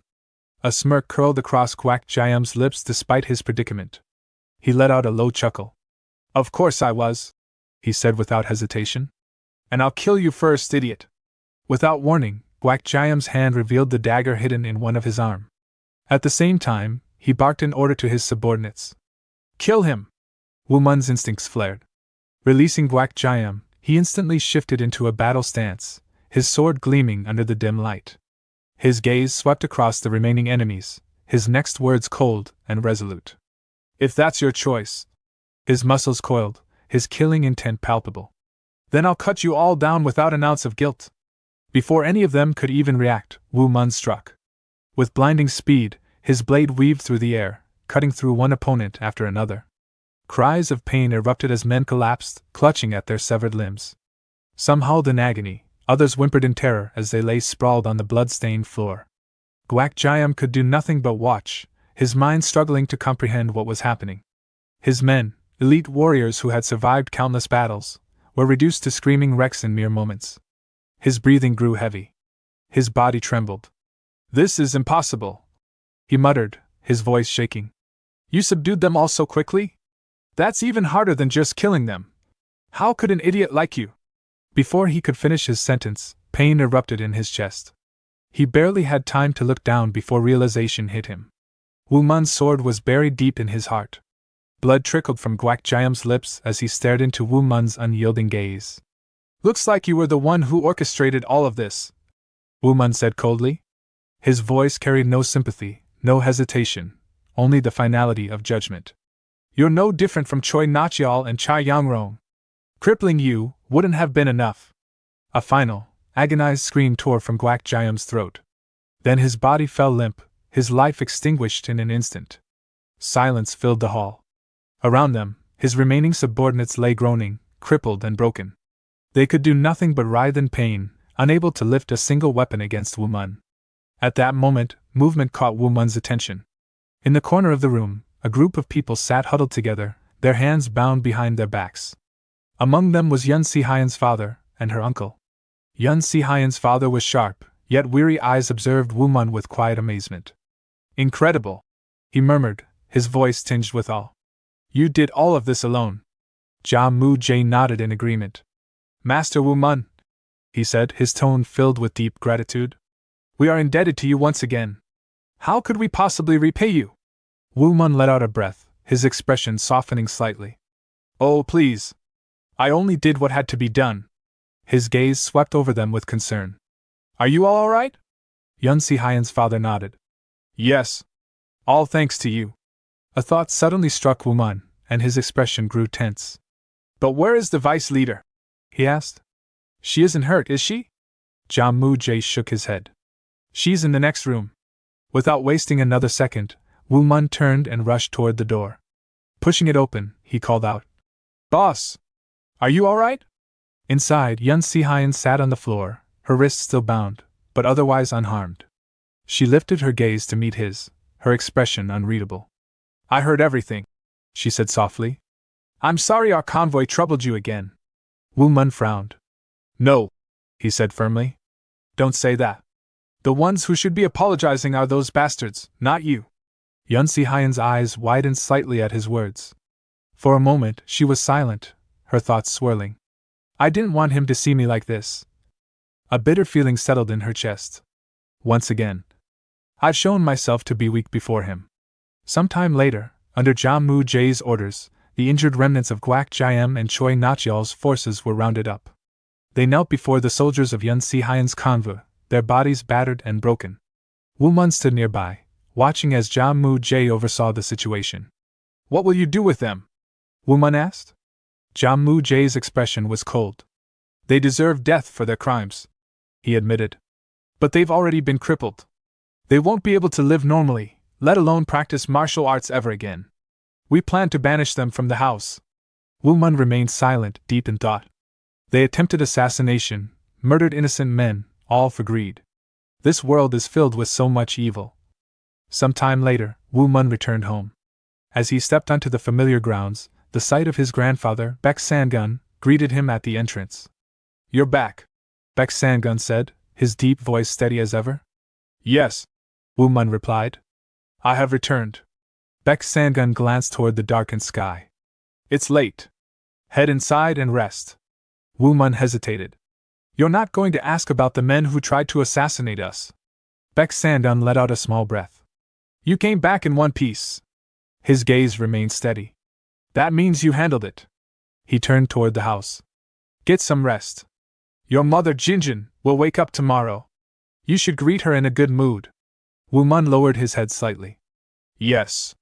As he walked past, Beck Sangun watched his grandson's face, dark, burdened with something unspoken. "Woo Mun," Beck Sangun thought grimly, "you will face men far worse than this in the future. But if you're already making that expression now, I fear you may lose yourself to the darkness before long."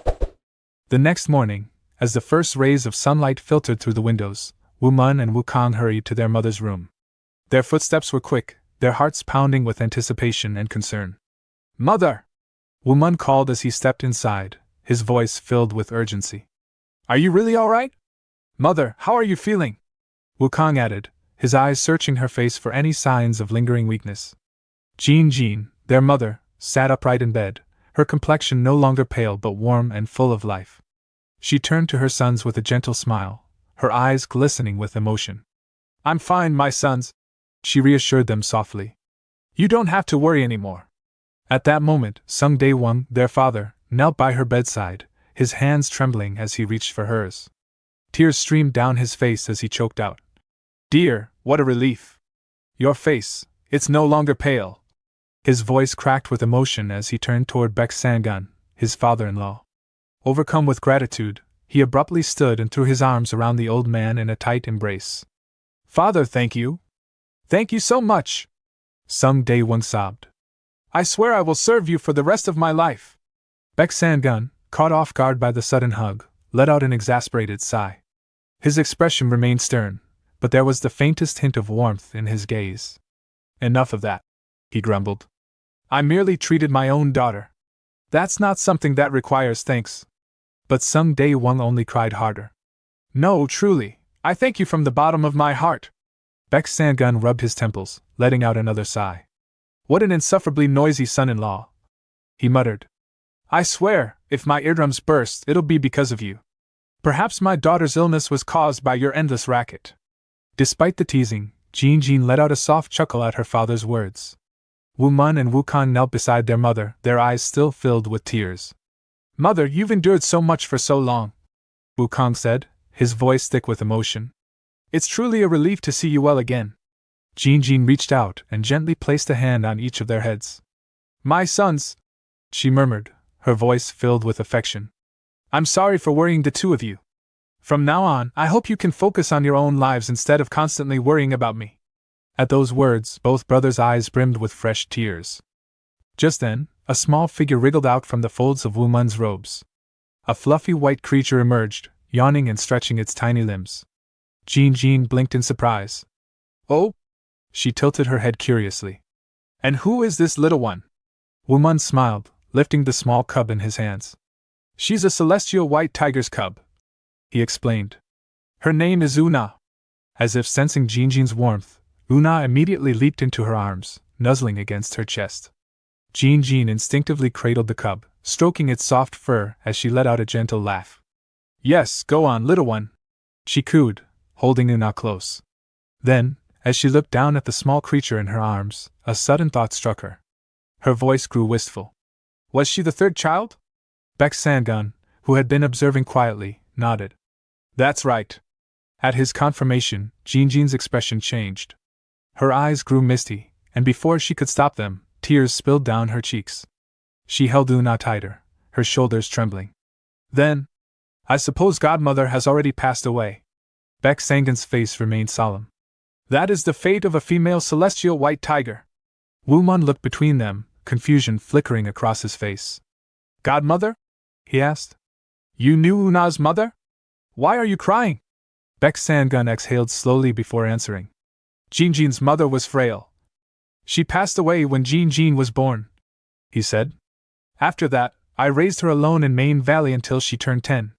Jean wiped her tears, her voice trembling with emotion as she continued the story. There was a celestial white tiger that lived in that valley, she said. That tiger, my godmother, fed and raised me, even though I was a human child. She protected me, nurtured me. She was like a mother to me. Woo Mun's heart pounded as he listened. He had never heard this story before. Jean's gaze dropped to Una, her fingers running through the cub's soft fur. I never saw her again after I left to join the Iron Blade Beck house, she murmured. Sun Day Wong, still wiping his tears, looked at his wife in astonishment. Dear, I never knew about this. Jean turned to him with a bittersweet smile. You know me well, my love, she said. I always wished for our family to live an ordinary life. That's why I never spoke of it. Woo Mun and Wukong exchanged glances, their emotions swirling. Beck Sangun then spoke again, his tone heavy with knowledge and experience. When a celestial white tiger gives birth to a third cub, he explained, the mother dies. The newborn only knows the warmth of its mother for a short time before losing her forever. His gaze rested on Una.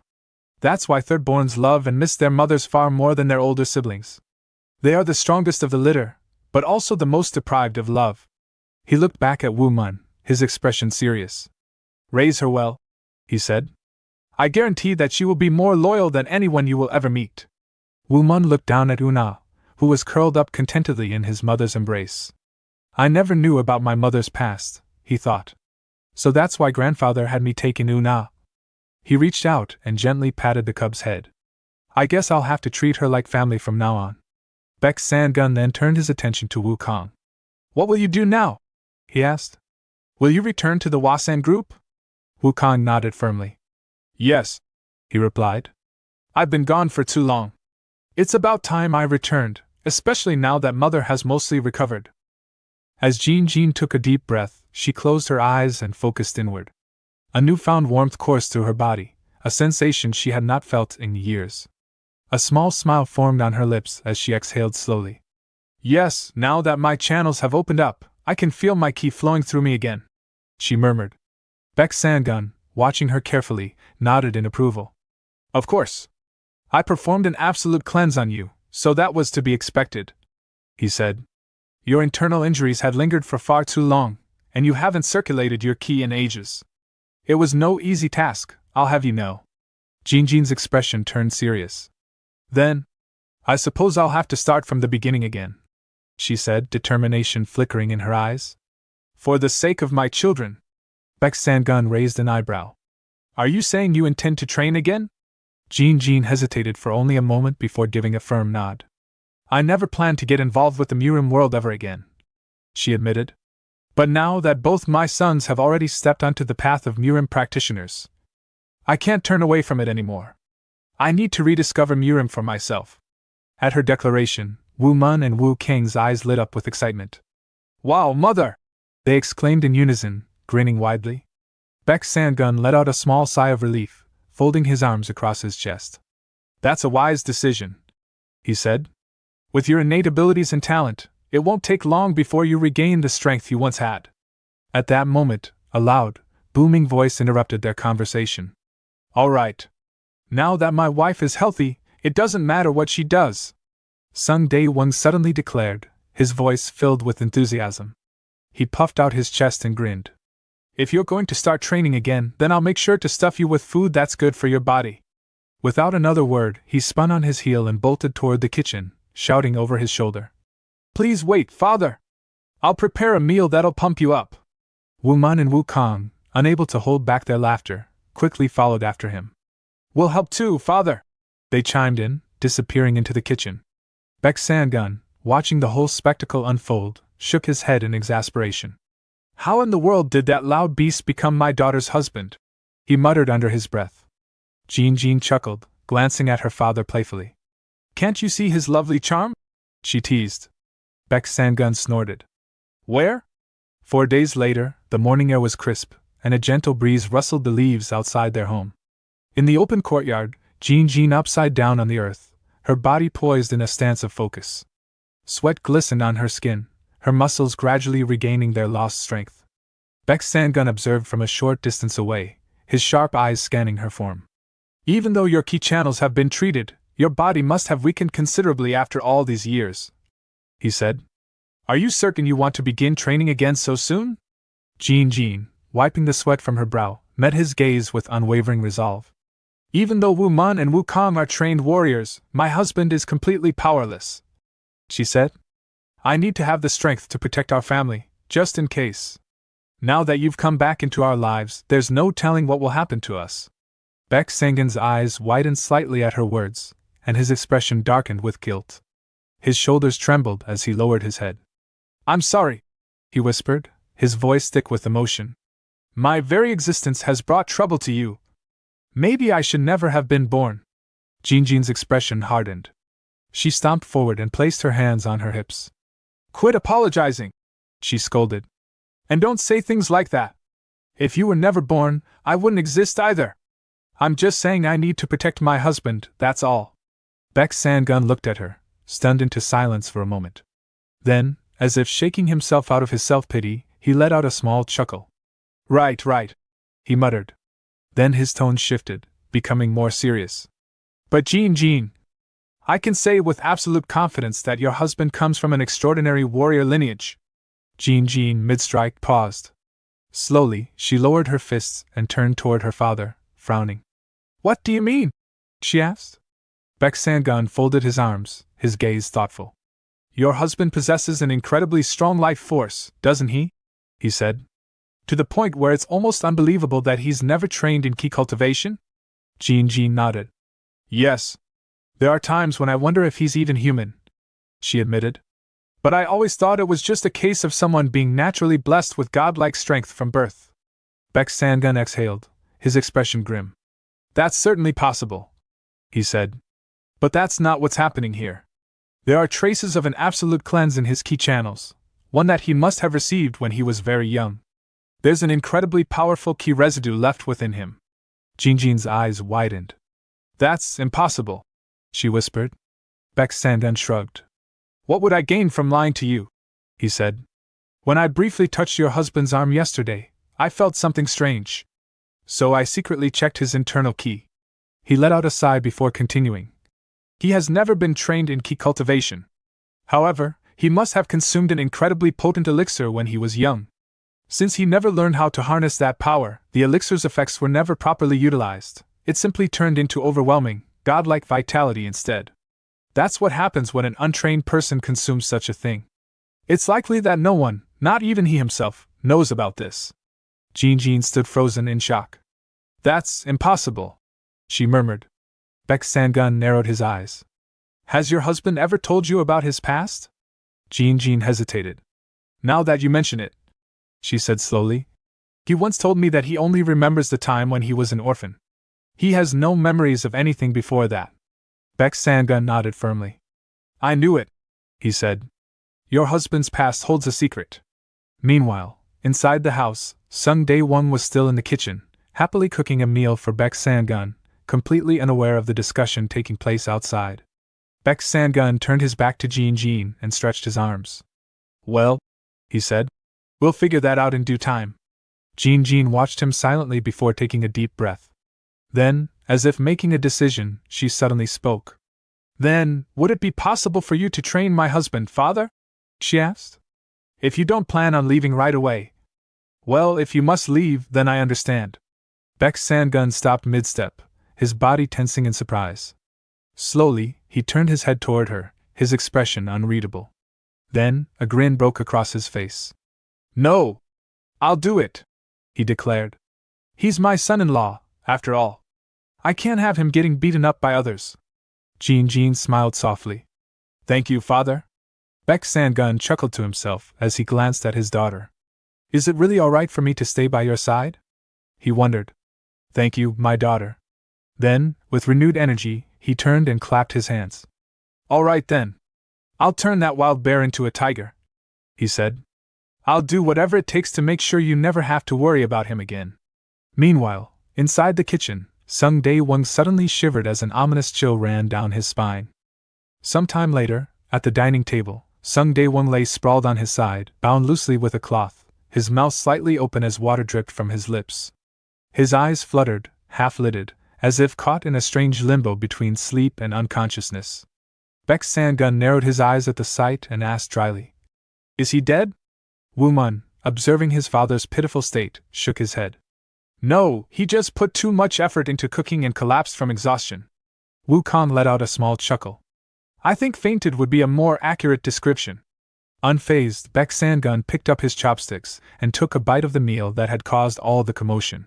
His eyebrows lifted in mild surprise as he chewed. This is actually quite good. I can feel my energy returning just from eating it.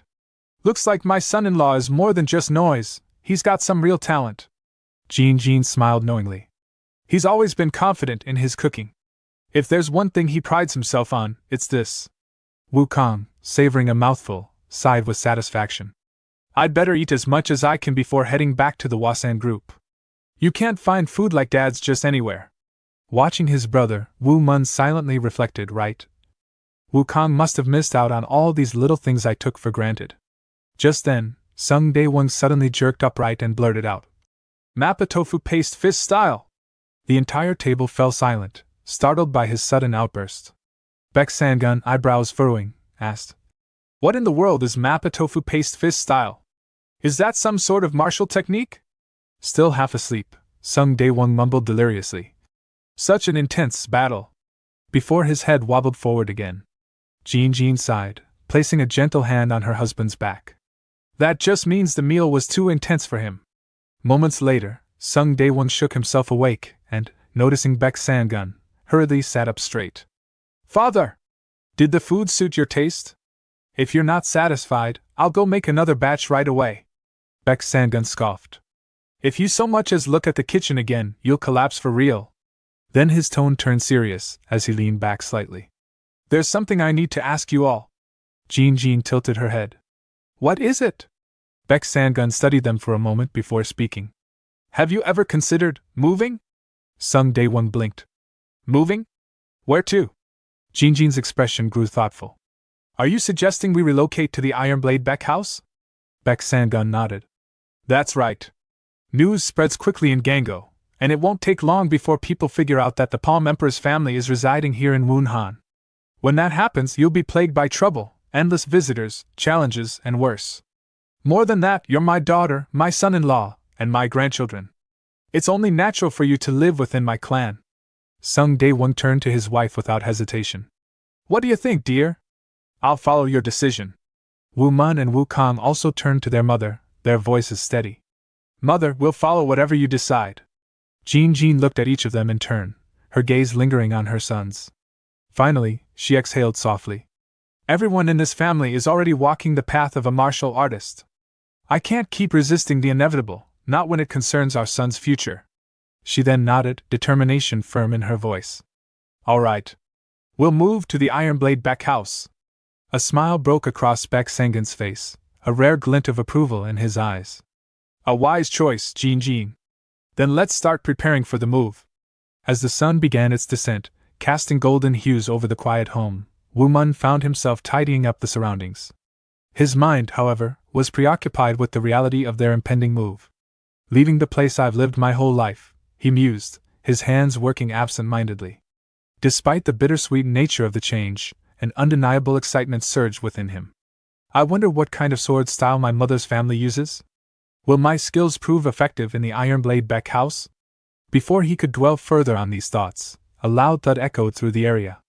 Wu Mun turned toward the sound and saw his father, Sung Day Wong, repeatedly striking a wooden training target. Beck Sangun's voice rang out sharply. "Fool! Don't just rely on brute force. Think about what I taught you." "Yes, father!" Sung Day Wong responded, his tone filled with determination as he resumed his strikes.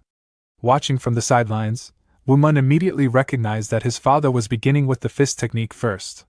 Beck Sangun observed his son-in-law carefully before adding, "The foundation is the most important part. It applied to both me and Wu Kong when we trained. Well, Wu Mun's case was a bit special." He shot a glance at his grandson before turning back to Sung Day Wong. "Follow everything I taught you with every punch you throw." "Yes," Sung Day Wong replied, continuing to punch the target. Wu Mun, watching, recalled an earlier conversation with his grandfather. "Remember, I told you that there were traces of an incredibly powerful elixir deep within your father's body? Because he received an absolute cleanse in his youth, his channels will open up faster than normal." His gaze softened as he saw his father persist through training. "You've got this, father." Beck Sangun observed Sung Day Wong with a discerning eye before commenting. "At first glance, you look dumb and simple, but it's not that your head doesn't work. You're just impatient, clumsy, and you dislike complicated things." Sung Day Wong paused mid-strike, unsure whether to feel insulted or praised. What is he trying to say? Before he could respond, Beck Sangun continued. "That being said, you picked up the key cultivation technique I taught you surprisingly fast. For someone completely untrained in martial arts, that's no small feat." Sung Day Wong clenched his fist, his expression lighting up with realization. "Then, am I a genius?" Beck Sangun's face turned red with exasperation. "No! Definitely not!" he groaned before shaking his head. "For crying out loud! Anyway, listen well. I am teaching you the great strength key cultivation technique, created 230 years ago by the renowned martial expert, Mountain Cleaver Woodman, as well as my own technique, the 36-path steel destruction fist. Both of these are among the most powerful techniques in existence, so you'd better keep that in mind while training. Hearing the gravity of what he was learning, Sun Day Wong tensed. Yes, father! Meanwhile, Woo Mun, who had been listening, widened his eyes in surprise. The great strength ki cultivation technique and the 36-path steel destruction fist. Over the following days, Beck Sangun rigorously trained Sun Day Wong, Woo Mun, and Woo Kong. The daily lessons were relentless, but under his guidance, both Woo Mun and Woo Kong eventually mastered the great strength ki cultivation technique and the 36-path steel destruction fist. These newfound skills drastically strengthened them, preparing them for the challenges ahead. During his free time, Woo Mun dedicated himself to his own form of training. Using the unbreakable celestial master's immortal art, he worked tirelessly to construct a new martial technique within his mind. His thoughts raced with countless variations of attacks and defenses, each one carefully refined in the vast landscape of his imagination. Beck Sangun, watching his grandson's intense focus, let out a small chuckle. What a monster! That's incredible, even for my grandson. A tired Sun Day Wong, wiping sweat from his forehead, turned toward his father-in-law. What do you mean? Beck Sangun smirked. Soon enough, he'll be my equal. Right now, he's mentally revisualizing my battle with the wicked spear demon, analyzing every move. Just then, Woo Mun's body began to float midair, as if lifted by an unseen force. Beck Sangun, though surprised, let out a laugh. Goodness me! That's ridiculous! Sun Day Wong, his eyes wide in disbelief, stammered. Whoa, he's floating! Woo Mun, still immersed in his mental training, suddenly felt a surge of enlightenment. His mind had unraveled an incredibly high-level concept of martial knowledge, allowing his celestial brush sword style to evolve. This enlightenment triggered a profound response from the unbreakable celestial master's immortal art, leading him into a state of samadhi floating. Beck Sangun grinned, nodding in approval. Now that is what you call a genius! Sun Day Wong's chest puffed up with pride. Oh, so you were talking about me? Beck Sangun's grin instantly vanished. No, you fool! Stop wasting time and go train more! Sun Day Wong groaned but quickly straightened. Yes! Some time later, Woo Mun's intense focus broke, and he gently landed back on the ground. He clenched his fist, feeling an odd but powerful change within him. His grin widened. Whoa! Something feels different again. 10 days later, Woo Mun arrived at Noble Lee's Merchant Corp., walking through the familiar streets with a deep sense of nostalgia. His thoughts drifted to their imminent departure. 5 days left now. I should say my farewells to Noble Lee's Merchant Corp. Before I leave. However, as he approached the entrance, an unsettling feeling crept up his spine. I heard that after that ambush, there were fewer than 20 people left in the corp. I hope the leader is doing all right. With a steadying breath, he opened the door and stepped inside. A servant, who was sweeping the floor, looked up upon his arrival. Good day, Master Sung. Woo Mun acknowledged the greeting, but his attention was immediately drawn to something odd, the servant's attire. He wore yellow morning robes. A sense of dread washed over Woo Mun as his heart pounded. His mind raced to the worst possibility. His hands clenched slightly as his eyes widened. Don't tell me. The air inside Noble Lee's Merchant Corp was thick with sorrow. The lingering scent of incense, and the heavy silence weighed down on Woo Mun as he stood in the entrance hall. The servant, clad in yellow morning robes, bowed respectfully before speaking. We're holding a funeral. The leader fell ill after what happened that day, and after 4 days of struggling, unfortunately. His voice trailed off, his expression filled with grief. Woo Mun's hands tightened into fists at his sides. Though he had prepared himself for bad news, hearing it aloud still sent a wave of anger and sadness through him. But he steadied himself and asked, Could you perhaps tell the vice leader that I'm here to see her? The servant nodded. Sure. Please wait a moment. Time passed in silence. Woo Mun stood motionless, gazing at the banners of mourning hung across the hall. Eventually, the servant returned, his face apologetic. Apologies, Master Sung Woo Mun.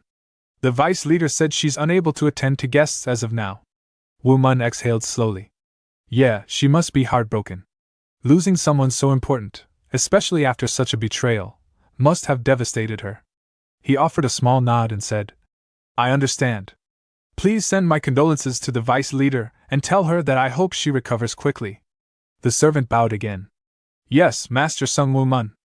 After a brief pause, Woo Mun asked, "Would it be possible for me to meet Mr. Jo Moo Jae?" The servant's expression shifted slightly, as if relieved to have something else to focus on. "Yes, of course. This way."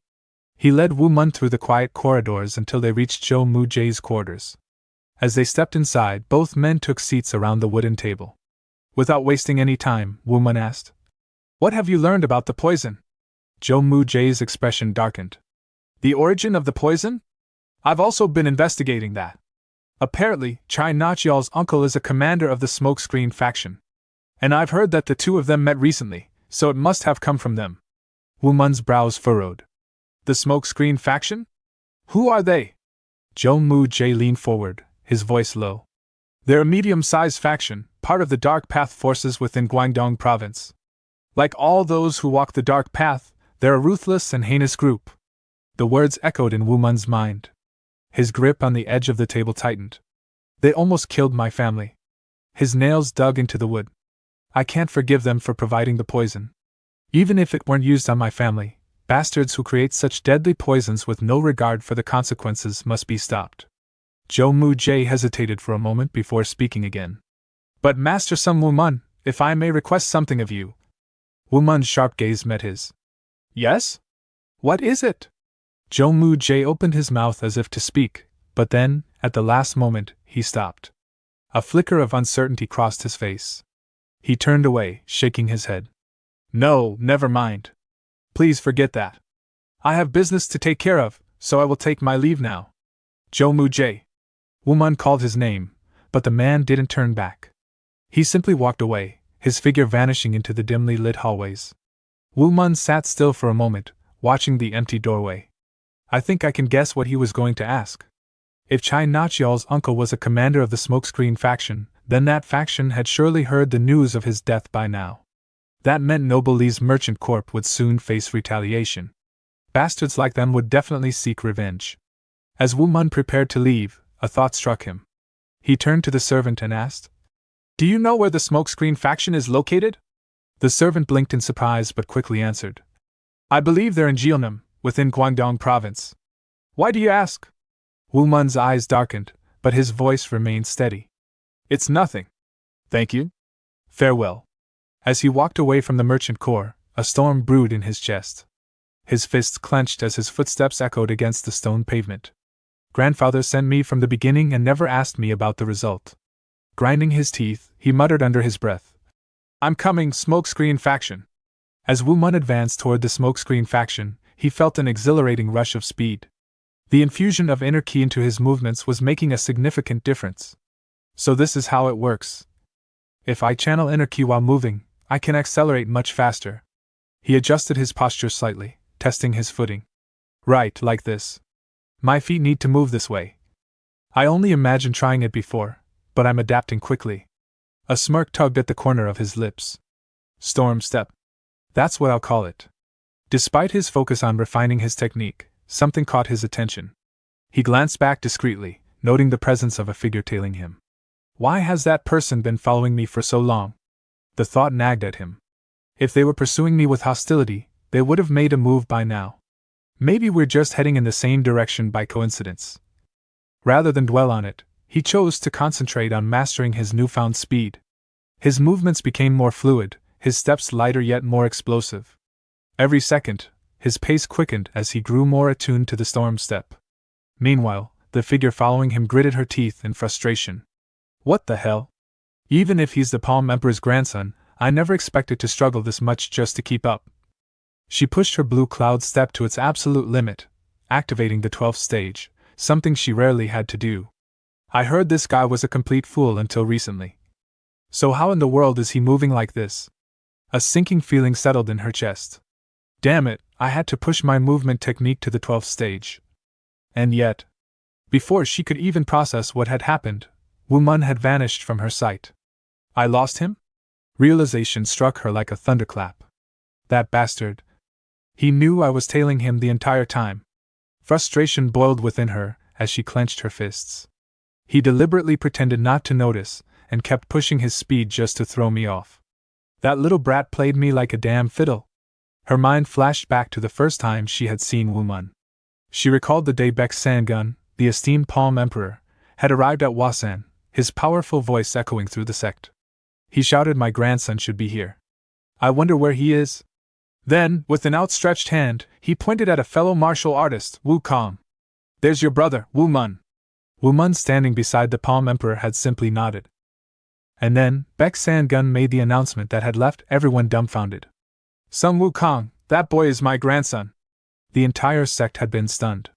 She had kept a close watch on them ever since, driven by sheer curiosity. And when she caught wind of Woo Mun setting off for the smokescreen faction alone, she decided to follow him. But now, after pushing her movement technique too far, the consequences struck. She gasped for breath, slumping down as the strain wreaked havoc on her internal energy. "I overdid it. My inner body is in chaos." Her hands trembled slightly as she tried to steady herself. "That bastard. He dared to toy with me? Just wait, you arrogant little." Meanwhile, Woo Mun pressed forward without hesitation. He cast a brief glance over his shoulder, but there was no sign of his pursuer. "Looks like they're not following anymore. Guess we really were just going the same way after all." With that thought, he picked up his pace. Not long after, Woo Mun arrived at his destination. The smokescreen faction's base loomed before him, far from the discreet hideout he had envisioned. "So this is the smokescreen faction. I thought they'd be operating from an underground den, but they have no shame, do they?" His eyes scanned the structures, noting the sheer audacity of their setup. Inside one of the buildings, heated voices echoed through the dimly lit halls. "Commander, please reconsider." At the center of the room, seated upon an extravagant throne, was a red-haired man radiating an air of absolute authority, Bang Mushum, the commander of the smokescreen faction. His sharp gaze fell upon the subordinate speaking before him, and his voice was laced with irritation. "Who the hell do you think you're talking to?" he snapped. "Do you want to die?" A scoff followed as he leaned back slightly. "Honestly, what was his name again? Chai Nachiol? It's absurd to think our faction should act just because your cousin died." The man standing before him, Chai Okiol, the faction's vice commander, gritted his teeth. His thoughts seethed with resentment. Son of a bitch. After everything I've done for him, he won't even grant me this one favor? But rather than argue, he opted for a different tactic. One he had used before. Lowering his voice, he spoke in a more persuasive tone. "Commander, there's something you should know. The girl from Noble Lee's Merchant Corp is an absolute beauty." Bang Mushum arched a brow, unimpressed. Okio continued, his words deliberate. "Even while veiled, she's renowned for her beauty. If people sing praises of her despite never having seen her full face, then I'd wager none of your wives or concubines could compare." A flicker of interest passed through Bang Mushum's eyes. "What? Are you serious? Or are you just trying to manipulate me again?" A knowing smirk tugged at Chai Okiol's lips. "I wouldn't dare. So, what do you say? Let's take down the Merchant Corp. You could claim the girl as your fourth wife. Wouldn't that be beneficial to both of us?" Bang Mushum considered the proposition. A fourth wife, and from what I've heard, the Merchant Corp is barely standing after all the chaos. A dark chuckle escaped his lips as he entertained the thought further. That brat who supposedly protected the Corp and its warriors. I suppose I should be concerned. But really, a country bumpkin like him? He wouldn't stand a chance against the smokescreen faction. Just half of our forces would be enough to seize control of Woon Han. His decision solidified. Rising from his throne, he declared, "Now that I think about it, you've been my right-hand man for years. I can't forgive them for killing your cousin." His eyes gleamed with malice. "We leave for Woon Han at once." Chai Okyo grinned, a sense of triumph washing over him. "A wise choice, sir. Let's move immediately." However, before they could take a single step, a weary sigh echoed through the room. "I can't bear listening to this any longer." Both men turned sharply toward the source of the voice. Chai Okiol's eyes widened in disbelief. "Who the hell are you? I didn't even sense your presence." Bang Mushum's gaze darkened, his instincts screaming that something was off. "How did you get in here? Who are you?" Standing in the doorway, Woo Mun met their stares with an unwavering expression. His voice was steady, carrying the weight of his intent. "Me?" He took a step forward, his presence suffocating the air. "I'm the one who came to destroy the smokescreen faction." Bang Mushum's eyes narrowed, his expression contorting with fury as he rose from his seat. His voice boomed through the room, laced with disbelief and rage. Has this son of a bitch lost his damn mind? Who the hell do you think you're talking to?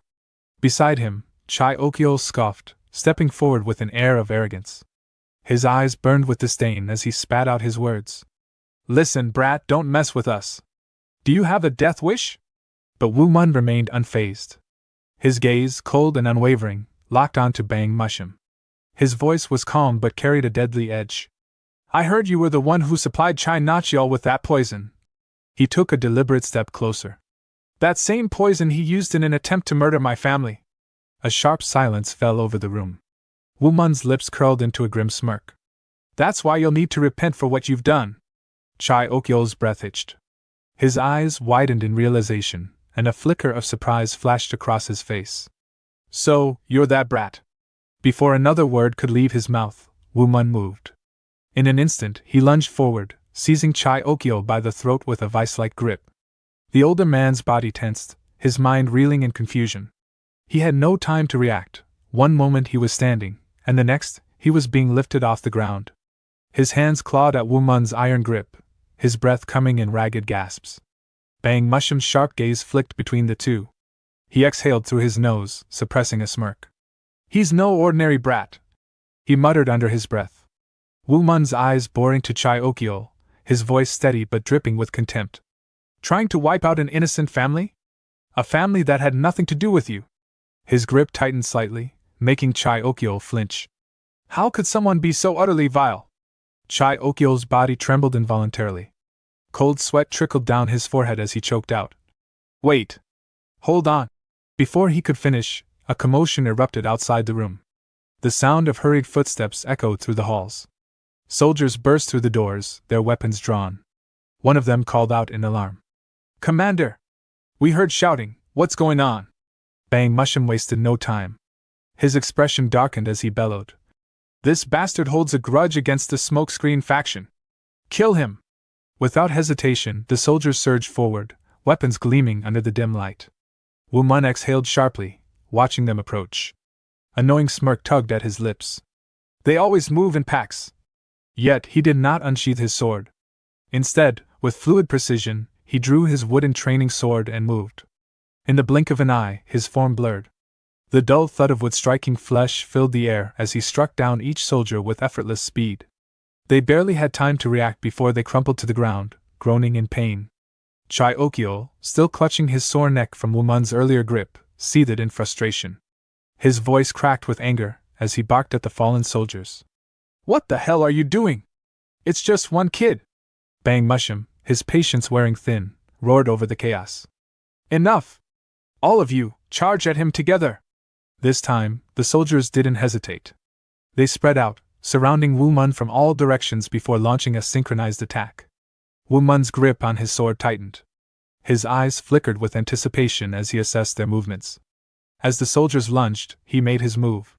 With near impossible agility, he maneuvered through them, with the sword hilt striking swiftly, not at their bodies, but at their feet.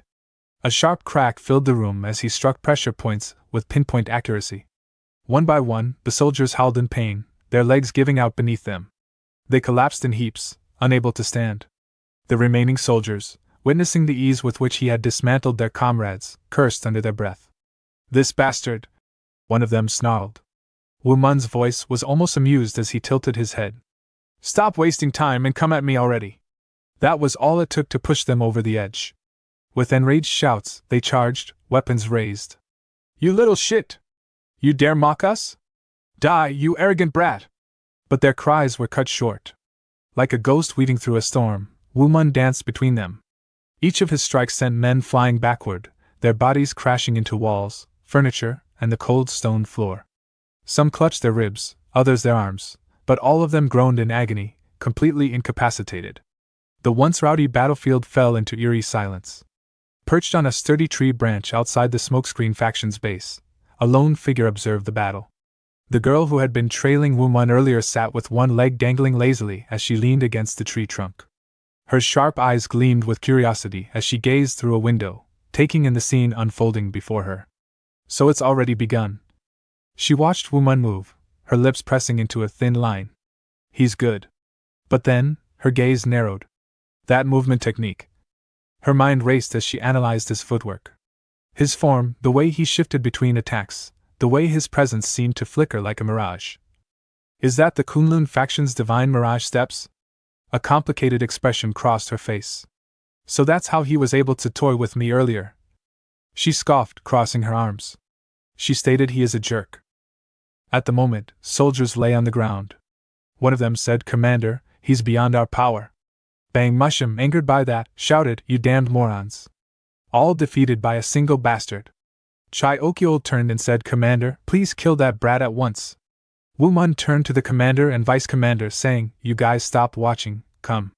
Bang Mushum started laughing nervously and said, "There's no point for me to step in to defeat a lowly brat like him." "Hey, Vice Commander, you can take care of this."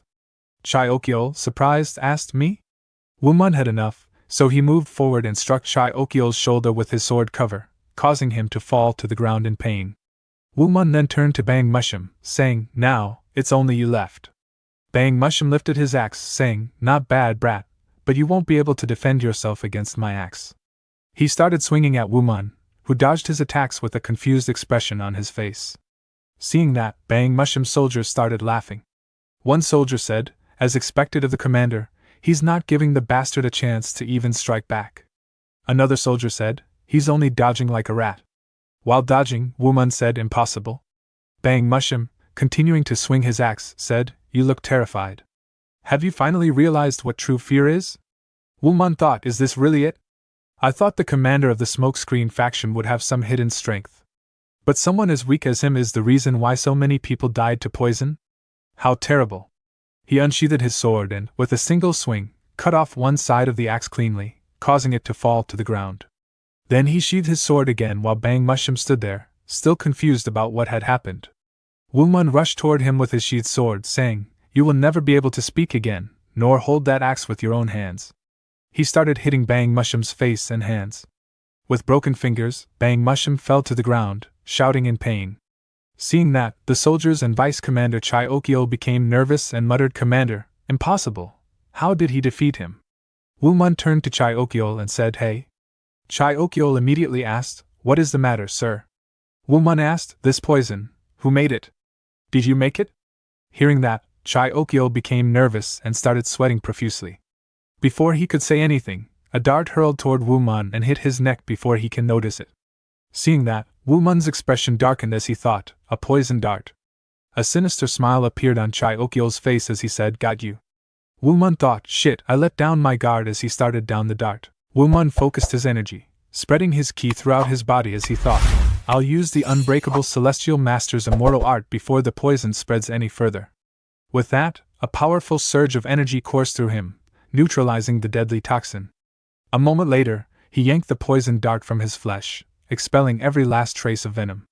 His gaze immediately shifted toward the figure who had attacked him, his sharp eyes locking onto their position. "There you are," he thought. The person who had thrown the dart flinched in shock, realizing too late that Woo Mun had already pinpointed him. "How did you know?" he stammered. Before he could react, Woo Mun closed the distance in an instant, seizing him by the throat and lifting him effortlessly into the air. His grip was unyielding as he coldly remarked, "Your body reeks of poison. You must be the one who created it, aren't you?" The man, struggling for breath, managed to choke out, "Why doesn't the poison work on you?" "How?"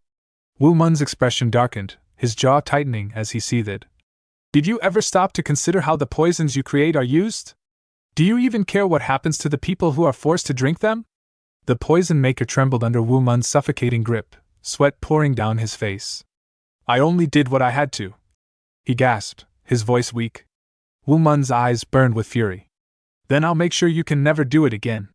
Without hesitation, he unsheathed his sword and, with precise strikes, slashed across the man's wrists and ankles, severing the tendons. A blood-curdling scream tore through the air as the man convulsed in agony. Woo Mun then slammed him down onto the ground, his voice like ice as he said, "If my father or brother had consumed your poison, they would have died instantly. You're lucky I'm showing you mercy." Chai Okyol, who had been watching from a distance, broke into a cold sweat. "Now's my chance," he thought, gritting his teeth in frustration. His mind burned with resentment. Damn you, Woo Mun! I'll never forget this humiliation. Just as he turned to slip away, Woo Mun materialized behind him, his voice calm yet chilling. Where do you think you're going? Chai Okyo froze as Woo Mun clamped a hand onto his shoulder. Now that I think about it, you're even worse. You willingly handed out that poison without a second thought. Unforgivable. Chai Okyo stammered, trying to conjure an excuse, but Woo Mun didn't give him the chance. I think I'll break your remaining shoulder. With a sudden, ruthless application of force, he crushed Chai Okyo's shoulder. A sickening crack echoed through the air as Chai Okyo collapsed to the ground, screaming in agony. Woo Mun loomed over him. I'll spare your life this time. But if you ever commit such atrocities again, I will not forgive you. Tears streamed down Chai Okyo's face as he knelt on the ground, clutching his shattered shoulder. Understood, sir. Please spare me. Woo Mun then turned his attention to the remaining members of the smokescreen faction, his voice ringing with finality. Listen well. I'll let you go today, but if any of you ever lay a hand on Noblesse Merchants Corp or Wunhen again, I will return. And next time, I will kill every last one of you. Mark my words. The faction members, paralyzed with fear, nodded frantically as sweat dripped down their faces. Why, yes, sir, they stammered in unison. With that, Woo Mun turned on his heel and stormed out. As he reached the main doors of the smokescreen faction's headquarters, he kicked them open with force, stepping out into the night air. His fists clenched as frustration boiled within him. I'd love to send them all to hell, he thought, but I refuse to become like them. This will have to be enough. He stopped in his tracks. Ahead of him, 3 figures stood in his path. The red-haired man among them turned to his companion and asked, Hey, this is the guy who just broke through the smokescreen faction's main gate, right? Woo Mun remained still, his gaze flickering between them as he assessed their presence. Who are they? He wondered. Are they affiliated with the smokescreen faction? Their energy was undeniably powerful, yet he sensed no malice in them. From a nearby rooftop, a voice called out in response to the red-haired man's question. The Windblade Group, correct? You're too late, unfortunately. This man's already wiped them out. Woo Mun gazed at the woman, his mind searching for where he had seen her before. In the Justice Coalition, there existed an elite faction of young warriors under 30 known as the 5 Blades of Heavenly Justice. This league consisted of 5 powerful groups: the Golden Blade Group, Wind Blade Group, Flame Blade Group, Wood Blade Group, and Water Blade Group. These 5 groups formed the foundation of the rising stars within the coalition, their members constantly competing to prove their strength and secure their place in history. At the helm of this fierce competition stood the Quintuple Blade Leader, a title awarded every 3 years to the strongest and most accomplished warrior among them. Naturally, the rivalry between the groups was intense, as attaining the position of Quintuple Blade Leader was the ultimate mark of superiority within the younger generation of the Justice Coalition. However, the Wind Blade Group was different. Unlike the other 4 factions, its members were an odd collection of individuals, physically weaker than their peers and seemingly indifferent to achieving accolades. None of them actively pursued recognition or results, with one glaring exception, Xiahou Jinhian, the red-haired chief of the Windblade Group and its sole competent member. Xiahou Jinhian had somehow managed to drag along 2 of his most reluctant subordinates, Mubi and Peng Chanho, to this encounter, but the situation was already testing his patience. Peng Chanho smirked and commented, What a shame. Our chief came all this way for something so pointless, but it turns out it was all a waste of time. His words only deepened Xiahou Jinhian's frustration. He turned to Woo Mun and asked sharply, Are you the one who attacked the smokescreen faction? Woo Mun frowned. The heck? He makes it sound like I did something wrong. Still, he answered plainly. Correct. Xiahou Jinhian's gaze narrowed. What is your name? Song Woo Mun. Xiahou Jinhian continued. Which faction do you belong to? Woo Mun replied. I'm not in one. A flicker of surprise crossed Xiahou Jinhian's face. You're not in a faction? So you act alone? Woo Mun shrugged. Until recently, I worked as a bag boy for Noblesse Merchants Corporation. At this, Mubi and Peng Chanho burst into laughter. A bag boy? They echoed in disbelief. Xiahou Jinhian raised an eyebrow. Are you making a fool out of me? I've never even heard of such an organization. And how would a mere bag boy be able to take down the smokescreen faction on his own? Woo Mun met his gaze steadily. I'm neither making a fool out of you nor lying. Xiahou Jinhian's skepticism deepened. Then tell me, who is your master? Woo Mun hesitated before answering. I do have a master, but I don't exactly know his name. Xiahou Jinhian stared at him incredulously. You don't know your own master's name? Correct.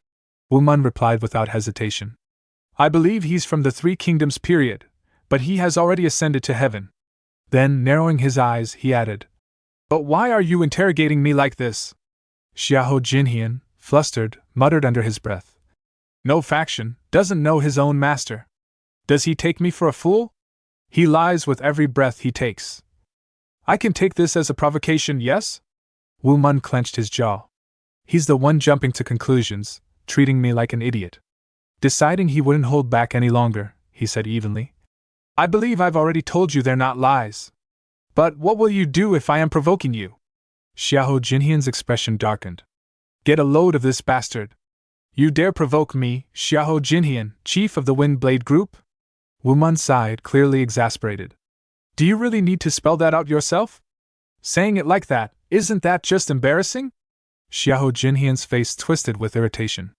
Fine, he said coldly. Then we'll settle this the proper way. Unsheath your blade. I'll make you repent for scorning me. Peng Chanho watched the exchange, noting Xiahou Jinhian's rising agitation. Looks like he can't hold himself back anymore, especially with Mubi and me watching. It must sting even more that he didn't get to take down the smokescreen faction himself. Guess I'll just sit back and watch. But Woo Mun remained unimpressed. He extended his fist and said, Unsheath my blade? You're not worth it. I'll take on the esteemed chief of the Wind Blade Group with my bare hands. Xiahou Jinhian's eyes gleamed with anger. You will regret those words. Without hesitation, he raised his hand. If you wish to fight with fists, then allow me to demonstrate palm style. From the sidelines, the person who had originally called the Wind Blade Group observed the scene and smirked. The chief of the Wind Blade Group belongs to the Xiahou clan, the most renowned experts in palm style combat. You'll regret challenging him, Song Woo Mun. Xiahou Jinhian swiftly executed his signature technique, the golden serpent palm. His palm glided through the air like a striking viper, fluid yet razor-sharp in its movements. Woo Mun, however, evaded the attack with a slight tilt of his body, effortlessly dodging the strike. A palm technique that emphasizes fluidity and precision, he mused. Alright, let's see how it compares to grandfather's palm style. Undeterred, Xiahou Jinhian launched a relentless barrage of palm strikes, his hands cutting through the air with increasing speed. Yet, no matter how fast or unpredictable his attacks were, Woo Mun continued to dodge them with minimal effort. Frustrated, Xiahou Jinhian narrowed his eyes. You won't win by just dodging. It's only a matter of time before you get tired, and when that happens, I'll land a strike. From the sidelines, the informer observed the battle keenly. Xiahou Jinhian has no idea what he's up against. He probably thinks that guy is barely keeping up, but that's not the case at all. That damn rat is analyzing his palm technique right now. Meanwhile, Woo Mun continued evading the strikes, carefully studying the flow of Xiahou Jinhian's movements. I see. This step suddenly shifts left to lead the opponent into a trap. Which means... His mind pieced together the sequence. The previous step and this one are interconnected. It's a pattern. The informer smirked. He's actually enjoying himself, analyzing every little detail. Xiahou Jinhian, on the other hand, is starting to get exhausted. Xiahou Jinhian clenched his teeth in frustration as his relentless assault failed to land a single hit. Wait a minute, what the hell is going on? Why can't I hit him? His irritation boiled over. This bastard is pissing me off. But in the end, I'm the one who's going to win. Determined to end this, he stretched his hand backward, channeling energy into his palm. The air around his hand distorted as the force of his next strike intensified. This time, as his palm shot forward, it moved faster and sharper than before, catching Woo Mun off guard. Before he could fully react, Xiahou Jinhian's strike landed directly on his chest. Woo Mun's eyes narrowed. How did he adjust his attack so quickly and aim straight for my heart? But a smirk tugged at the corner of his lips. Even so, you're still a long way from beating me with your technique. The moment before Xiahou Jinhian's palm could inflict any real damage, Woo Mun's figure vanished. A heartbeat later, he reappeared behind Xiahou Jinhian, his voice casual yet taunting. Hey, this is a lot more fun than fighting those weaklings inside the building. Xiahou Jinhian's body stiffened. His breath caught in his throat as a chilling realization set in. I thought he couldn't fight back because I wasn't giving him an opening, but that wasn't it. He was simply choosing not to. Beads of sweat rolled down his temple. He's made a complete fool of me, without even using a movement technique. Snapping back to his senses, Xiahou Jinhian quickly stepped back, seething. Son of a bitch! I'll kill you! Without hesitation, he began activating his most destructive technique, Golden Snake Piercing Boulder. From the sidelines, Mubi's expression darkened. He's using that? Is he actually trying to kill him? Peng Chanho sighed. He's letting his emotions get the better of him because we're watching. If this keeps up, we might have to step in and stop him.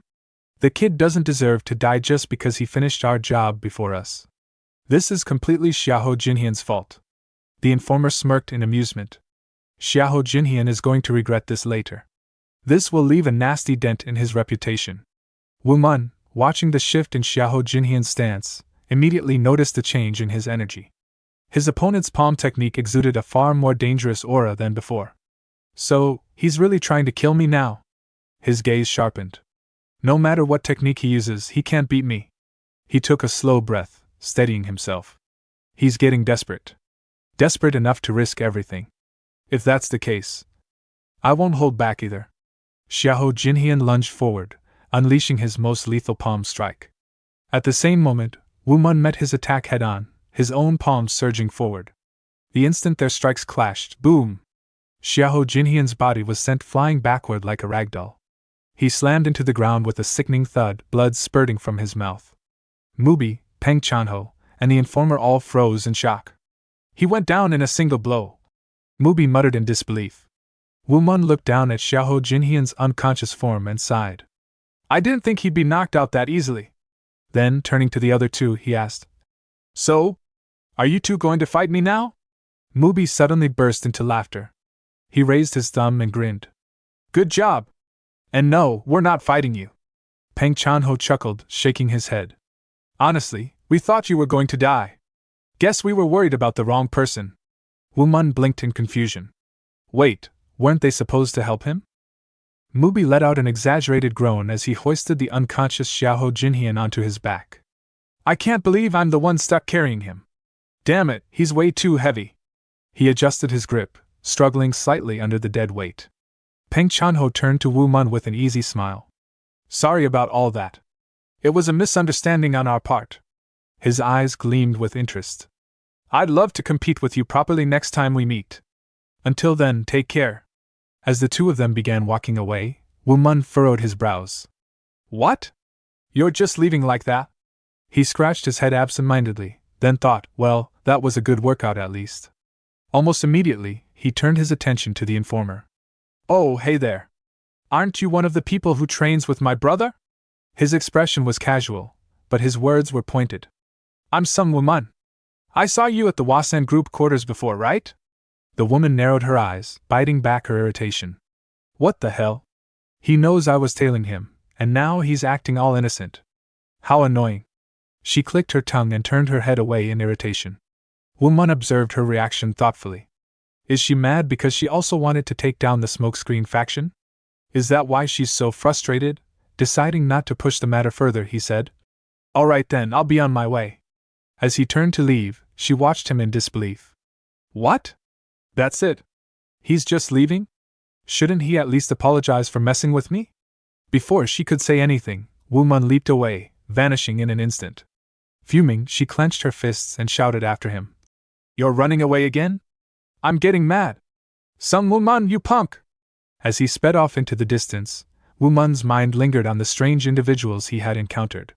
They were odd, but they were also after the smokescreen faction. It seems like the world is filled with bad people, but there are also those who seek justice in their own ways. Still, it's a relief that I was the one who took care of the smokescreen faction first. You'll never get the chance to touch my family again. Unbeknownst to him, a shadowy figure in a black cloak silently observed him from the cover of the nearby trees, remaining completely hidden. By the time Wu Mun returned home, the sun had begun to set. As he stepped inside, his younger brother, Wu Kang, looked up from his seat. Brother, where have you been? Wu Mun replied nonchalantly. Just taking care of some urgent business. Before Wu Kang could ask further, their grandfather, Beck Sangun, entered the room. His sharp gaze landed on Wu Mun, and with a knowing smirk, he said, You went to the smokescreen faction, didn't you?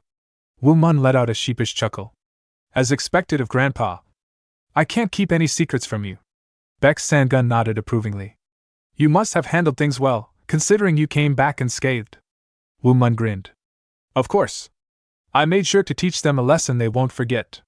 His grandfather let out a satisfied hum. Good. Now go and get your things in order. We leave tomorrow. Woo Mun's expression turned serious. Understood, Grandpa. Meanwhile, Wukong sat in silence, deep in thought. He took down the smokescreen faction alone? He clenched his fists. Brother has changed so much, and I don't know how much more he'll change in the future. As the sun rose, Beck Sangun stood before the group and declared, It's time to go.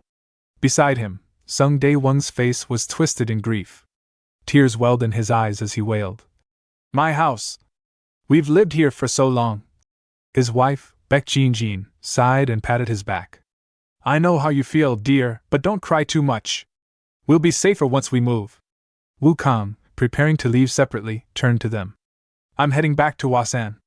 Take care on your journey. Beck Jin smiled warmly. You too, Wukong. Be careful. Beck Sangun clapped a hand on Wukong's shoulder. From now on, come visit us at Ironblade Beak House. Woo Mun stepped forward, meeting his brother's gaze. Stay healthy until we meet again. Wukong nodded firmly. I will, brother. Take good care of Mom and Dad. Woo Mun smirked. Don't worry. Grandpa's with us. As Wukong turned and walked away, they all waved him off. Sun Day Wong sniffled again, waving frantically. Goodbye, my son! Beck Sangun, now eager to get moving, urged. All right, let's head out.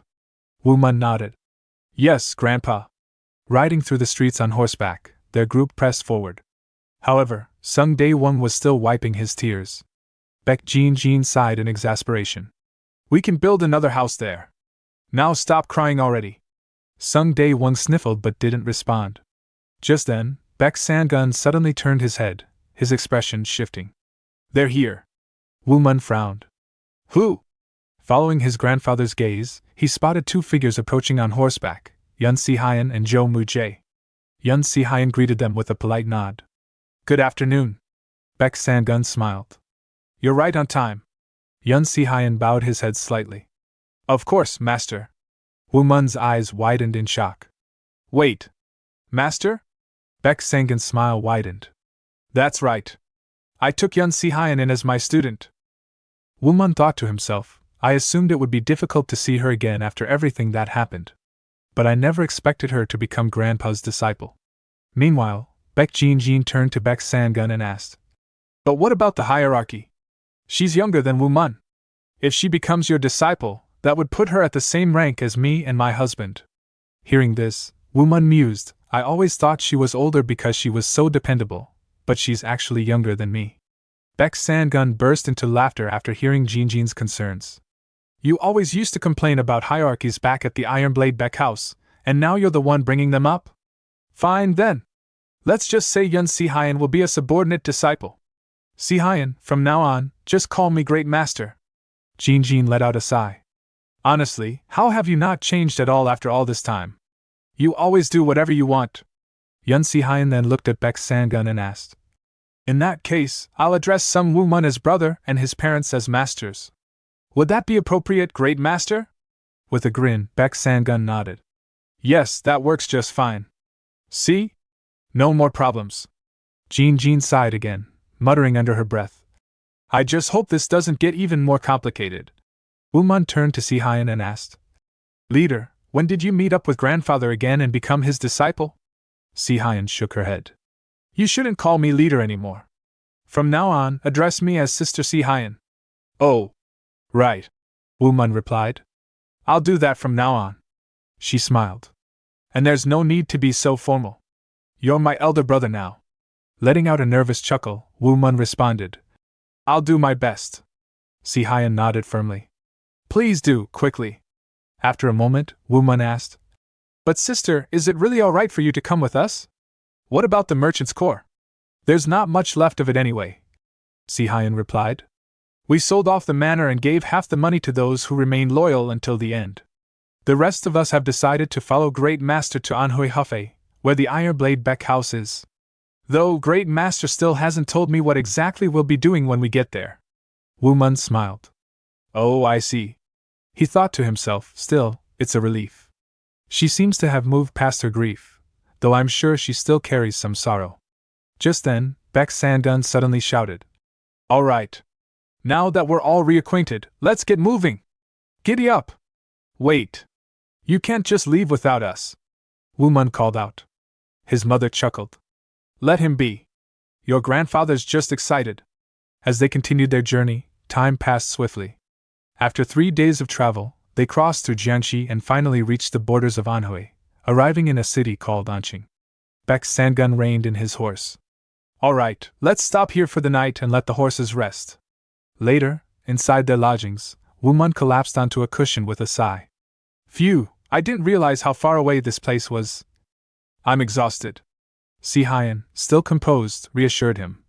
We're almost there now. Just then, Woo Mun's father, Sun Day Wong, suddenly bolted for the door, eyes sparkling. Oh! This city is huge. I'm going to go have a look around. Woo Mun groaned.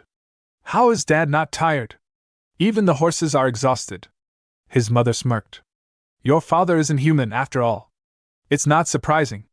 Later that evening, inside the inn, Sun Day Wong chuckled to himself as he took a sip of his drink. This is great. Back when I was managing the inn, I never had the time to enjoy a drink like this. He sighed in satisfaction. Nearly died countless times during father's special training, but thank goodness I survived. He recalled Beck Sangun's words from earlier. Now, I need to start training Yun Si Hyan as well. Take a break for today. Remembering that, Sun Day Wong smirked. What a relief. I'll make the most of this well-earned rest. At that moment, he heard the small voice of a child calling out. Sir, please buy some flowers. He turned to see a young girl approaching a nearby table, holding a small basket of flowers. The man at the table shook his head. I'm not interested. Undeterred, the girl moved to the next table. Please buy some flowers. Observing her, Sun Day Wong thought, so there's a flower girl in this town too. Children like her are usually orphans or from poor families. A nostalgic smile crossed his face. I used to be just like that. The next person also rejected her with a wave of his hand. I'm not interested. Go away. Lowering her head, the girl quickly stepped back. I'm sorry. Watching this unfold, Sun Day Wong felt a pang of frustration. Heartless bastards. Without hesitation, he gestured toward her. Here. Come over here. I'll buy them all from you. At that moment, a rough-looking man suddenly grabbed the young girl's arm, his grip tight and unrelenting. Got you, you little rascal! He sneered. Startled, the girl immediately turned to face him. Who are you? She demanded. The thug scoffed and turned to his companion, muttering. This brat doesn't even know who we are, yet she dares to peddle here. You need my permission if you want to do business in this neighborhood. Learn some damn business etiquette. Watching the scene unfold, Sun Day Wong felt his anger surge. Veins bulged on his forehead as he clenched his fists, thinking, who the hell do these bastards think they are? Meanwhile, the thug's companion casually snatched the girl's small money pouch and began counting its contents. This doesn't even add up to a single tael. The girl, still held captive, cried out desperately. Give me my money back. The thug holding her scowled. Goddamn brat. You really think this pathetic amount is enough for protection money? Tears welled up in the girl's eyes. I'm sorry. This is my first time selling here. I didn't know. Please forgive me. The thug let out an irritated growl and raised his hand to slap her. Forgive you, my ass. Let me teach you a lesson. Before his palm could strike, another hand intercepted him midair. That's enough. Sun Day Wong's voice rang out, firm and unyielding. Both thugs turned to face him, their expressions darkening. Ha! This old bastard wants to die. One sneered. You got a death wish for interfering with us? Without another word, the two thugs swung their fists at him. Sun Day Wong didn't dodge. Instead, he struck back, meeting their attacks with his own fists. Crack! Both thugs recoiled, clutching their hands as pain screams erupted from their throats. Before they could recover, Sun Day Wong delivered a single powerful punch, sending them flying backward. Their bodies slammed against the ground with a dull thud, unconscious. He glared down at them. Scumbags. Go pick on someone your own size. Then, he turned to the girl, pulling out some money and handing it to her. Here. Take this. The girl hesitated. Why are you giving me money? Sung Day Wong smiled faintly. No real reason. I doubt I'll need it, considering I've got some generous in-laws. You don't have to thank me, just stay strong. Always keep your head up. Tears streamed down her cheeks as she clutched the money. Thank you? This money will help me so much. Before she could say more, Sung Day Wong gently interrupted, his own voice slightly unsteady as he held back his emotions. That's enough.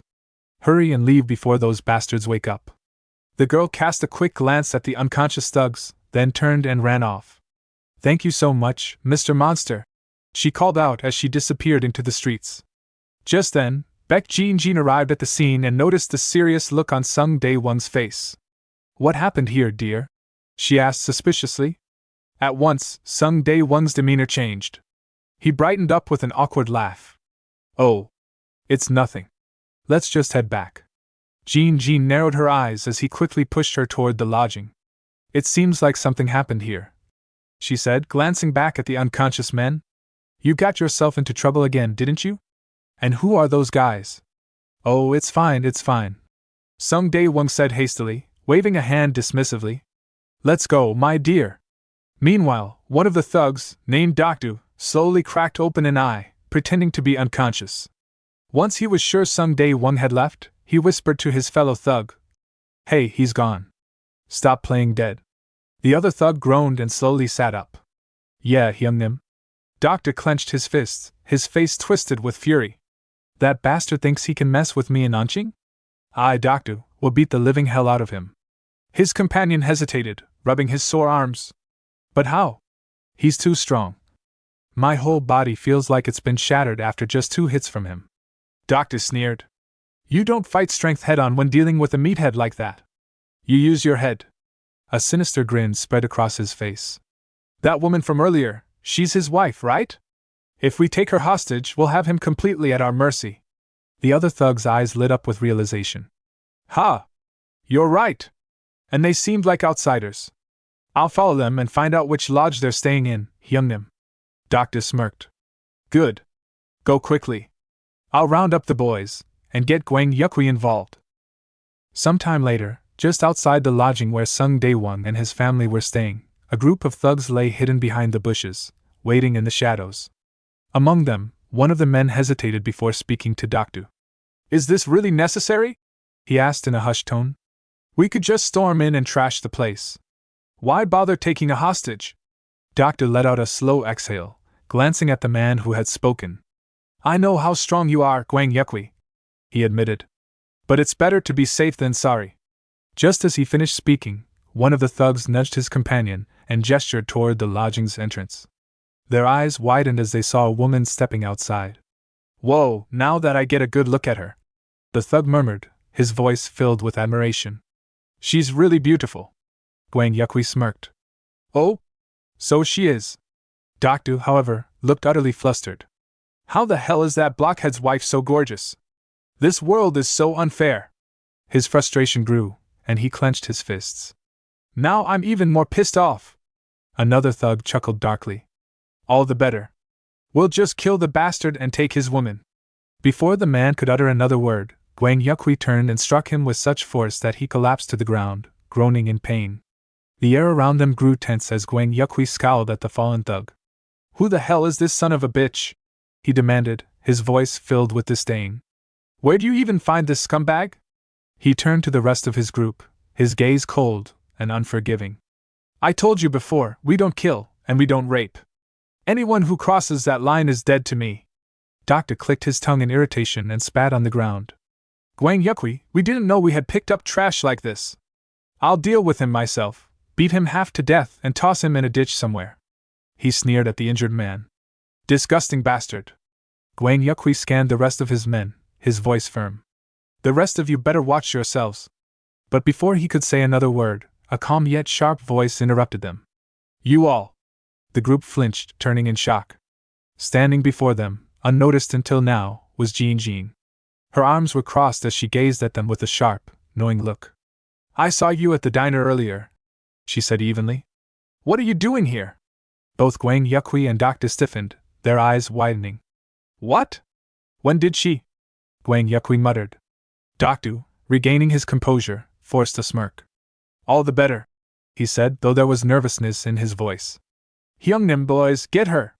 The thugs immediately rushed toward Jean, but before they could even lay a hand on her, she moved. In an instant, the sound of fists meeting flesh echoed through the air, followed by agonized groans.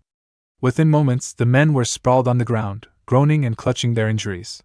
Jean rubbed her hands together as she stood atop the fallen thugs, sighing. No matter where you go, there are always men like this. Just then, another voice called out from nearby. Mother, I thought you said you were going out to buy clothes. Woo Mun had arrived at the scene, his expression neutral as he surveyed the aftermath. Jean dusted off her sleeves. Yep. I'm on my way now. Don't bother with these guys. Woo Mun nodded. All right. As he watched her walk away, he thought to himself, I held back because I wanted to see how much stronger Mother has become. She's incredible. Behind him, Gwang Yukwi groaned as he pushed himself up onto his knees, his face filled with disbelief. What the hell just happened? What kind of woman is that? Dokdu, still in shock, muttered, How is she that strong? Woo Mun stepped closer, his gaze cool as he looked down at them. You pathetic fools! Gwang Yukwi's eyes flared with anger. What? You damn punk! Dokdu snapped. Boys, get this bastard too! As the remaining thugs charged at Woo Mun, he let out a deep sigh, as if already weary of their incompetence. Without hesitation, he moved, and within moments, the entire group was on the ground again, beaten and bloodied. As Woo Mun walked away, he thought to himself, they should have learned their lesson by now, no matter how dumb they are. A short while later, Gwang Yukwi gritted his teeth and turned on Dokdu. You son of a bitch! That guy was an expert! His whole damn family is full of experts! Dokdu, still dazed, shouted back. Damn it! How was I supposed to know that? What the hell is with that family?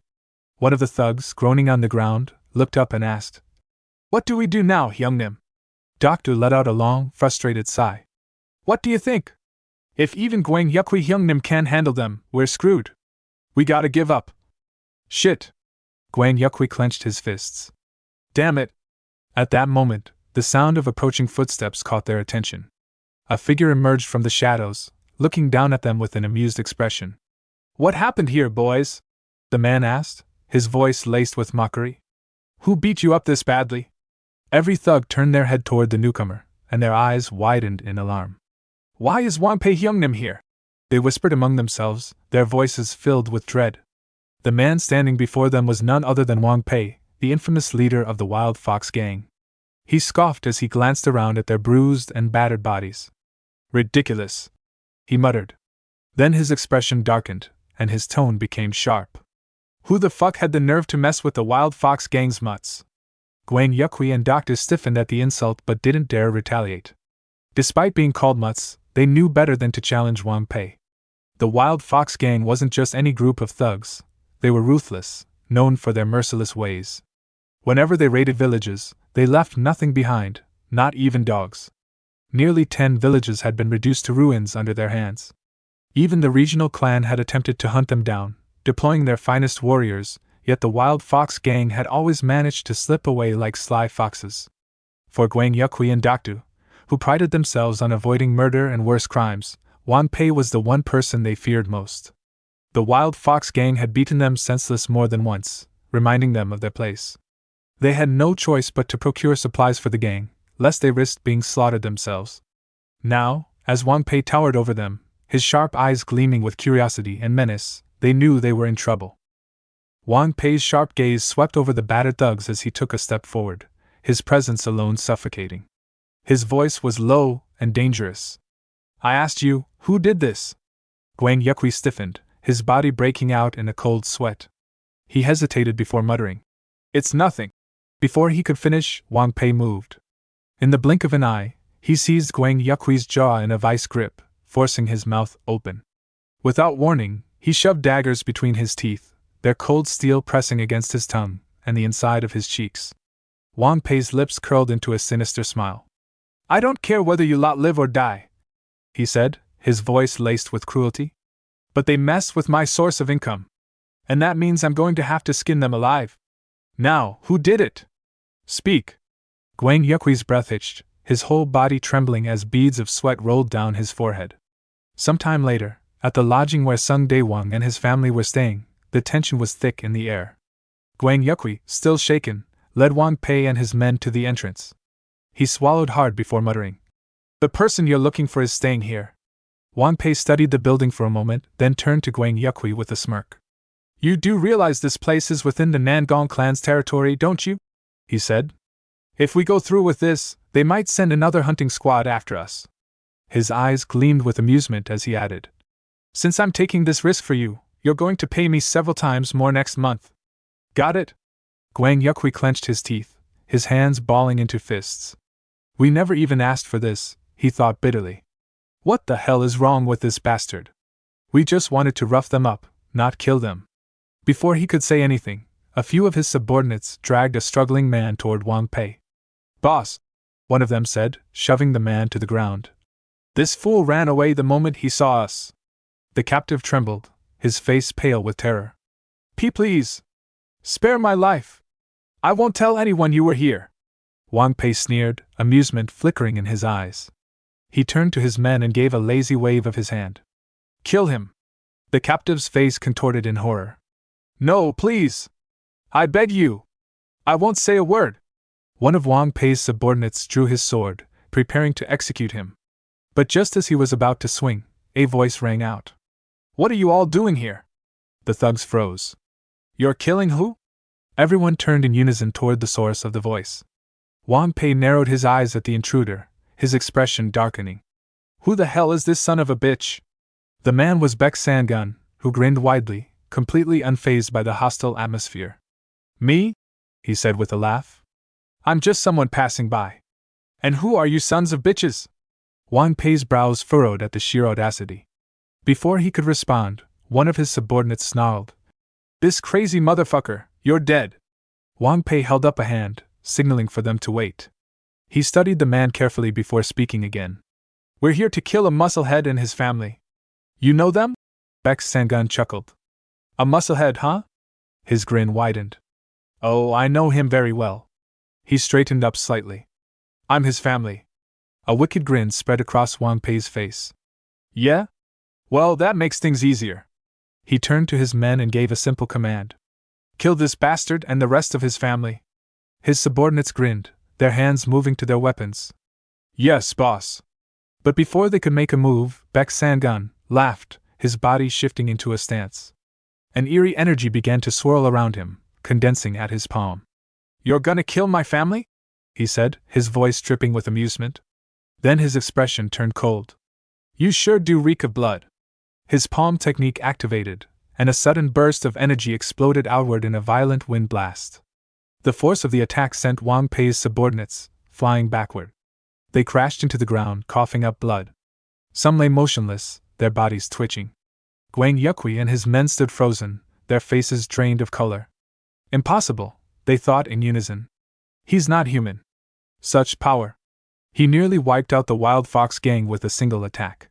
The captive man, now trembling even more than before, stared at the lifeless bodies scattered across the ground. His hands shook as he turned to Beck Sangun. "You should run," Beck Sangun told him. Without hesitation, the man bolted. "Thank you," he cried as he disappeared into the night. At that moment, another figure arrived at the scene. "Grandfather?" Woo Mun stepped forward, his gaze calm as he took in the aftermath. He looked at Beck Sangun and asked, "Did you get here first?" "I sensed their presence, and was going to take care of them myself." Beck Sangun chuckled. "That's how it is." Dokdu, still lying on the ground in shock, groaned. "Grandfather? This entire family is strong." Gwang Yukwi, equally as stunned, muttered under his breath. "And the grandfather's even stronger. Just what the hell is this family?" Meanwhile, Wang Pei stood frozen, his eyes darting over the corpses of his subordinates. His mind refused to accept what he was seeing. Impossible, he thought. The great Wild Fox gang, wiped out just like that. Beck Sangun exhaled and shook his head. "There sure are a lot of nasty dark path bastards these days," he mused. "All thanks to that so-called Color Emperor and his Black Bull gang." His eyes narrowed slightly as he continued. "Bandits in the mountains, the sea, on horseback. I don't even know how many of them I've killed, but there's just no end to them. He clicked his tongue. Do they reproduce faster than rats? Woo Mun crossed his arms. Those 3 from earlier didn't seem particularly evil to me, he said. But these bastards? They're different. There must be a reason you stepped in yourself, grandfather. Beck Sangun nodded. Yep. From the way they smell of blood, and the sheer bloodlust radiating off them, it's clear. His voice turned cold. Each of these scumbags has killed dozens of innocent civilians. He glanced at Woo Mun. They deserve to die. His expression was as unreadable as ever, as he gave his final order. Kill them all. There's no need to feel guilty. Beck Sangun watched the aftermath in silence before speaking in a firm, measured tone. Abandoning your guilt when killing pure evil is yet another part of your training. Woo Mun absorbed his grandfather's words, his gaze hardening. Yes, grandfather. As he stood amidst the fallen corpses, his mind briefly wandered. Each of them has killed dozens. He clenched his fists. They've probably slaughtered children, the defenseless, people who begged for their lives, just like they're doing now. And on top of that, they dared to try and kill my family. At that moment, Wang Pei and the few remaining subordinates realized the extent of their defeat. Without a second thought, they turned and ran, desperation driving their movements. Wang Pei gritted his teeth, shouting over his shoulder. Shit! Just you wait! I'll come back to get you! Woo Mun's eyes narrowed. He exhaled slowly, releasing his ki, and bent down to grab 2 stones from the ground. With a flick of his wrist, he hurled them at the fleeing bandits. The projectiles cut through the air like arrows, striking both of Wang Pei's men in the back. They collapsed instantly, their bodies hitting the ground with dull thuds. Wang Pei's blood ran cold. He glanced back and saw his men motionless. No! Panic surged through him. He turned and sprinted, heart pounding, determined to escape. But before he could take more than a few steps, a chilling presence appeared behind him. Woo Mun was there. Moving so fast that Wang Pei hadn't even sensed it, Woo Mun now stood directly behind him, his sword already drawn. His voice was steady, emotionless. You're not getting away. The blade cut through the air in a clean, precise arc. A searing pain erupted across Wang Pei's back. Blood sprayed into the night as he stumbled forward and crashed onto the ground. Gritting his teeth, Wang Pei turned his head, his face contorted in agony. Don't kill me! He gasped. I'll do anything if you spare my life. Woo Mun stepped closer, his sword dripping with blood. He gazed down at the man who had mercilessly slaughtered so many. The innocent people you killed, Woo Mun said coldly. Probably begged like this, too. Wang Pei's breath itched. Please! I said I'll do anything. Don't kill me, you son of a... Before he could finish, Woo Mun's sword swung again. A flash of steel. A spray of crimson. Wang Pei's body went limp as he collapsed onto the blood-soaked ground, lifeless. Woo Mun stared at the corpse, his grip tightening around his sword. People like him are demons disguised as men. They deserve to die. Beck Sangun, having watched the scene unfold without interference, finally spoke. Let's go. Jean doesn't need to see this. Woo Mun exhaled, sheathing his sword. Yes, grandfather. I'll be right behind you, so please leave first. As Beck Sangun turned to leave, Woo Mun's gaze shifted to Gwang Yukwi and his remaining men. Hey, you guys. Come here. They instantly dropped to their knees, their faces pale with terror. Please spare our lives, sir. No, we mean master. Bowing their heads, they continued pleading. We didn't know who you were. We acted foolishly. Please spare us. Woo Mun folded his arms, his expression unimpressed. Idiots. If we wanted you dead, my grandfather would have killed you already. The men blinked in surprise before quickly nodding. Then, you won't kill us? Thank you, master. Woo Mun sighed. However, he said, even after getting beaten to a pulp, you still didn't learn your lesson. You even came back with a group of bandits. That tells me one thing, your minds are rotten. And I'll have to reform them. The men immediately shook their heads in protest. No, that's not true. We didn't bring. Smack. Woo Mun struck them again, sending them sprawling onto the ground. You 3, he said. Repent for your past lives and come with me. I'll turn you into proper humans. The men groaned and clutched their bruises. In unison they shouted, We'd rather die. Woo Mun smirked. You sure about that? Their resolve shattered in an instant. No!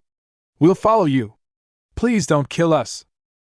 The next day, as they traveled to the Ironblade Beck household, Gwang Yukwi and his subordinates trudged along behind the carriage, each carrying heavy luggage on their backs. Gwang Yukwi gritted his teeth, his face twisted in frustration. Damn it. I should be grateful we weren't killed, but this bastard's turned us into his slaves. Suddenly, a group of bandits emerged from the trees, blocking the road. One of them sneered and brandished a blade. Hand over everything you've got. Woo Mun, unfazed, turned to Gwang Yukwi and the others. Another group of bandits? He mused. We sure are running into a lot of them. He cracked his knuckles. Well then. Get them, boys. Gwang Yukwi and his subordinates froze for a second before their frustration exploded. They charged at the bandits with a fury. Sons of bitches, die! They roared as they unleashed a storm of fists and kicks, venting their pent-up rage on the unlucky attackers. Woo Mun watched with a smirk. Then, suddenly, he winced and clutched his chest. Why do I feel hurt? He muttered to himself. His eyes narrowed. You guys, you're thinking of me while beating them up, aren't you? Gwang Yukwi and his subordinates stopped mid-punch, stiffening in panic. No! Not at all! They stammered before quickly correcting themselves. We mean, the bandits! These bastards! But in their heads, their thoughts were loud and clear. Damn brat! How dare he use us like this?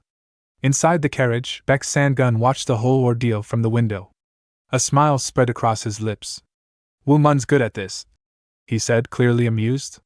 As expected of my grandson. Seated beside him, Jean sighed, shaking her head. Yes, she muttered. I just wish he didn't take after you for something like this.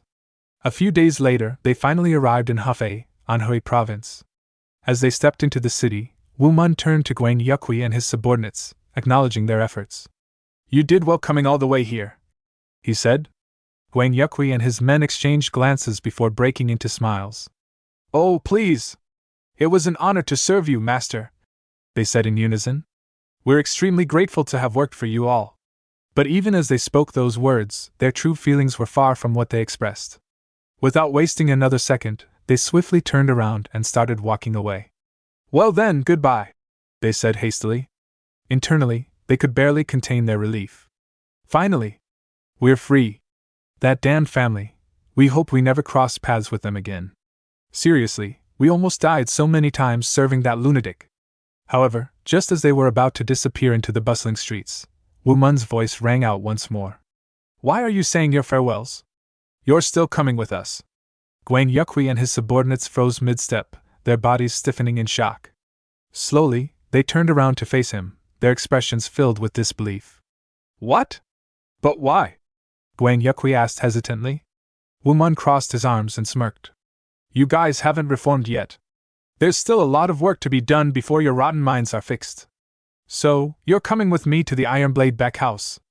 Gwang Yukwi gulped nervously. If we say no, you'll... Before he could even finish his sentence, Woo Mun cut him off with a casual yet chilling tone. Yep. You'll die. By my hands. A moment of tense silence followed before Woo Mun clapped his hands together. All right. Here's how we'll do this. From now on, you weren't just a bunch of lowly neighborhood thugs. Nope. You were mere wanderers, unfortunate souls who got targeted by the Wild Fox gang. And lucky for you, I happened to save your lives when you were in danger. Out of gratitude, you pledged your loyalty and became our servants. Got it? Gwang Yukwi sighed in defeat. Yes, understood. Not like we have a choice anyway, he thought bitterly. Woo Mun grinned. Great! A fresh start for you all. Let's go! A little later, as they made their way through the city, Sun Day Wong looked around in awe. His eyes sparkled as he took in the grand buildings and lively streets bustling with people. Whoa, this city is huge! He exclaimed. Wunhan doesn't even compare to this place.